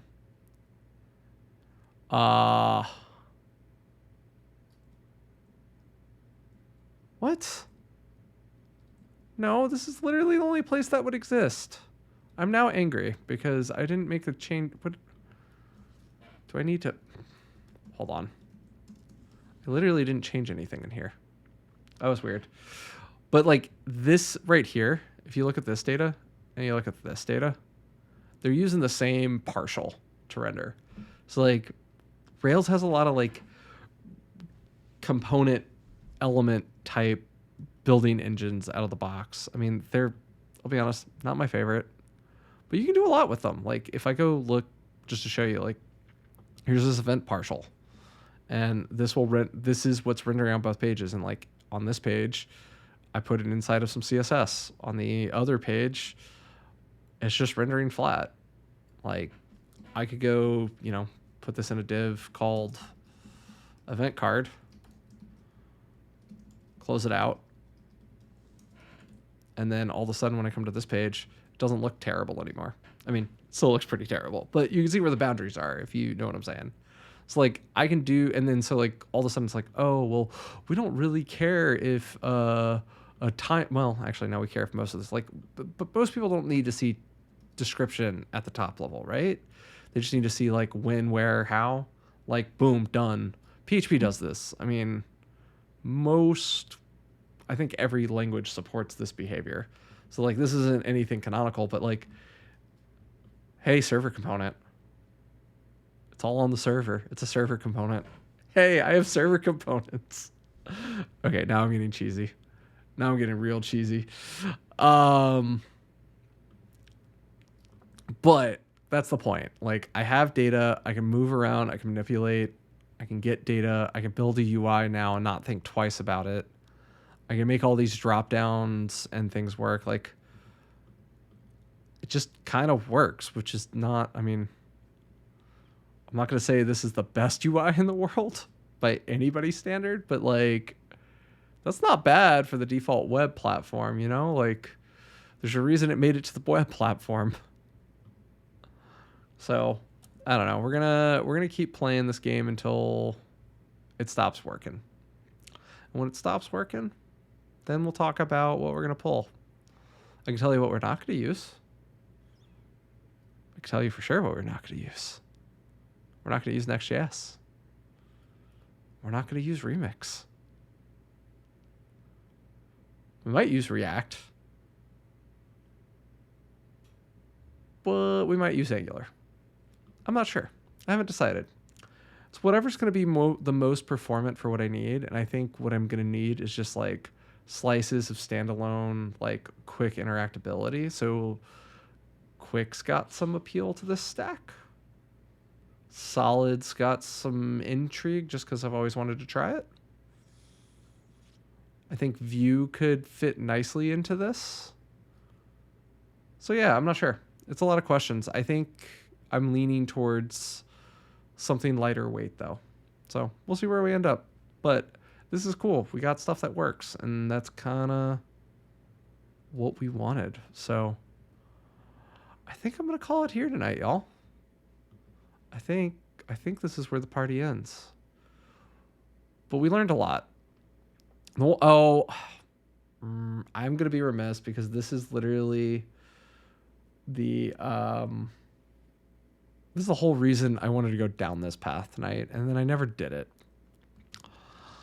I did a thing in here, and I'm not proud of it, and we need to clean it up. And this is the ORM conversation. And I actually wrote it a very specific way because I wanted to. But something that we're going to probably do eventually. So if you look here, this is the speaker controller. So eventually we're going to get a speaker.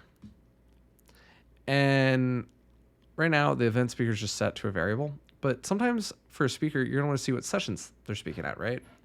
So if I go to speaker show, at some point I'm going to want to just like render, well, it's going to be, what I would do is event speaker,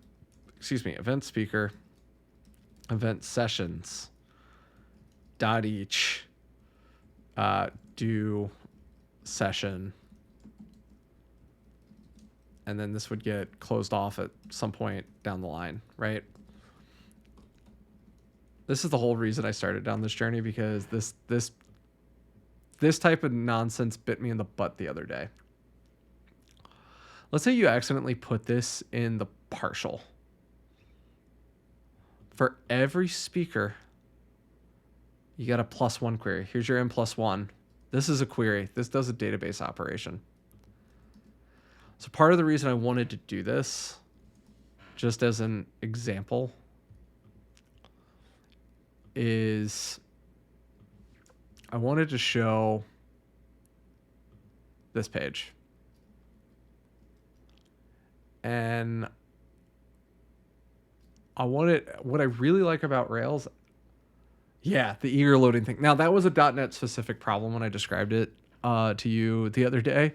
But what this is, and this is what I like about Rails. So when I loaded this route, it tells me every single query that got ran on the page before it rendered. Okay.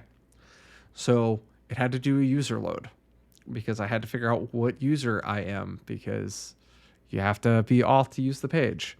Okay. Then I got the speaker. Yeah, I knew I explicitly did that. I wrote that inside of my controller, right? That's explicitly written right here. What a lot of people don't recognize is the second in the template, I wrote this. That's another query, and not a pretty one. So I've got query upon query. So this is just something you got to be aware of. So like if I wanted to pull in all this speaker sessions on like the index page, so like right here, I would want to write join event sessions like this. And then all of a sudden, and if you're curious, like what would that actually look like? Well, this is where the Rails console comes into play. So we can go grab, like, here's our event ID. So let's go do this way. Boom. Assuming I had written that correctly, which I clearly did not. I did something wrong. But I should have been able to do a join there, and that's maybe what Copilot was trying to tell me before.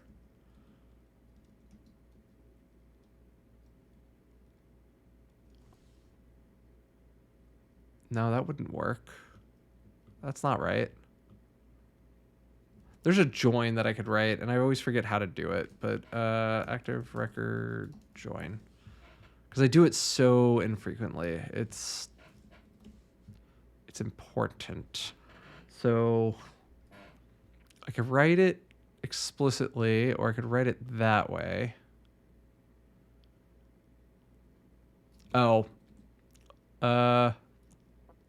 Well, we can figure out the syntax another time, but basically what we would want to do is we would just want to make sure that this was written as a join if we were going to put it on that upper page effectively.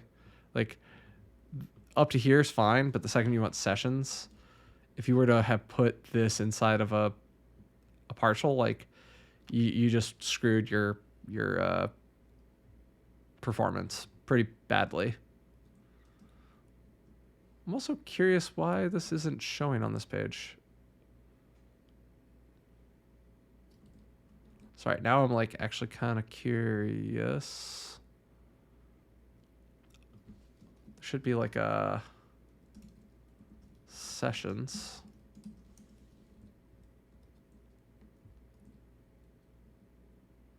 There should be a session. I'm actually curious why there's nothing here. Here's another cool thing. I can do this. So when I reload the page, I've got a debugger here. And now I can say, okay, what is event speaker?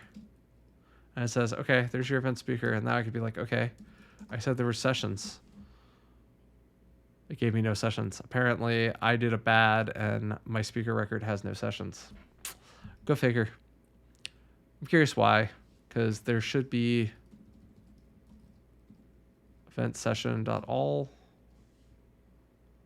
I could tell you, like, that's my session. I wrote that. I know that's me. Why is that relationship non-existent? So now I can do like event session find. I will say the debugging behavior is first class. But like, yeah, so I have a problem with my data tables. Like they're not backlinking to each other correctly. So that's something we'll have to figure out. So that's a bug for next time. But ORMs are cool. ORMs are dangerous. Be careful with your ORMs because ORMs are dangerous. But also Ruby has really cool debugging tools, and as I just showed you, I didn't install anything. That was out of the box. So, pretty freaking sweet, man. All right. Well, I just shut down the server. It said goodbye. This is where I say goodbye. I hope you all enjoyed tonight. I hope you enjoyed the session. I had a lot of fun. This was cool for me. At least cool for me in a way that I enjoy. We'll be back next week. We'll pick this up. We will finish some of the authority stuff, get the organizations going. We'll also fix some of that data stuff, and then maybe we'll start making it look decent. Who knows? That's not priority, but you know, biggest thing with this app has always been getting it working right. And then, at least from a data perspective, because one of the other really cool features that we want to add is custom fields. So organizers of events are always like, oh, well, I need this additional piece of information. And they don't have good ways of capturing it. So we're going to like have to come up with a way to collect fields dynamically based off of some arbitrary context and piece of info, and then still feed it back to the UI intentionally. And then eventually we'll tie it into a GraphQL consumer, because we're only building the back of house. We need to do the front of house. So that's going to be what we do next. There's so much to do on this thing.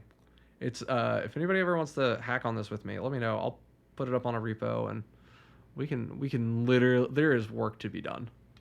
Also, I understand if you're like, well, are you going to pay me? No, this is just a pet project. I'd never intend on selling it.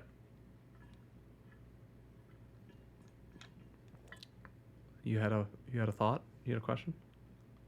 It's the last question, and then I'm leaving for real. Because I'm also out of water. I'm thirsty.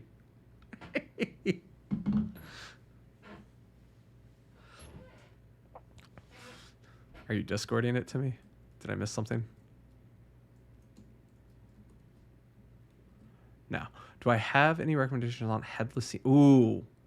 Two that I like for very different reasons. I do like Contentful, and I do like Sanity a lot.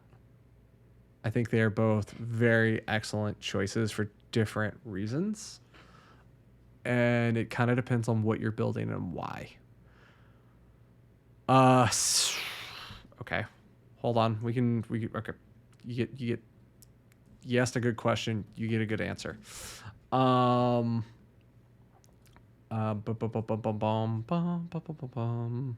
here we go.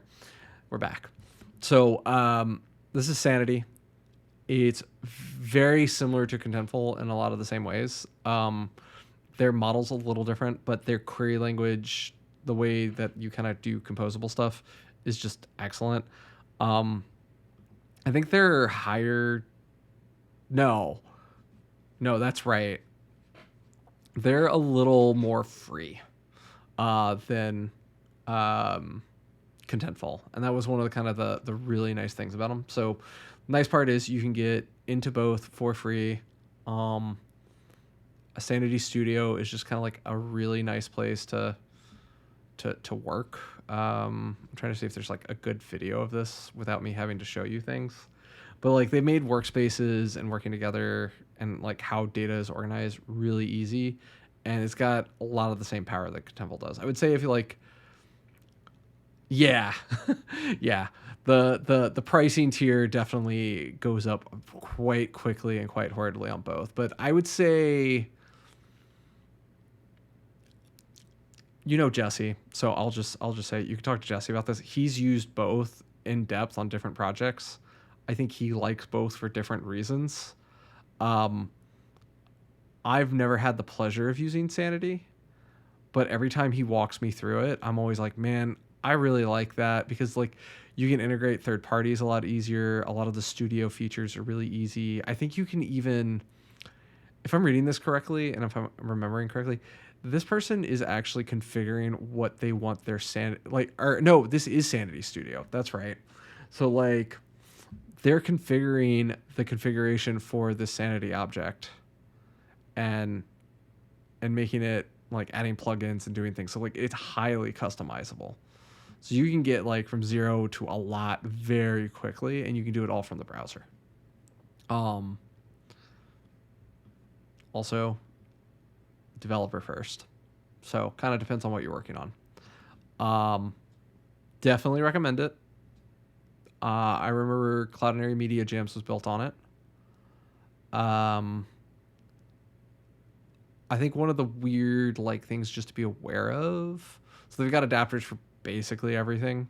Also helpful.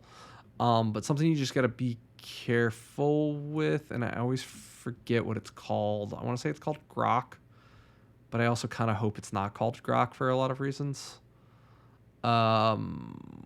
What's it called? I forget what it's called. There's two different ways you can query it. One of it's GraphQL. The other one is their own custom language on top of it. It's stupid powerful, but I never remember what it's called or how it works. And I'm starting to hit my like I'm fading state of mind, so I'm not going to do a great job in showing this to you right now. But yeah, it's like it's crazy good. That's all I can say. So Sanity, top of my list, right next to Contentful. Both are like, oh, it was on that page. Did I just like not see it? Oh yeah, there you go. Thank you. But yeah, like this is, I would say, pretty. These are top of my list for sure. I think Sanity wins on some edge cases that Contentful doesn't, but I think Contentful has the better house value. If it's got a Laravel plugin, go for it. I don't know. I mean, I would say Sanity's pretty front end focused, but that doesn't mean, I don't know, doesn't mean they wouldn't work with other systems. And because it's got a GraphQL API and they've got Grok, like you probably use it in almost any language. That would be my guess, at least. That'd be my guess. But you know, if Contentful's got you covered, use Contentful. They're both good. There's no reason not to use Contentful, in my opinion. It has served me well many a time. So yeah, man, we really got far tonight. I'm very happy how far we got. Yeah, of course, man. Anytime. Well, I hope you all have a great night, and we'll hang out again this time next week. And again, we'll see how far we get, but there's a lot to do. See ya. How do I hit stop? Haha.